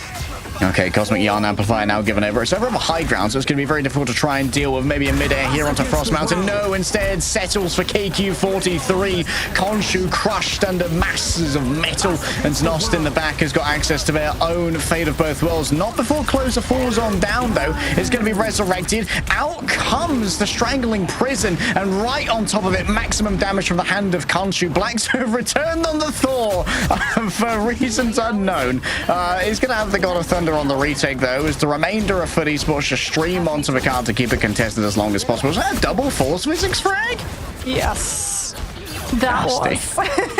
That's one of the benefits of Invis Women when you're playing into all of those players stacked. However, one of the benefits for Foot Esports is that they were able to navigate Doctor Strange through the ban draft, which means instantly we're going to be portaling back onto that objective. They do have the God of Thunder as well to put pressure onto the Invis boundary coming in through from Lapsus in this fight, as immediately out of the portal, OGC to activate the Goddess boost and the Invisible boundary, and the God of Thunder doesn't find the pick that it's looking for. OGC continue sustaining even through the portal recontest. Great play from Lotus. Actually, in classic Guardian Shield there, separates Storm from the impact site of the God of Thunder, making sure that no stun nor damage was delivered on to that vulnerable duelist. Oh, they're going to try and recontest. Blacksa's on the Venom. Giving it a go. Do they manage to find a pick? I mean, at the most, it might be able to bait out the Sonic Seduction coming on through from the Boohoo, but nah. The ammo was really far up in case the Venom wanted to try and get past, and you could just look for a Carbon Crush. Why waste an ultimate when you could waste a cooldown instead? Okay, Isidor's already made a move here onto the Hulk, which presumably means that after Damon falls, they're going to be going over onto the Namor. Closer already opening up there with the Eternal Bond. The walls in the way do mean that the space gained isn't quite as much as they would otherwise like. Terra Kit wards away OG Seed, but in these narrow corridors, you really are facing the danger of a strangling prison combined with the Hand of Khonshu in towards the back. Only one player's within. OG Seed giving away so much here to try and make it work, but Damon with the double. Unbelievable value off the Meteor M. A Boohoo going to try and disengage. Exile, though, surrounded in the aftermath. And now getting through this corridor is going to be difficult without those big ults. Yeah, Blackstar's going to have Feast of the Abyss too. OG Seeds, they've seen that it's Hulk and Venom, and they're over onto the Winter Soldier for the Bionic Hook. Might be able to grab one of these overextended players from foot. However, with Damon on that Magneto, he's got the Bulwark just in case KQ finds that early connection. Tainted Voltage also not going to be able to find the hits that it was looking for. And out goes the Venom. Feast of the Abyss means that you don't have to worry about the Bionic Hook until you try and get out. Now you have to worry about trying to get out. As that CC team, but so many of them were looking at the Venom, Harry, that Monk got a free run of just rampaging into the back line, and Blackstar somehow, against all odds, survived the focus fire as well. Making space happens in many ways, Mox. Sometimes it's all about the attention, and this means Monk now has a Dancer of Butterflies good to go. Dance of the Butterflies, which is immediately going to force Lapsus's hand in terms of that Invis Boundary. You also don't have to worry about your other players getting stuck inside the Invis Boundary with the slow effect, because Monk on the Psylocke is intangible, which means that Invis Boundary is out. However, you do lose your Magneto. I think the Damon wanted to fall down eventually there. Wants to swap over onto that Namor. Does have the Meteor M. Frost Mountain's disengagement is a little bit troubled and harried as Closer with the hit scan from downtown's able to make that one work. So much setup here from the Loki doppelgangers does mean there's massive healing throughput onto these Vanguards. Already popping out. Closer ready to try and shut this one down before it can even begin. A dance of the butterflies, and guess what? No Loki doppelgangers have been afflicted with the culling aura, so the resets are going to be hard to make it by. Isidore able to disengage, and even Znox is given over a bubble here by Damon, who still has that backline approach with the Meteor M available. Multiple players weakened. No final blows found off the back of all of these Vanguard ultimates being leveraged, and inside of the Eternal Bond, OG Seed should finally be able to find their victory and their forward progress. Finally, but that is the crucial part of that sentence. They've lost so much time. They dealt with first so quickly in comparison to what we typically see on Convoy, but FUT Esports stalled out all of that momentum on second. They've got to win another 2 fights. Monk is going to be going aggressively right now on this off angle to try and build up this Dance of the Butterflies and take advantage of OG Seed having to burn potentially Invis Boundary before overtime kicks in.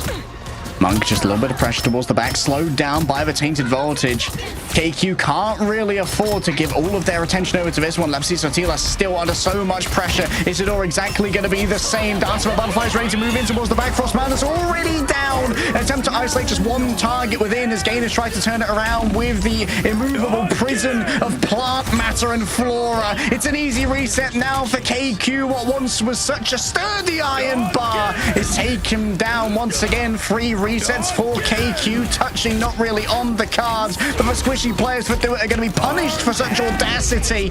Damon tries to turn it around by himself and shuts down KQ. Frost Mountain's already committed via Mega Hurricane, so this is going to be basically wasted as the cart has been given over, but did need it to get back to a point in time. Yeah, Blackstar was setting up the Strange Portal, which is why OG Seed went for that commitment. They wanted to win that fight out immediately, because if they didn't, and Znos was able to come on through with a copy onto either a Fate of Both Worlds or an Eternal Bond.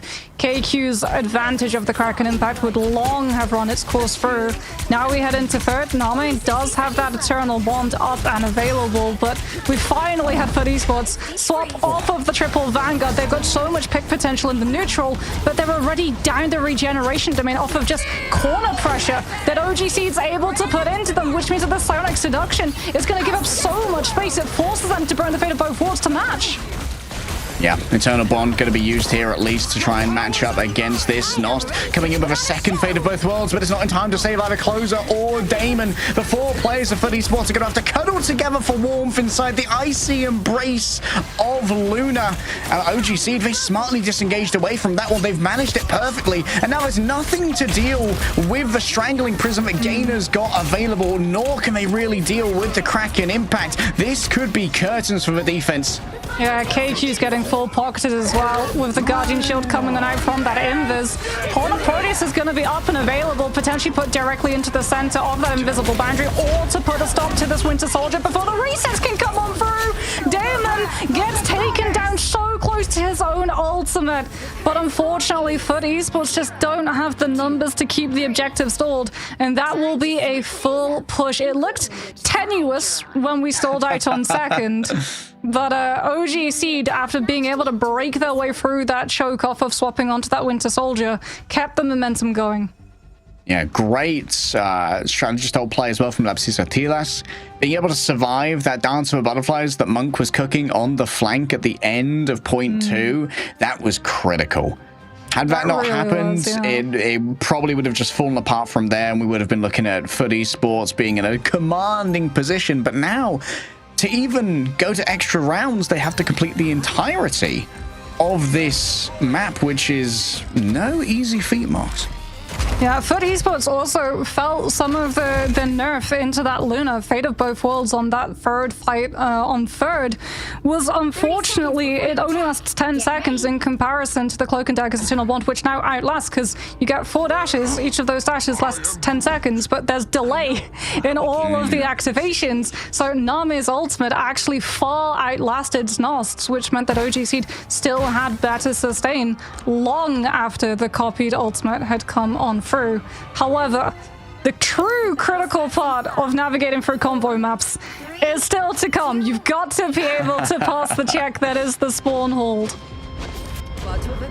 Okay, definitely seems like the closest spawn hold we saw from teams like Envy is out of vogue at the moment. I think that one's been solved, so instead holding down main in the roadway seems to be the tactic du jour at the moment.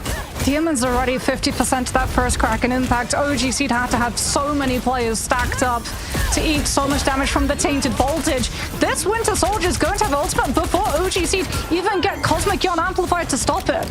This is brutal here. Rotterstern, of course, does have explosive bullets, so against players that are stacked up, you can get even more than your base damage when it comes to the value of the ultimate charge. Cook doesn't get too much. Players already going to be falling low off the back of the hand of Khonshu, but this means that Damon's got themselves an opening to work with. KQ, the ultimate pick there with the Mag Cannon, getting rid of the second phase of FUT's offensive onslaught, means that they're going to have time to stabilize. Yeah, no rocket up for FUT Esports either. They lose the Moon Knight too. Blacksout is going to have that Strangling Prism, but OG Seed have bought themselves the time to build up defensives to deal with the aggressive ultimates that FUT Esports have available. Monk has had enough of these group walls. Over to the Punisher we go, being able to have the potential of melting them. Strangling Prism into Kraken Impact. However, OG Seed with the new improved invisible boundary just have so much sustainability. It needs to be shut down in the back, but I don't think anyone can really get fire onto targets. Not's going to be the next one to fall on down as Abuhu claims them. KQ has been absolutely lights out thus far on the mag. Not really a bit more of a surprising part of their hero pool as Damon once again building up towards that ultimate. Monk carving through all and sundry with adjudication. Gainer taking so much damage, but just as much healing is levied up for the tree. Final Judgment ready to go, and there's going to be plenty to sustain it as the Eternal Bond bond is shared between everybody here. Both Name and Foot are going to be able to get rid of that one, and Monk is overwhelmed by KQ once again, finding these picks when it matters the most. A big impact from the Kraken, but it seems like the healing is going to be more than enough to try and get this one done. The Carling aura is taken away. No resets are on the horizon. Isidore tries to sustain all, but Lapsis Otilas brings up the shields and shuts Foot Esports out. Fuddle just waiting though. They need to wait out Invis Banji and then come through a final judgment. It's going to be up to Monk and KQ43. They either find all of the value of this Punisher ultimate, or the Magneto shuts it down immediately with the Meteoram. It's going to be a duel between the pair. But who's going to come out on top here? KQ, bit of a newer quantity here. Monk very much old and reliable. Monk forced to disengage it. Within the regeneration, the main is feeling rather safe for now. Damon with eyes on the backline. Frost Mountains easily able to get themselves out of there. A good shutdown. It's going to be Monk who wins out against Vanubi here. And now the aim is really leveraged by the Punisher. The final judgment carves through quickly. KQ has returned, courtesy of the Battle Recall Beacon, but is just as quickly sent to the Shadow Realm once again. Behold, my Millennium item is a Millennium gun. Still, Foot Esports, the crucial thing for them, because they have to deal with the strange TP recontest, is that they were able to use Final Judgment without needing to commit a defensive strategist ultimate to babysit it entirely, and now they have Eternal Bond. The CC immunity frame perfect dodges through the Strangling Prison, coming in through from Gainer, and Foot Esports have the sustainability. OG Seed had an opportunity, but it's since been removed, shut down entirely. Holy as dunk. Black Arrow shuts immediately OG Seed's 2 players in one fell swoop. And that was also both of the strategist ultimates now for OG Seed. If they take yet another fight, which of course they're going to have time for, they're going to be doing it with lacking sustainability. It's going to be all off the back of Frost Mountain building up that last 20%. Yeah, I mean, if you try and recontest, you might be able to, like you said, burn out the God of Mischief, but you also risk allowing Foot Esports access to that final judgment. Frost Mountain has to go over to the Jeff to give everyone the speed bubbles. We can hear Znost go for that early copy of God of Mischief to make sure that he gets the perfect target of acquirement. It's the Cloak and Dagger, so that the Eternal Bond can take away all of the space in choke for OG Seed's backline players to keep themselves out of the fray, and that sends up a feeding frenzy for Demon to just fire away at all of these players with the Moon Knight, and that surely is going to be first picked up for Foot.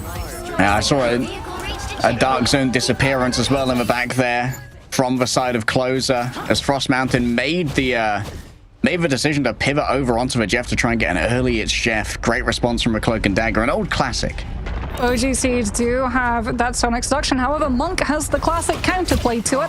Final Judgment, so that no one gets any space off of the opening from that Emma with the CC immunity. KQ43 though has Kraken Impact. Are they going to be able to find the value? Monk's just displacing himself to make sure that he doesn't get tracked down upon. Doesn't even use the Final Judgment, but it comes at the cost of his own life as he got separated from his Cloak and Dagger. Yeah, couldn't stay within the confines of the Eternal Bond. They must have been kicked out of it there by the Emma, who is actually isolated behind enemy lines right now. Who's going to try and cross on over. Blackstone's trying to cut off all of the healing that could come their way. A quick little bit of Lunar Light and Dark Force to keep Damon sustained and invisible as up comes the Meteor M. Going to be thrown elsewhere. I believe it might well have been blocked out there by Blackstone, or possibly shielded by a metallic bulwark. Damon's got such a good angle to try and play from, though. You still got to break through this nasty choke. True, but Isidore got taken down, and Regeneration Domain had already been burned, which means that there's less tools for the Final Judgment to be pocketed. They tried to make a play with the copied Eternal Bond. It has broken through Subway at least, but the closer you get to OG Seed, the higher that ceiling becomes, the more of a threat Kraken Impact finds itself in the second stage of the fight too. And for Esports, they know that they're not going to win out that long brawl. They have to reposition. They've only got one opportunity left. Yeah, great Metallic Curtain as well from Gainer there to block out almost a fully charged Meteor M coming through from Blacks. For Esports, they've got the Sonic Seduction. They don't have the Final Judgment from Monk, though, to be able to burn through the Hurricane from OG Seed's side. the longer as well that FUT Esports wait, the higher the likelihood is that they have to walk directly into both duelist ultimates on the objective itself. Monk going to be relying on the tracking here. Multiple players could be controlled here by Isidore. They're going to have to move into the unknown. There's a turret set up from so far away. And in the corner, there's no stun to be delivered. Well, a dodge from Frost Mountain to make sure the Carbon Crush could not find their internals. There's going to be a shutdown there onto a Boohoo at least. But Frost Mountain's delivering the damage, moving over into the storage area. They're going to be waiting there for a while. KQ starting to get it done. Reset after reset. Znost returning with the pentagram of Ferala. They're not quite in time. FUT Esports find themselves scuppered on second. An OG seed equal up the series. No 2-0 here. We get a free mapper to come on through. Looking at the schedule for today, we were anticipating one free mapper. So that is going to be the case, and Laps is coming on through with that invisible woman, being able to come out with the force physics to make sure that as that portal comes on through, no one else is able to come on out on the side of it and keep overtime in play. OGC doing a very good job. KQ43, a player that we've talked about, you know, being known for that duelist role, swapping over to the Magneto for the spawn and close holds. Really impressed. Not just the mechanicals, but also being able to find the specific target picks that he needed to. Every single time we talked about this is a win condition for FUT approaching into this next fight. Oh, never mind, they're gonna have to wait for the next fight to begin because KQ43 and the Magneto was able to take them down early. Kind of disgusting stat line as well from Nubsisa. Tilas out healing a cloak and dagger is no mean feat on the Invisible Woman, even if you are well set up for it with this much bulk in front of you. What a performance from OGC, and I'm so glad we're starting to see like the dividends paid for OG investing in grassroots talent. Because we didn't really see much reward for OG's attempts at grassroots scouting during the season previous. They kind of crashed out pretty quickly, but for OGC, this has been a great turnaround. What a midtown. Yeah, I mean, it goes to show, right, that some of these teams, whenever they don't get the results that they're looking for, they just immediately cut their losses and try and bring in entirely new rosters. And that does work sometimes, but what it also does is it guts your synergy, it resets you fully. You might have been with your coaches and analysts at a level where you're trying to figure out like really in-depth stuff, but then when you reset your roster entirely, you have to start from scratch all over again. So like you said, it's wonderful to get to see that long-term investment finally paying off. Yeah, very excited to see what's going to happen in our first third map of EMEA here at Marvel Rivals Ignite Stage 2. Stay exactly where you are. We'll be back after this break.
trapping all those fighting souls, but yet across the world I see you standing in my way.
The mythical triple mapper is here, and it's real. And Mox, I'm just saying, win rate with Thor Angela, win rate without Thor Angela might be... I would not be surprised if we go to Araco, to be honest, which seems like one of the most popular Angela maps. We can't. Oh no, they can't go to a convoy. I was going to say, we have been released from the triple Vanguard, triple strategist spawn hole strategies. We might actually get to see a 2-2-2 composition, but then again, Adam Warlock is still immensely strong on convergence maps too. So I feel like we might have been released from the triple Vanguard, the hold strategies. Triple strategist, however, well, that's another beast entirely.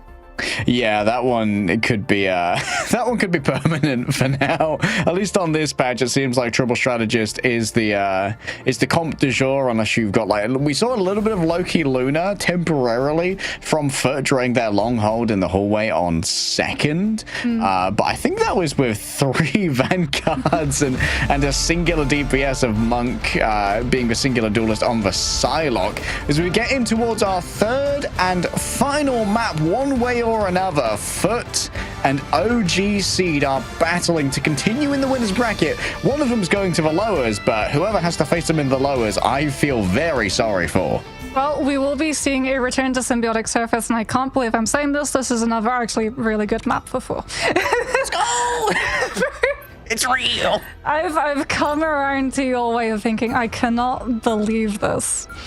But he's definitely got niche positions, as we see. No level of niche to describe Mantis. She is just incredibly strong all across the board. 12% with that damage boost that you can apply to Vanguards, to Duelists, so that if you get one-sided Mantis, you steamroll your opponent in just the duels alone. It really forces a lot of these teams into some very awkward positions to make up for the lack of it, so it's just easier to remove it from the board entirely. Yeah, Mantis is what we might call a pluripotent. Just wherever she goes, she is good. And Ultron is also seeing a lot of love recently. Both Mantis, Ultron, Jeff, and Adam are the crucial ingredients to the triple strategist lineup. So often you see most of those removed. Yeah, it is sort of like the Powerpuff Girls recipe, right? Yeah.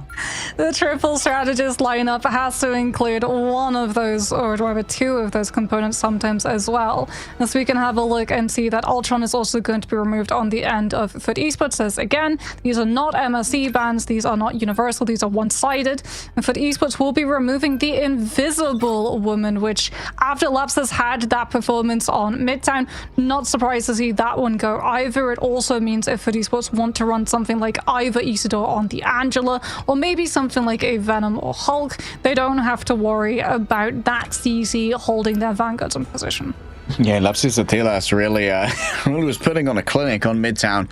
So no surprise that they want to try and target that one out. There is going to be yet another Protect coming on through for the Emma Frost. Of course, that we did see a lot of interactions where the Emma Frost was good at catching Isidore out, but now with the longer cooldown on Diamond form in Season 4, you could definitely bait that one out and then have a fairly safe engage for a considerable length of time afterwards. Yeah, but Emma is also incredibly strong into other Vanguards if we see something like a Groot come on through, so that you can just permanently have charge uptime off of being able to shred the walls down, plus Psionic Seduction if you're trying to play into a retake situation. Having that ultimate a lot of the time is one of the go-tos that these teams use to re-engage, purely because, one, it means that the enemy team either has to immediately react with an ultimate of their own, or they back up and give you space, which means that your duelists then get much more room to be able to breathe. Yeah, we might not see as much Jeff here, given that Symbiotic Surface only has a couple of environmental frag zones, and most of them are on the first point, and they are not easy to access. So there could be a world where we find the promised land of 222. True, and Strange Teleport as well, recontesting onto Symbiotic Surface is actually much harder to be able to pull off on the side of the defense, because the walk out from spawn to where you can utilize that portal is actually much longer in comparison to maps like Hall of Djalia, where for the defenders, it's literally outside of your spawn. and you can immediately go into portal setup. Plus, if you mistime your portal recontest on Symbiotic Surface, the defenders then automatically give up any position of high ground control into second, which gives the attacking team so much momentum to platform off of. Yeah, having to try and siege into those surrounding high grounds can be absolutely ruinous, either for both an attacking side or a defending side if so much is given away. Early breaking here of the walls is a classic setup. Oh, they're not going to actually stay on the high ground, which is a little bit interesting. Usually we see that one at least stayed until they're sure if a pentagram of Feral is being used or not. I do like the fact that KQ43 is still going to be on this Winter Soldier. It's been putting a lot of pressure onto FUT Esports in terms of those Vanguard rotations, as we can already see. Usador not on the Angela, it is going to be that Venom, so still looking for those flanks, which the Bucky will be able to protect against. The new cap Psy, Venom Psy. Oh, Gainer super isolated here, but look at that. A double spinning kick from the Emma Frost, just tearing through this Vanguard line. Both Black So and Isidore left low and so far away from their strategist. They were cut off, I believe, probably by some group walls. Yeah, OGC to have a brilliant reaction compositions when FUT Esports get aggressive with this dive, because whenever the Venom dives in, it's the green light for vulnerability from Name with the blind, into hook for KQ43, into Goddess boost from Frost Mountain, and then Gainer can just wall off the Vanguard LOS for the backline. Yeah, that collective damage boost also gives up so much extra ult charge to the side of OGC as well. They're generally going to be able to outpace if the performances are similar. Monk forced to just break down some of these walls, looking in towards the back. But who is going to siege on it and might find themselves in a 2 versus 1. Can't overextend into that one. But Isidor's in a position where they might not be quite as comfortable. Brawling out against Gainer. Out comes the Strangling Prison, but Gainer's just going to be punished for such an aggressive play. Close already taken on down. Tilas for OGC draws them on fourth with the fate of both worlds. So much sustainability. They feel no fear, just penetrating into the invisible boundary that was raised up by Znost. Yeah, and OGC, they're just going to continue pushing, which means that they get a late pick onto the Magneto. And that's going to be hurting for FUT Esports, because you're relying on Meteor M to try and keep KQ43 in check and potentially also one-shot Frost Mountain in the Storm ultimate form. As FUT Esports do have a lot of these ultimates to play with into this next fight, but for them, they have to have angle control to be able to get the Venom and Psylocke into position, which allows OGC to automatically burrow themselves into a small enclosed room, which is going to be incredibly hard for FUT Esports to dive into. Isidor's already had to use so much, almost doesn't have a frenzied arrival. Might well soften them up for Monk to try and roll on in thereafter with the dance of the butterflies. Oh, they're chomped through by the feast of the abyss. It's rare that you cut your food after you've put it in your mouth, but in this case it works on out. They're eating wrong, but they're eating good. Yeah, they ordered sashimi, it appears, and unfortunately, they also ordered an eternal bond, because Name was caught out mid-dash. You still take damage as you're dashing as a cloak and dagger, and unfortunately ate directly one of those Dance of the Butterfly slashes before the bodies were there to absorb them. However, OGC did not go for the teleport recontest, so they've already entrenched themselves upon the high ground. KQ43 has all of the space to deal with the incoming dive. As FUT Esports, Monk and Isidore were disconnected when they went for those hits, and allowed KQ43 to find the pick immediately. Yeah, Snots was a little bit too far forward there. Was looking for a force physics to try and exploit Gainer's position. While they did drag Gainer down, they were counter-struck by the Rotterstern headshot. Yeah, I mean, that's something that you have to worry about if you are Znost. Can you get into those forward enough positions to use the force physics and try and pull some of these players out of position? They've finally been able to find the dive that they were looking for. Name's backline just immediately disrupted fully. Frost Mountain also went down before the Storm could utilize those ultimates. And FUT Esports, it didn't cost them a lot in terms of the ultimate economy either. It was just well-placed coordination on specific targets all at the correct moment. Yeah, but on the other side, it was super costly. Gainer and KQ used both the Strangling Prison and the Kraken Impact the second that they lost 2 to Isidore. What value from the Venom? That is absolutely huge, and OGC now are going to have to burn an ultimate just to survive this next recontest. Out comes the fate of both worlds to live the end song Inferno, but Demon, after the ultimate, gets grabbed up, held into position long enough for OGC to be able to find the pick off of the back of it. Feast of the Abyss, the Eastdoor can try and survive for a sliver longer, but gets felled by the Tainted Voltage coming on through from KQ43, and that's going to be FUT Esports then packing. Well, that was a very messy fight coming through right there from FUT Esports, putting themselves in some tiny rooms where they didn't really have much opportunity to defend themselves. Dance of the Butterflies is going to be up for Monk, but you can see that OG Seed is stacking their players up so that Name with that Eternal Bond is going to have bodies to absorb it long enough for the dashes to come on through and the healing to be able to stick. But you have to worry, if Eternal Bond is used in reaction to Psylocke, that's the go sign for Blacksout to look for the one-shot Meteor M. Okay, Omega Hurricane wrapping around the back to begin with. Here's Nost, raises up the Eternal Bond. Frost Mountain stays within it, feeling brave for now. Dunked upon by Blacks, getting two, both for Duelists. Slain by the hand of Magneto. The Master of Magnetism takes two away, but still Abuhu believes that it's winnable. Uses the Sonic Seduction here, but I don't think it's grabbed anything off the back of it. So it's just a massive disengage here from OGC, having to give away so much space, waiting for their doors to rejoin. The Monk has to be careful when it comes to these disengagements. It's getting very aggressive here, but it's been backed up by Damon. Did they just manage to dodge Gainer's ultimate using the Phoenix Force? That's ridiculous! Damon just hangs out above them, T-posing to assert dominance before Name takes them out in their own right. OGC have now used all of their sustainability tools, so surviving Issidor's onslaught is going to be all the more dangerous. Extra health given over, but still carved through by KQ. And the Kraken Impact's good to go if only he's brave enough to use it. With Foot Esports giving up all of his space, maybe it's not going to be necessary. Yeah, they can't commit in this Psylocke Dance of the Butterflies until Isidore is there with that Venom's additional damage to find the slam. There's a very slim opportunity. They have to go now. Monk tries to find the pick. Name's able to burn off Eternal Bond in the meantime, however, and Dance of the Butterflies finds nothing except a 2-forward position. Monk gets felled by the Winter Soldier. Damon just freely slicing away with the Adamantium Claws. Labs is so far away for the moment. Can they get back inside the Eternal Bond? Just about skates in, but Isidor's there with the follow-up. For Esports are out of time, out of second chances, and here comes the Portal recontest. This time from Monk. Gain is also going to be on deck to make sure that everyone's going to be present for this last and final fight. At the moment, it seems like there's been some interception of portaling for the moment, and for Esports, we need to stay on the point. The Omega Hurricane's going to make that a very dangerous prospect, looking over towards Valuna, waiting for the Ice Arts to finish, so there's no self-sustainability to be found. Instead, opts into Znost as the primary target, so it means that they're lacking the overall damage. Closer now stands alone. The Goddess boost will burn them. It's coming through. The Wolverine can't find anything. Frost Mountain rolls on fourth, and damage boost is stacked upon damage boost as OG Seed finally see the tree that they planted begin to grow. Foot Esports is scuppered at the end of second. It was all about the disengage off of the high ground.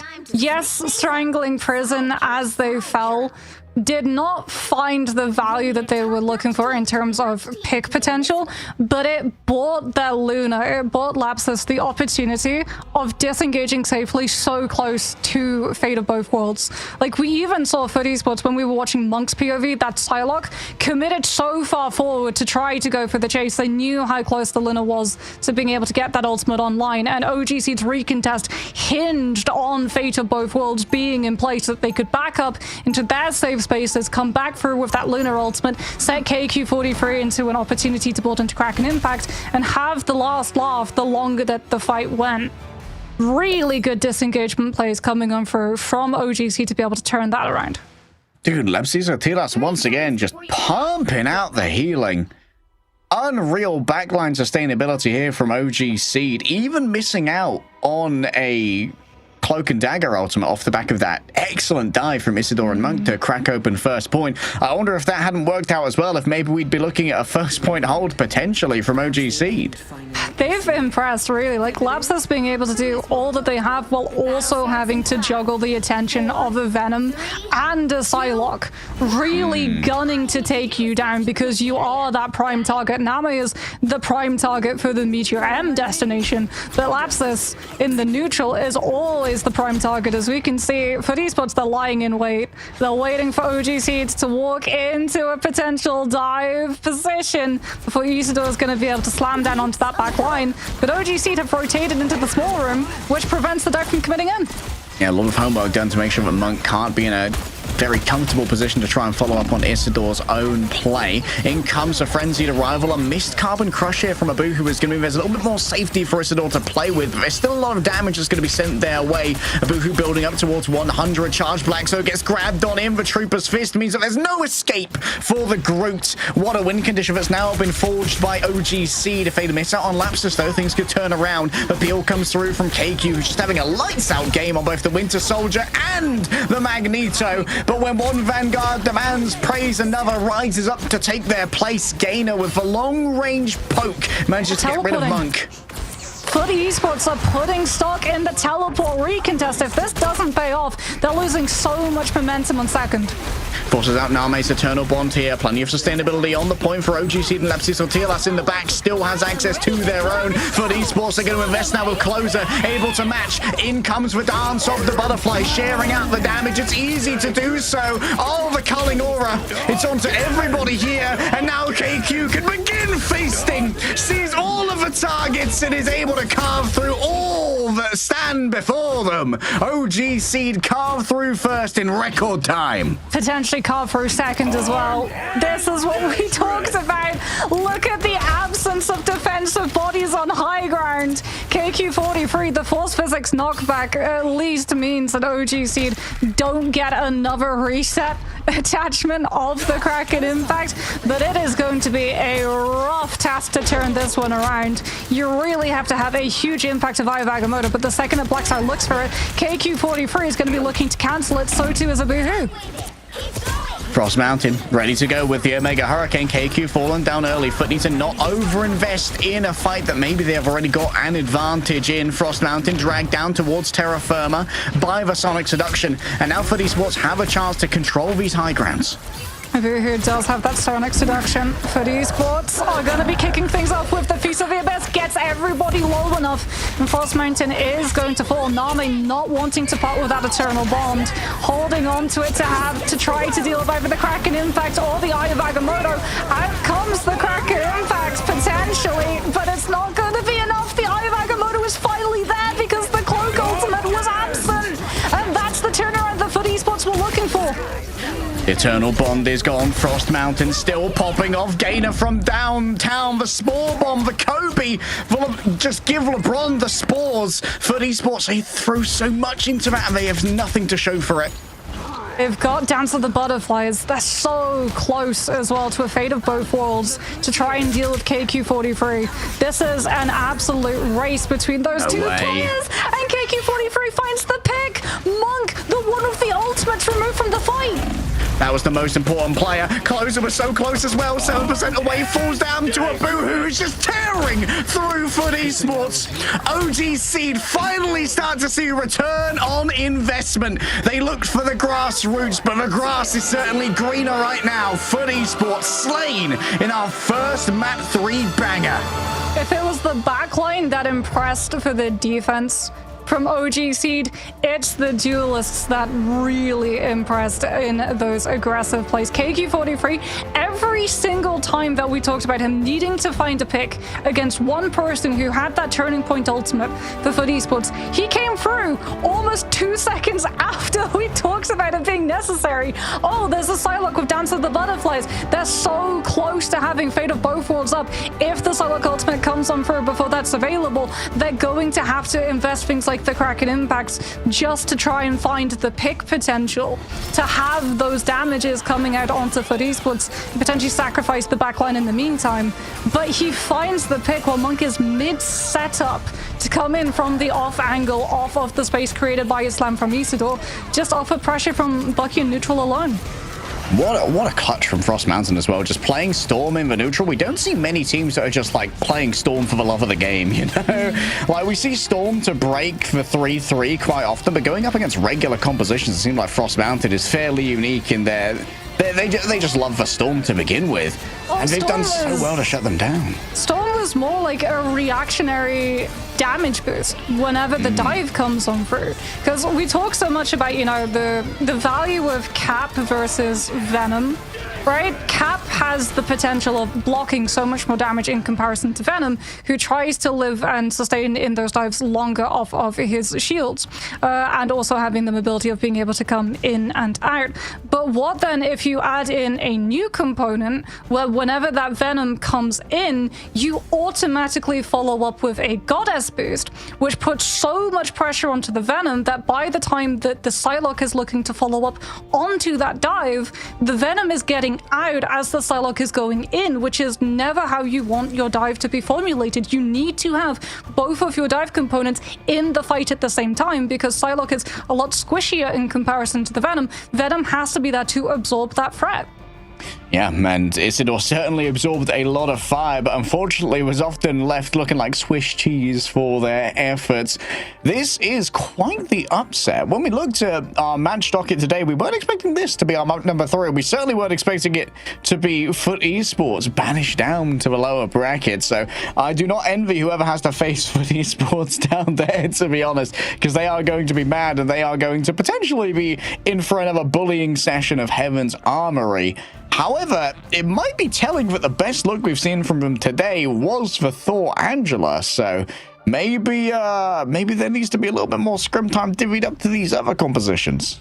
I feel like if you're going to try and run dive components, there's certain things that you just have to have removed from play, and I think it was very heads up that we did see the Emma save for all of the reasons that we talked about, right? It was strong into the group, always constantly on near full charge, but it was also immensely strong in being able to deal with the dive components, and then also you introduce things like the Winter Soldier with the Bionic Hook, and you don't want to burn bans on things like Storm or Winter Soldier in this current meta, because if you go after those and bans, well, things like the Adam, the Jeff, the Venom, all of those start to slip on through too.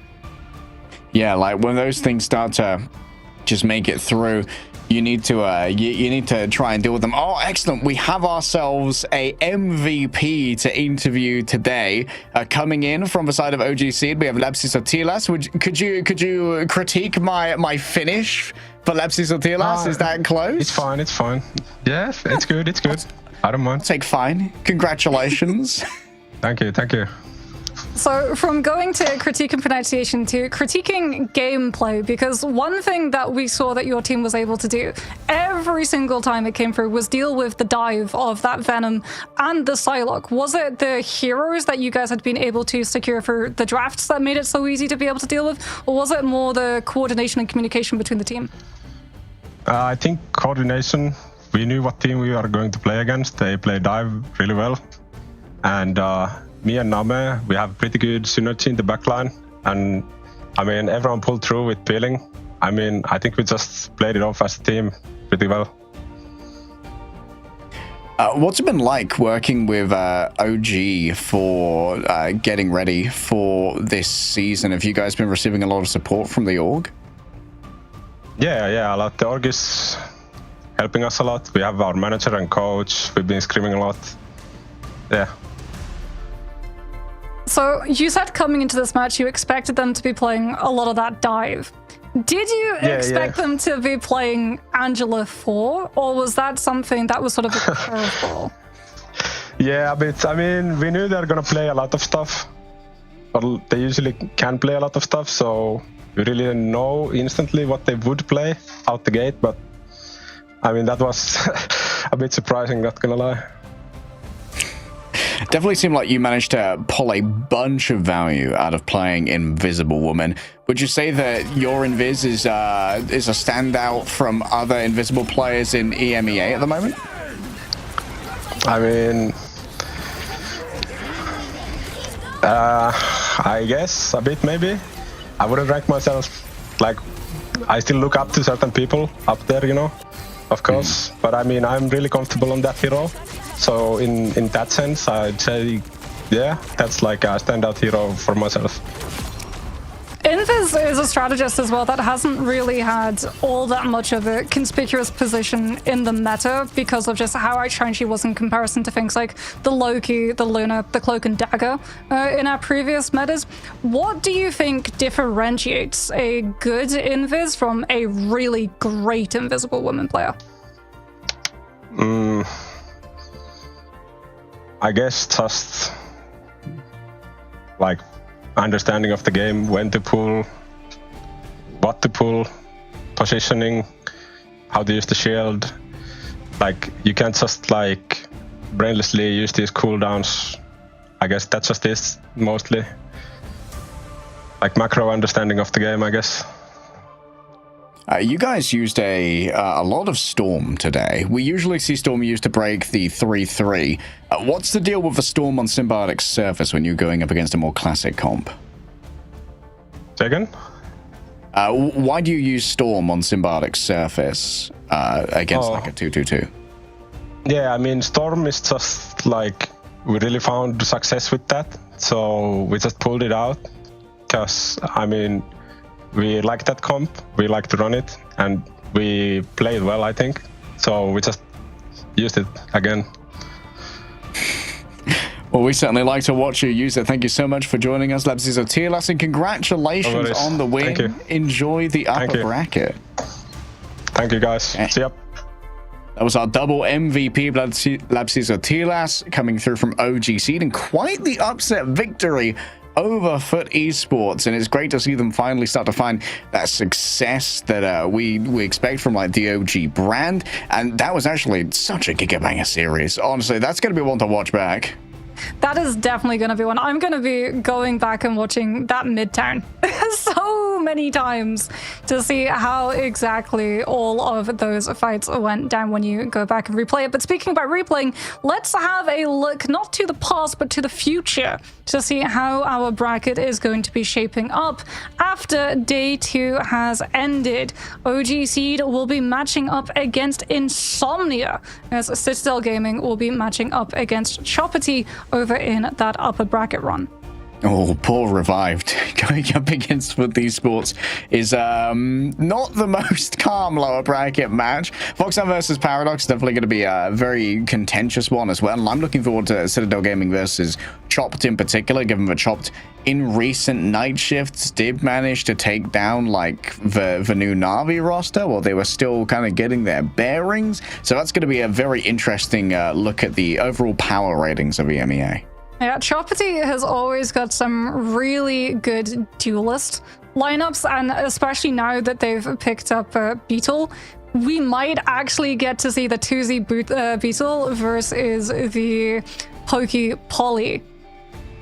Which I really hope that we get full Captain America or probably Venom in this day and age going on through, as 2Z has shown that he still likes playing things like the Human Torch and the Psylocke.